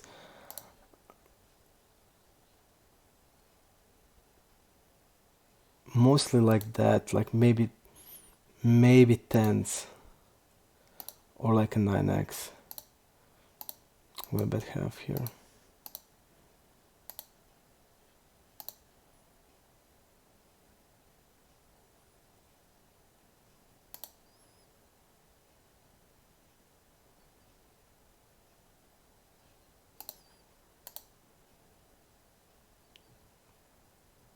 Let's see what he had. And he even called already 7s. It's just like the image we have, it seems. But we didn't play with this guy, 92 hands, and he's doing that. This guy is folding, let's see. Okay, but that is in 3-bet pots or not. Out of position in 3-bet pots, 71, 60, okay. I'm just gonna overbet here.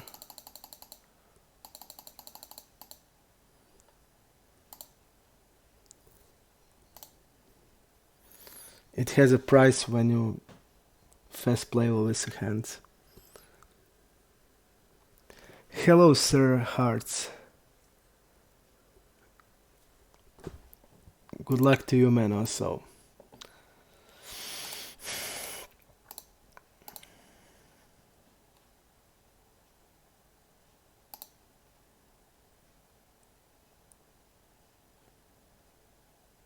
It seems like Alpaki is shoving or opening 35x. He shoved like last hand. And I folded. It seems like he's just going crazy. Maybe something crazy happened to him. We don't know that. Okay, I'm just gonna bet.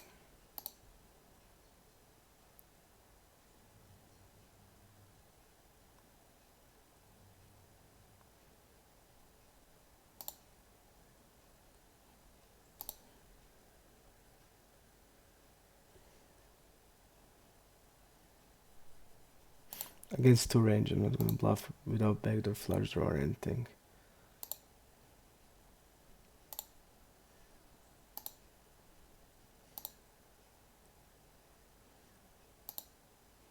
Prometheus is shoving immediately. Okay. Pretty good.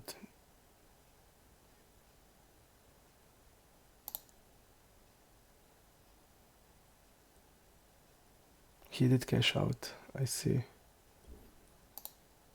So this means he's taking the money before the, like, immediately, or...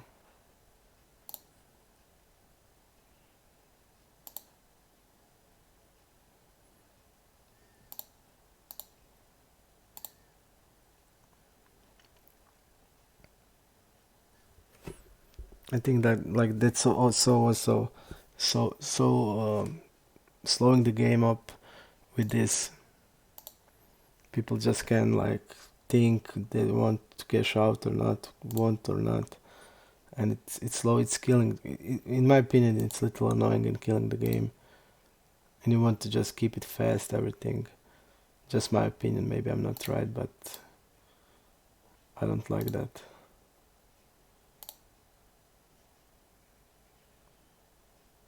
This guy will continue to bet like every ace, I think.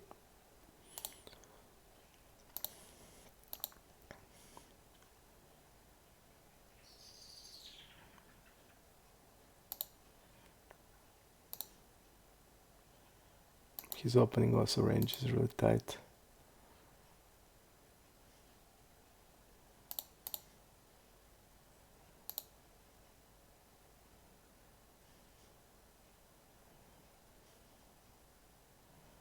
Okay, this guy will call like 7s, 8s, everything like that.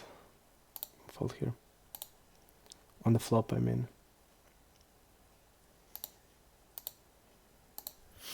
We're gonna make a quick pause, and we're gonna play more. I'm gonna play, like I said, like until my baby is wakened. I'm gonna play it off. And then we have like just one more session and we are done with the challenge. And I just hardly can't wait to finish that. Chuck chuck, man. Don't be like that. 5-7 I'm folding. Um, I'm gonna just make one quick pause and we are back.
Hello, we're back.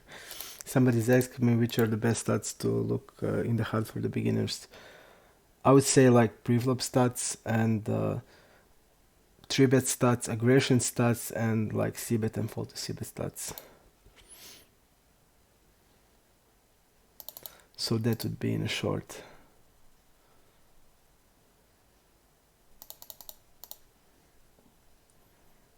I'm just gonna raise this as zero, guys. Absurd. Show here.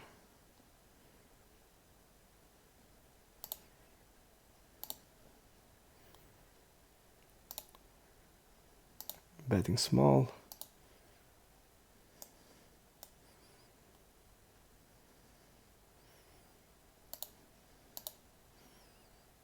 I think we want to bet here. Let's see what we have on him. Okay, I want to bet here. I want to bet like king queen. Don't want to go to a check shove. Don't like the play. I just want to bet here. We want to bet like king queen plus for value. We have ace queen, have bluffs. Just don't see point in check shoving.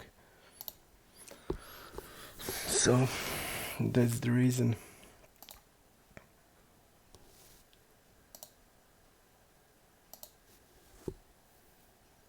Okay, 3-5 here. Okay. Lars seems. Oh, I'm just gonna fold, and I have a really good feeling about this hand. We're gonna flop something big. You'll see. Ah, I just had a feeling that this will happen. Had a really good feeling, but I'm not cold calling 3-bets. So I just don't know what can I do. Like 4-bet against this guy who 3-bet first time, and this guy is like super stupid guy.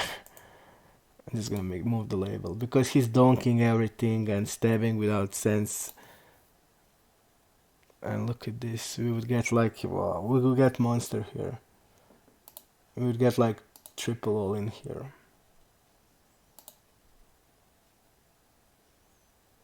Look at the hand. And I said, let's do something stupid and call the trivia there.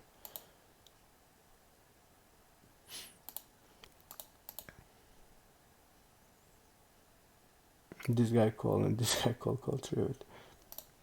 Really stupid. But I'm glad I didn't do it, so.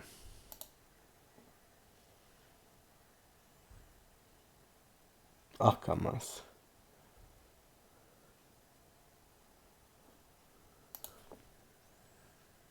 Akamas, Akamas.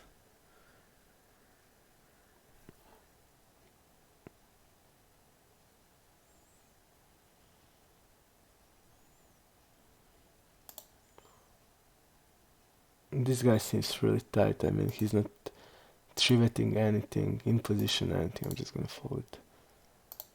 I don't know the guy also. Here it's also strange.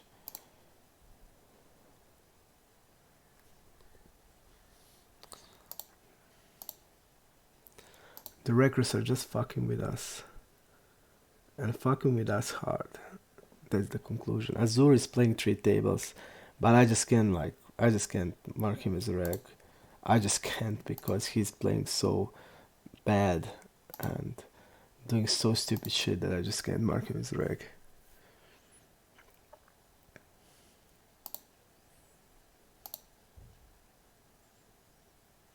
Let's see multi-way this guy. First c-bet multi-way.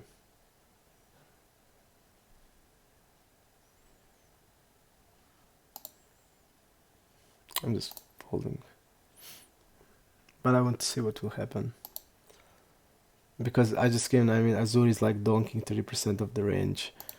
And he's some type of the reg. I just can mark him as reg and that's it.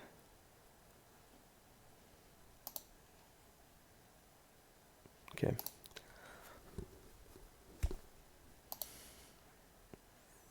I'm gonna check call here.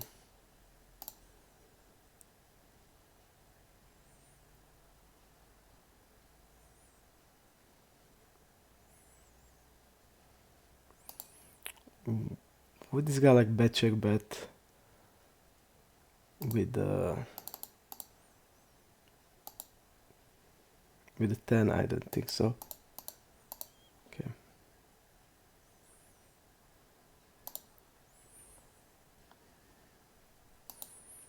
We're betting whole range in this spot.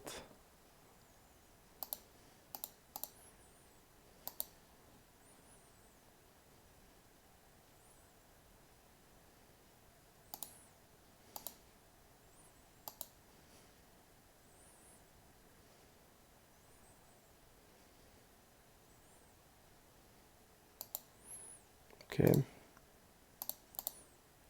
Let's see what I have on him. Okay. He saw a lot of shit from us.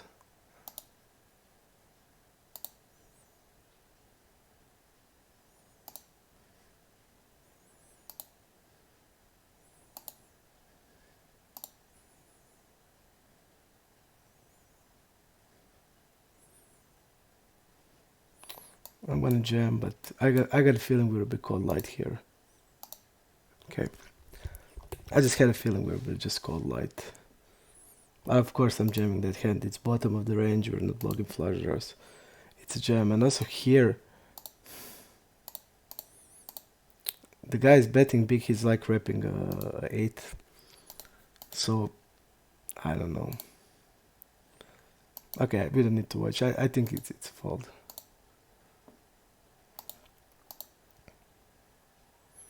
Let's see what I have on him.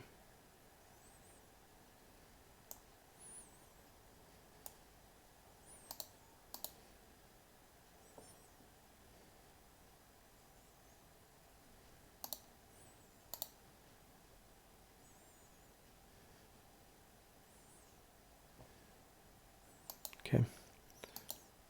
I'm gonna bet here.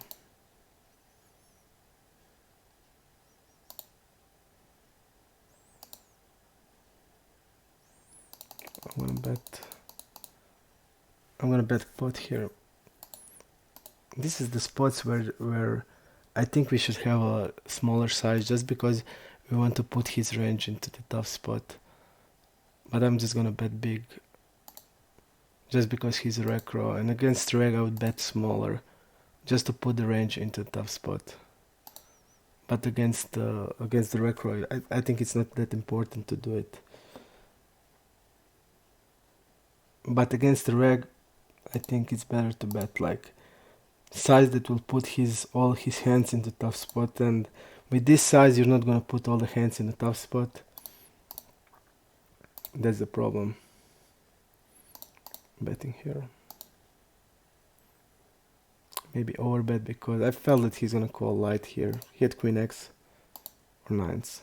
What queen x? I thought that queen was on the turn, so it's obvious like a pair, like fives.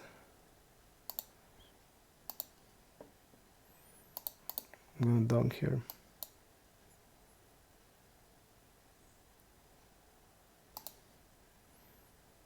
And I'm gonna bet once more. Okay. Belleroholic is asking me, do I find the games easy? My usual games I find easy, but Zoom is definitely not easy for me, just because the format of the Zoom is not, it's not the best, in my opinion, for my game.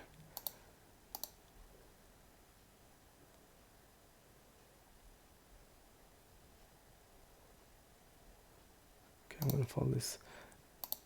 It's not the games that are important, it's just the format of the game.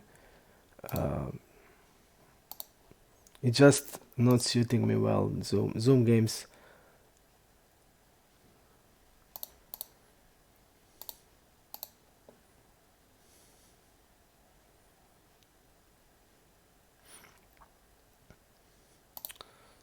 Blank, I'm just gonna bet smaller.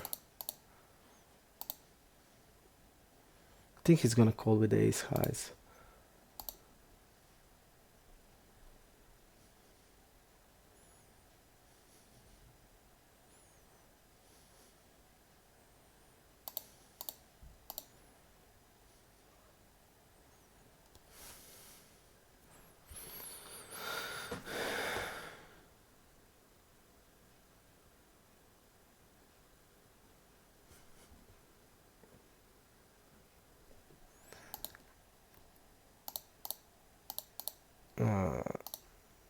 Really, I don't know.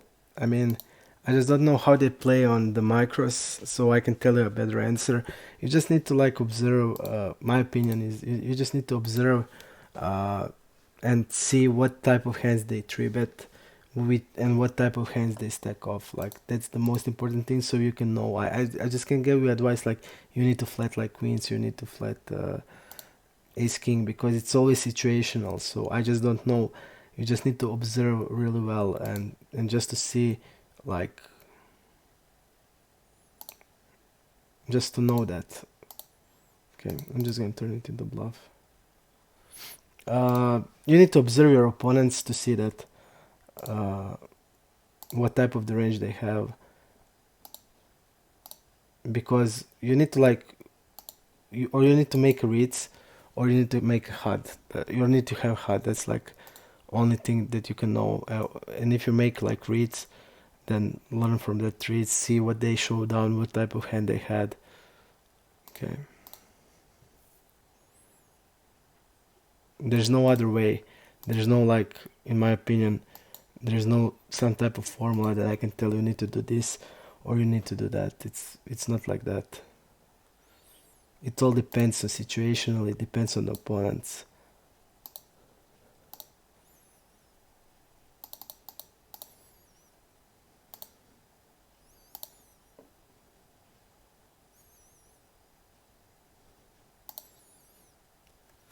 Everything in poker is like that. Observing, you need to collect information from opponents, and you can use HUD to collect information, or you can do it by yourself. But look at this: small blind versus early, big blind versus early. He didn't three bet at all. Let's see even small blind versus button what he had. He had like king jack suited versus button. I'm just gonna fold here. And also like I would say that on the lower limits they usually won't have a like wide 4-bet bluff range. That's also true. So you just need to observe and see like what are they doing and you can adjust to it. If you're like if there's just stack off with kings and aces, then like 4-bet call queens would be like really bad and stupid thing to do. So we need to just see.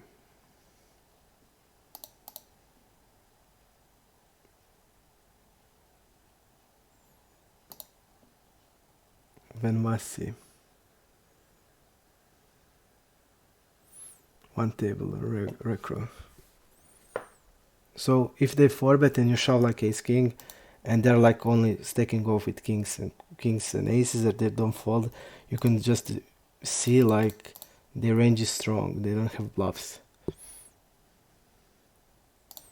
I'm gonna bet 1/3. This guy's not folding anything.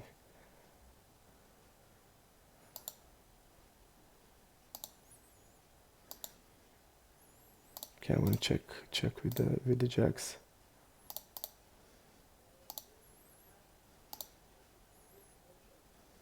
I would call against him, just because he's in my eyes very spewy guy. Let's see what he had. 6-7. Okay.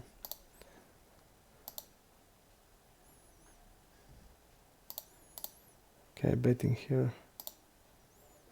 We just need to bet there. There's no. He's not stabbing there, calling on a small blind. He's not gonna have like many flushes there, so he's gonna have like king X's, pairs, and pretty safe river, I would say, generally in that spot. But we are just fucked. Like we are just fucked. Like we are always fucked today in every spot.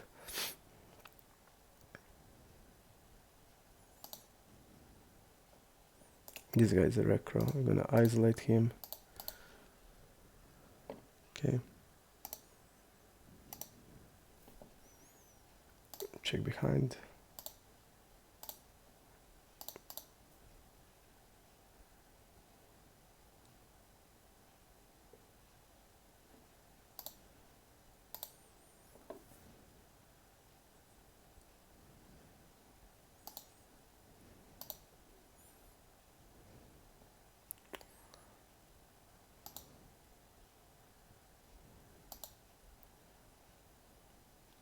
I think Jack X are not a good call.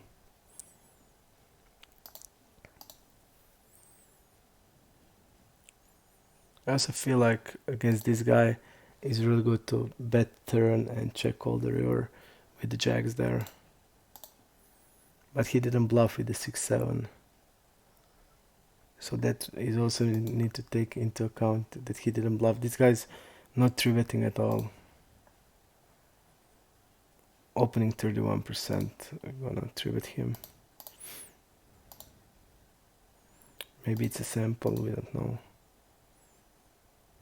He's opening a cut with a ace-3 off. He called 3-bet with 5s and folding a lot of 3-bets, okay.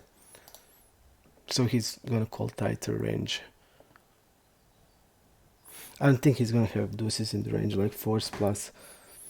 I'm gonna bet bigger size in this board. Okay, call here. I don't think this guy will float like king queen. Maybe he will, but I'm not. I don't think so. He's gonna continue like pairs mostly, and that's it. So pretty transparent range to play against. When we bet that big, they're not gonna be floats. They're not gonna be anything of those. So betting pot, okay.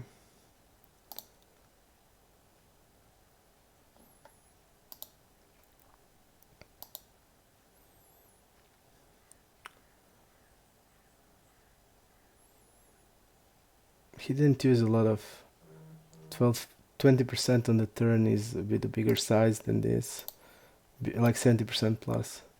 So I guess he's repping polar here, like I don't know, 10s plus.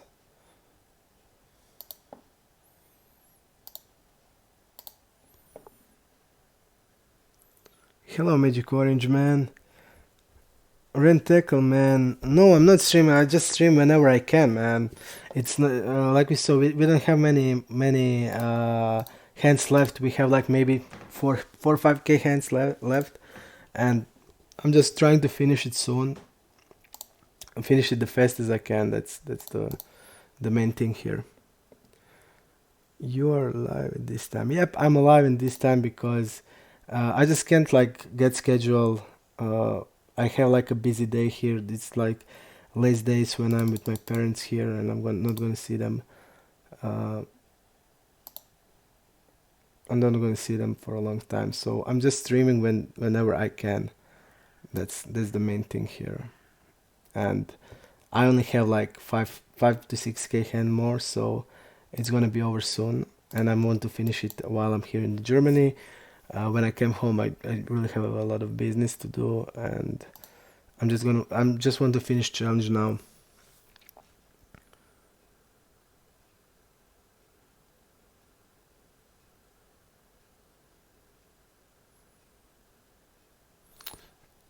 Uh, Not Debe is asking me interesting question, and the answer is it depends. I would say my opinion it depends on the pool. If the pool can't exploit your towards to bluffiness, you can then do it, and it's much better to be unbalanced. That's the only measure there. Are you can by doing like what you're doing, can you be exploit? If not, if they're not gonna do it, then of course the best thing is to be more bluffy than not.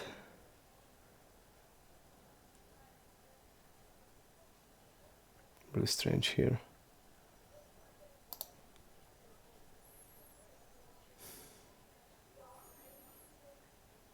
Chick chuck. Again, we are against the recross. I think we just need to call there.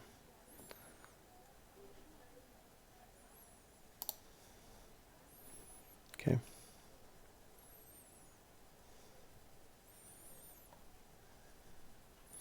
Let's see how this guy plays deep.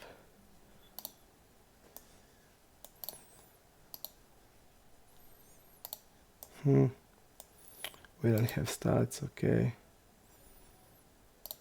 I'm gonna bet here. With jacks, let's see.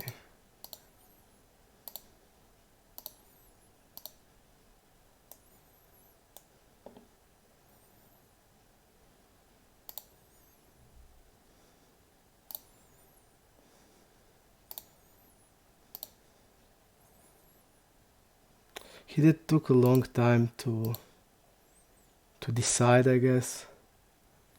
Call it tribute with the eights there. He did like a long time thinking.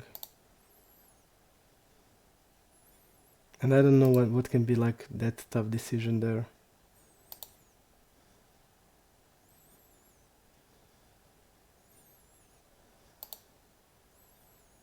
I again don't like this size at all. And here I just don't buy that he has like ace-x.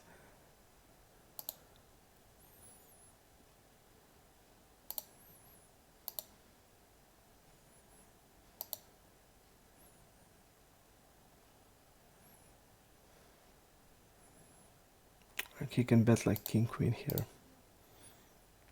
That's the problem. He's not bluffing with this size at all, but he can block bet like a king queen here. And he's bluffing with the bigger sizes. So if he's turning like a pair into bluff, like nines, he's gonna bet bigger. And the problem here is he will block bet like a king x also, like king 10 or stuff like that.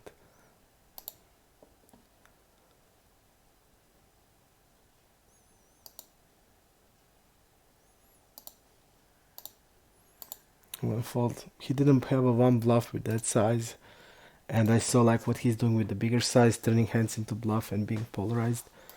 He can just block bet king and call with the jacks would be disaster, and turn them into like raise there. I don't think they are good.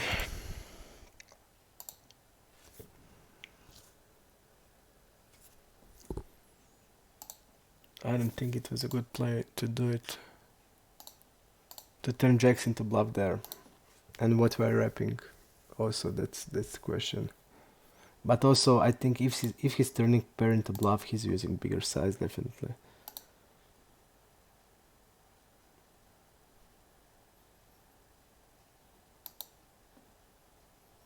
Check here Gabashvili, let's see him. He's one tabler, okay.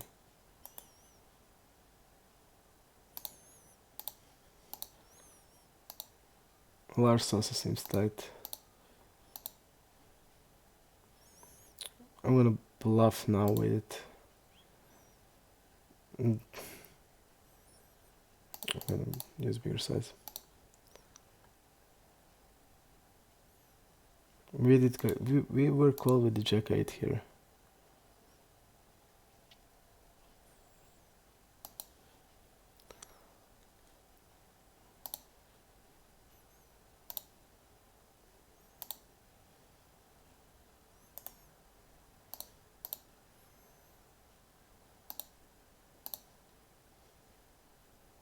I'm definitely betting now.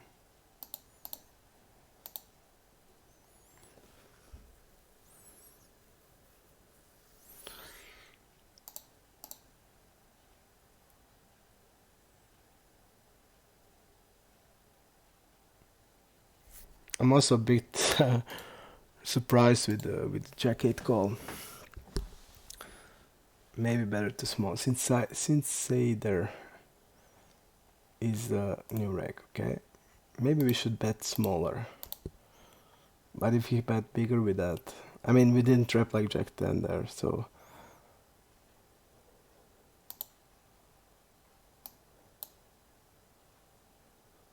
okay.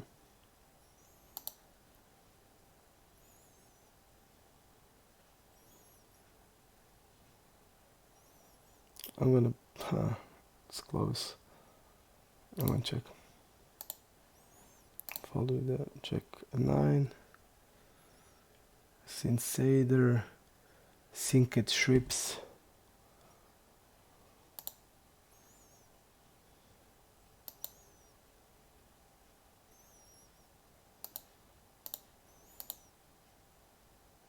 I think, but we didn't have a chance. I think this is like a perfect spot to turn it into bluff if he's betting on the river, but he did check here, so we really did have a great hand.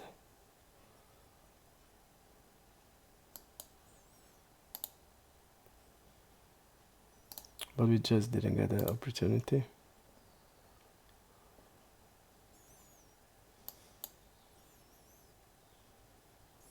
I'm just gonna stack off in these positions.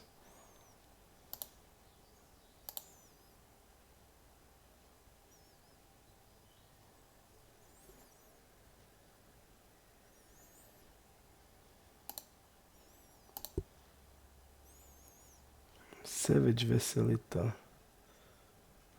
Recro guy.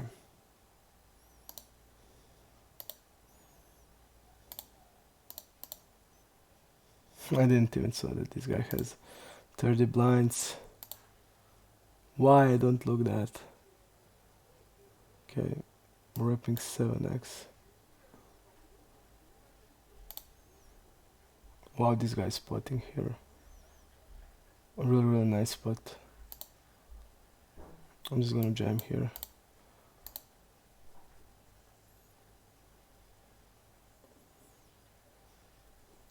What happened there? Yeah, but I think the fold on the turn. I don't know what he bet, but it feels it's fold. Whatever size he chooses. Now our hand just becomes bad in my opinion. He bet 2/3, okay. I think just our hand is becoming real bad. Call for kings, and in these positions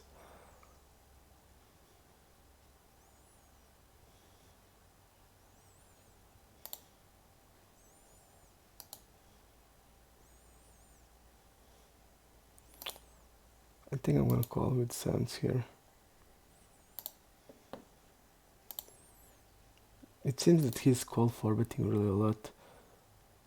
He did have kings, but generally it's 8%.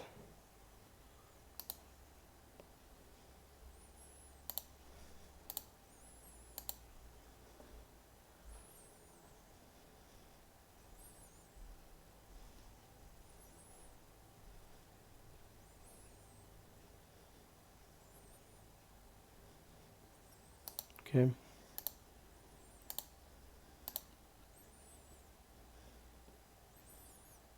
I don't know how to explain this play, but this guy, I read what I have in the reads about him. He he had tens against us. The board was king 10 8, king 10 9. He check raised an overbet shove to X spot with tens. We had a nuts. We had a straight.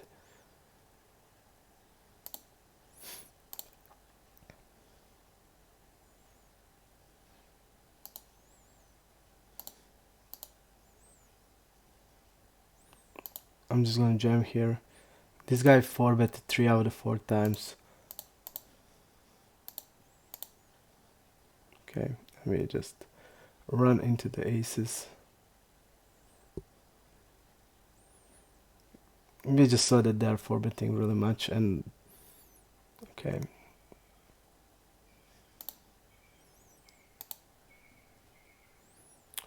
4-bet 3 out of 4 times, opening 22%. Okay, if you have a hand and we see that they're like 4-betting ace jack, ace queen, king queen suited, stuff like that, I'm just gonna jam sevens.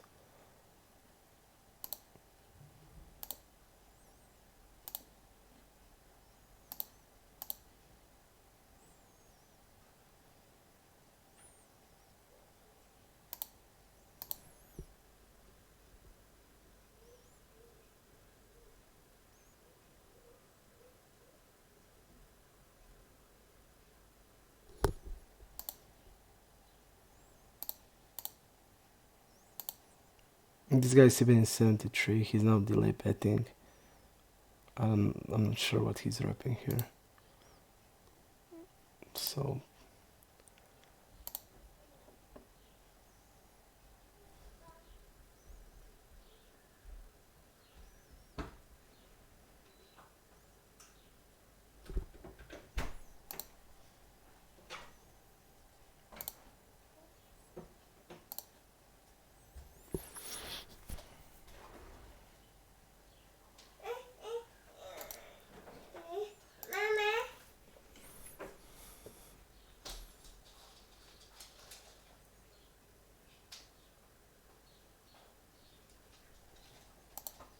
we are trying to know opponents and to see like from every reads to make some type of exploit. So we are not doing blindly, but generally we have also a pool.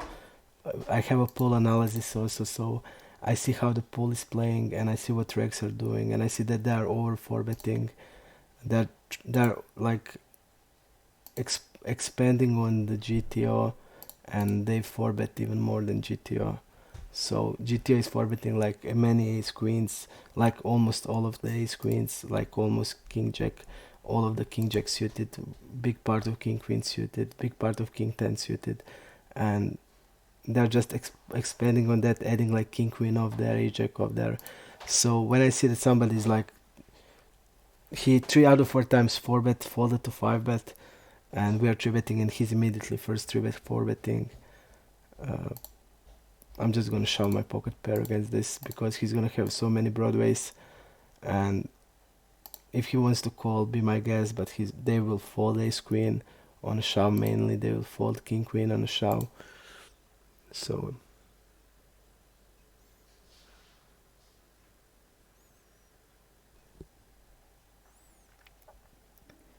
I'm just gonna bluff here.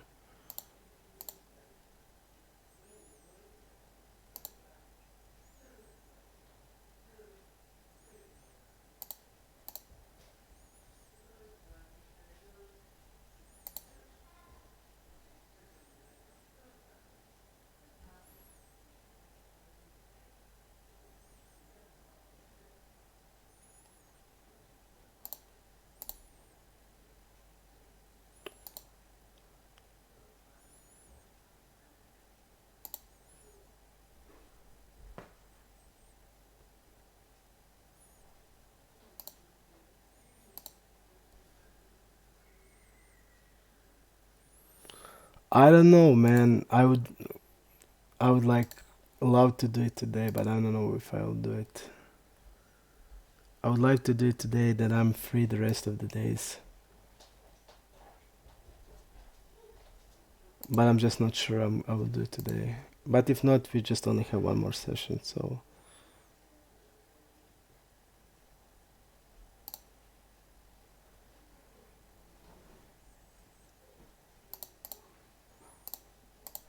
We only have one more session and that's it.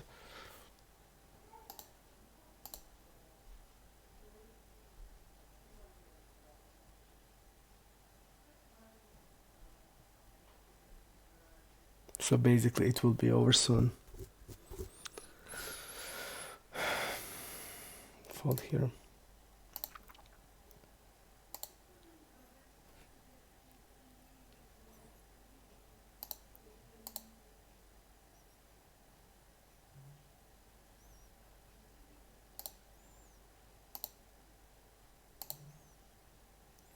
I don't know with this guy, like, is he a fish or what? Has some type of direct stats.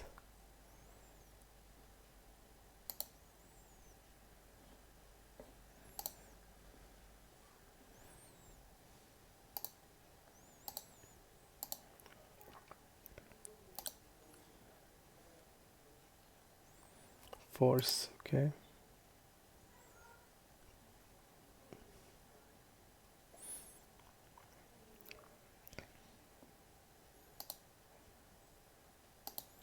Contribute this.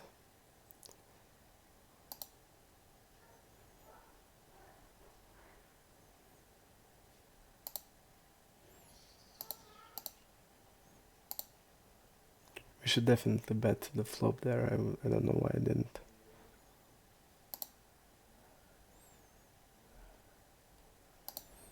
Definitely bet the flop.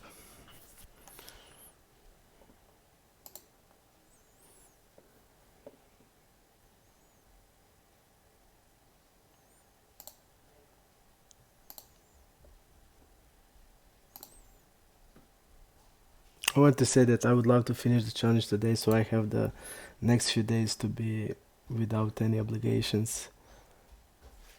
And we are just really close to finishing it. And I'm really tired of it.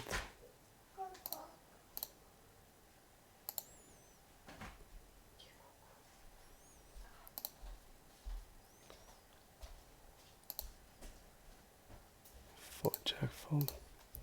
I'm really tired of playing against unknown people all the time, and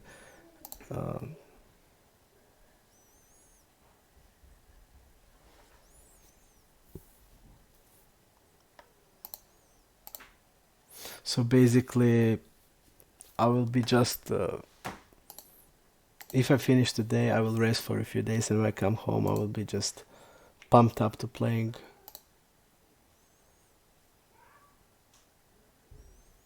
But they're getting also really tired, so I think we can make just one big session and that's it, like today.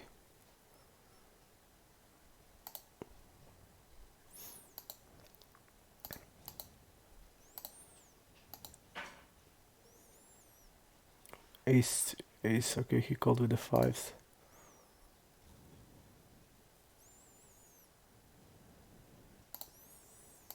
Call 4 here against okay,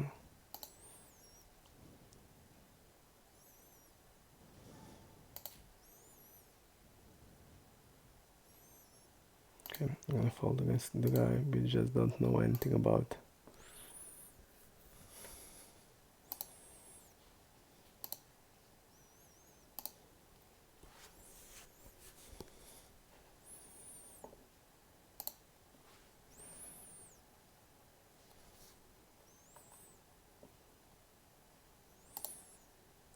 I think I'm just gonna make one more session, and that will be the last one. And we're gonna just I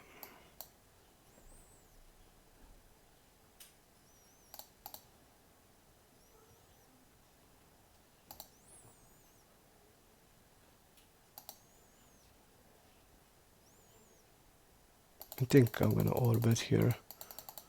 I don't think he's gonna fall like ace-x.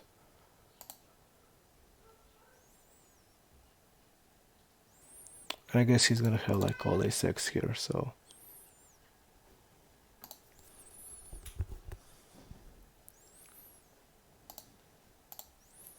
Maybe we can check the river there, just to ensure to have a good call range. Just a good call hand when it's. But also I feel he's gonna have like all aces, so all ace all small ones. He's probably raised ace king, so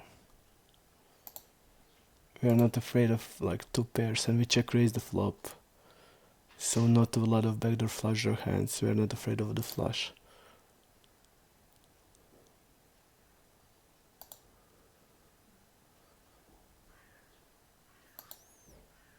Okay, I'm gonna call. He donked the. This guy donked middle pair.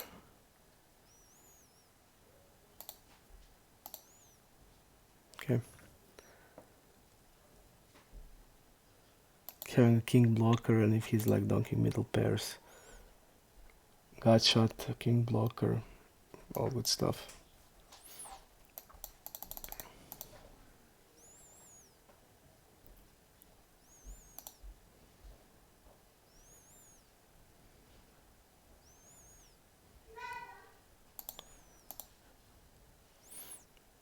Against the regs, I always said that I don't like to have a call range here, so I'm gonna check raise.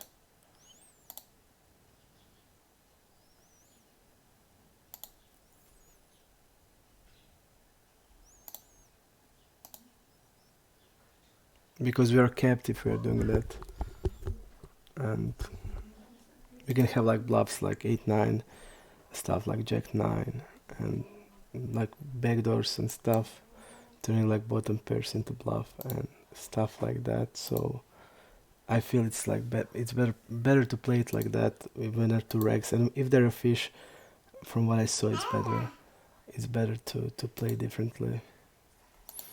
I'm gonna check raise here.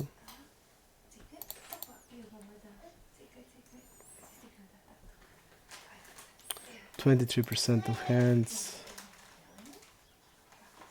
4-betted ace-8. This guy 4-bet against us.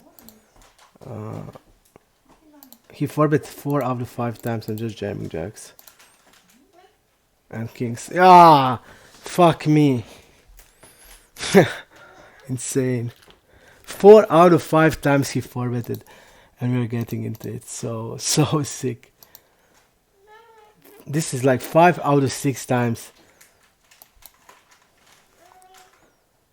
So sick. Okay, I'm definitely calling here with 8-9 suited.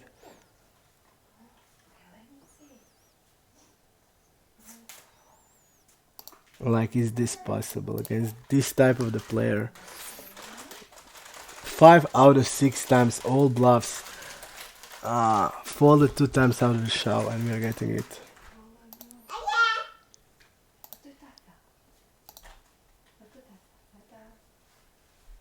I'm shoving here.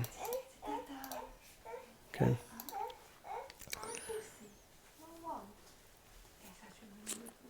So bad. I just can't like 4-bet.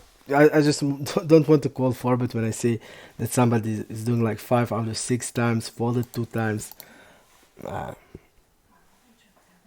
and had like aces 1 time.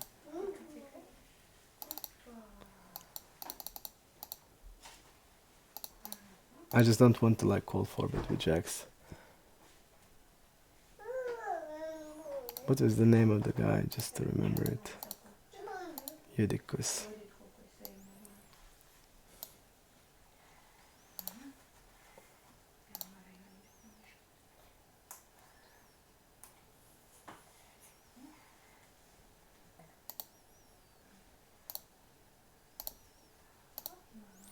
But you see, like, when we are like calling with the aces there, with the kings there, when we are calling, they have bluffs like king jack off, like king jack suited, and they like get against us, they suck out.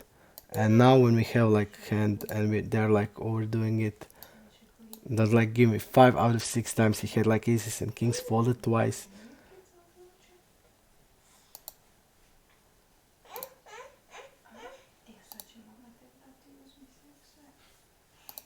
Also, like, don't like that play.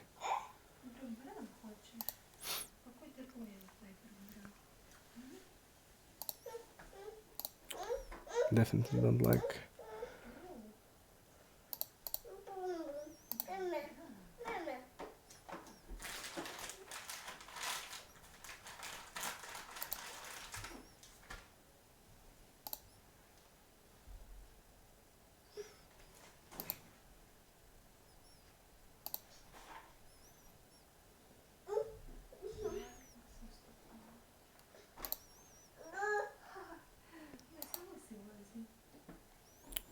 If I could bet like there, I would like even put more money that we are really good.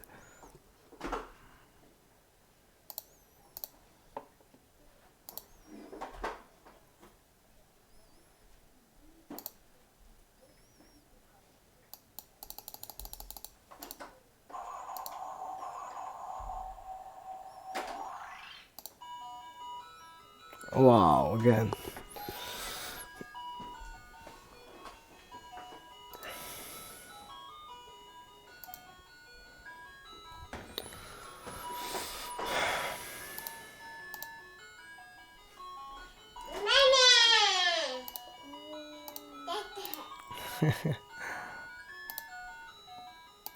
I think guys I'll quit the session for today, just, and we'll see each other one day more, and we're gonna finish the challenge more.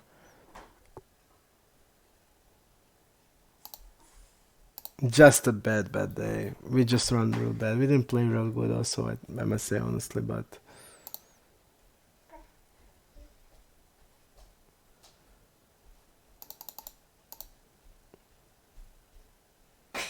just don't fall there.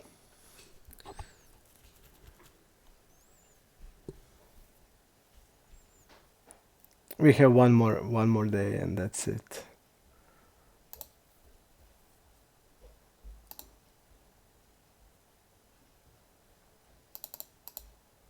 I'm just gonna decide when will that day be. It will be today or tomorrow.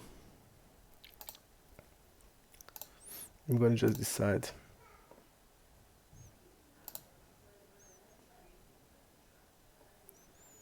And then will show at the end of the challenge how much we run like kings to aces, when we had aces we lost 2 times against kings. And one was 200 blinds. Just pre-flop all-in that we lost. So we run like, it will be now 3x times 10 stands plus on bigger pair pre-flop. It will be now 3x, more than 3x now. And we run like ace king into the aces more than like we almost like also 3x more than we had it.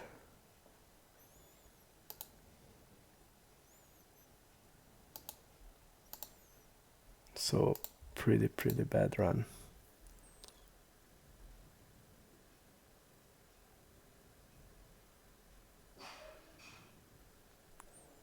Man, you don't need to watch, man, if they are boring, man. I'm not pushing you to watch. So you can do like something fun, and I don't know. If you want to watch. There's no like broadcast or anything. I want to put the music, but I wouldn't be able to do it.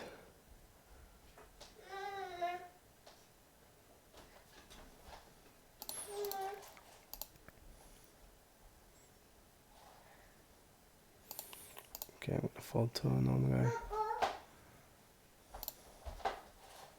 Oh, wow, this is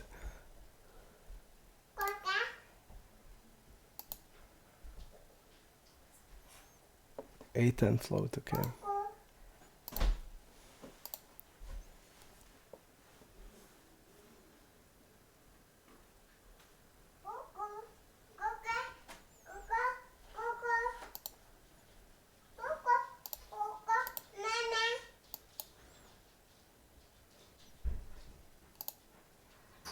I think guys I'll just quit for now. I need to go, and we'll continue today or tomorrow. Okay, just gonna make last hands now.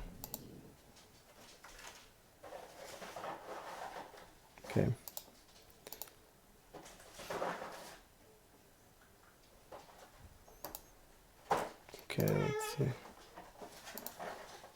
I just need to go now.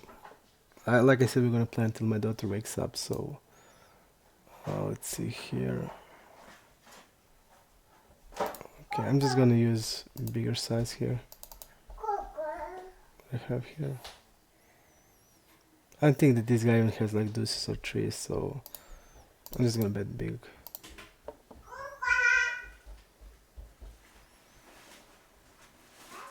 He's opening 10%, so he doesn't have like deuces and trees in the range. So we are really, really strong in this board. I'm just gonna jam now. He's gonna have like 7s, 8s, 10s. I'm just gonna jam.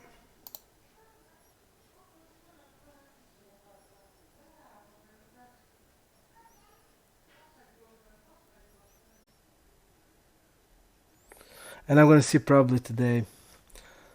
Okay. So I see you guys. Bye.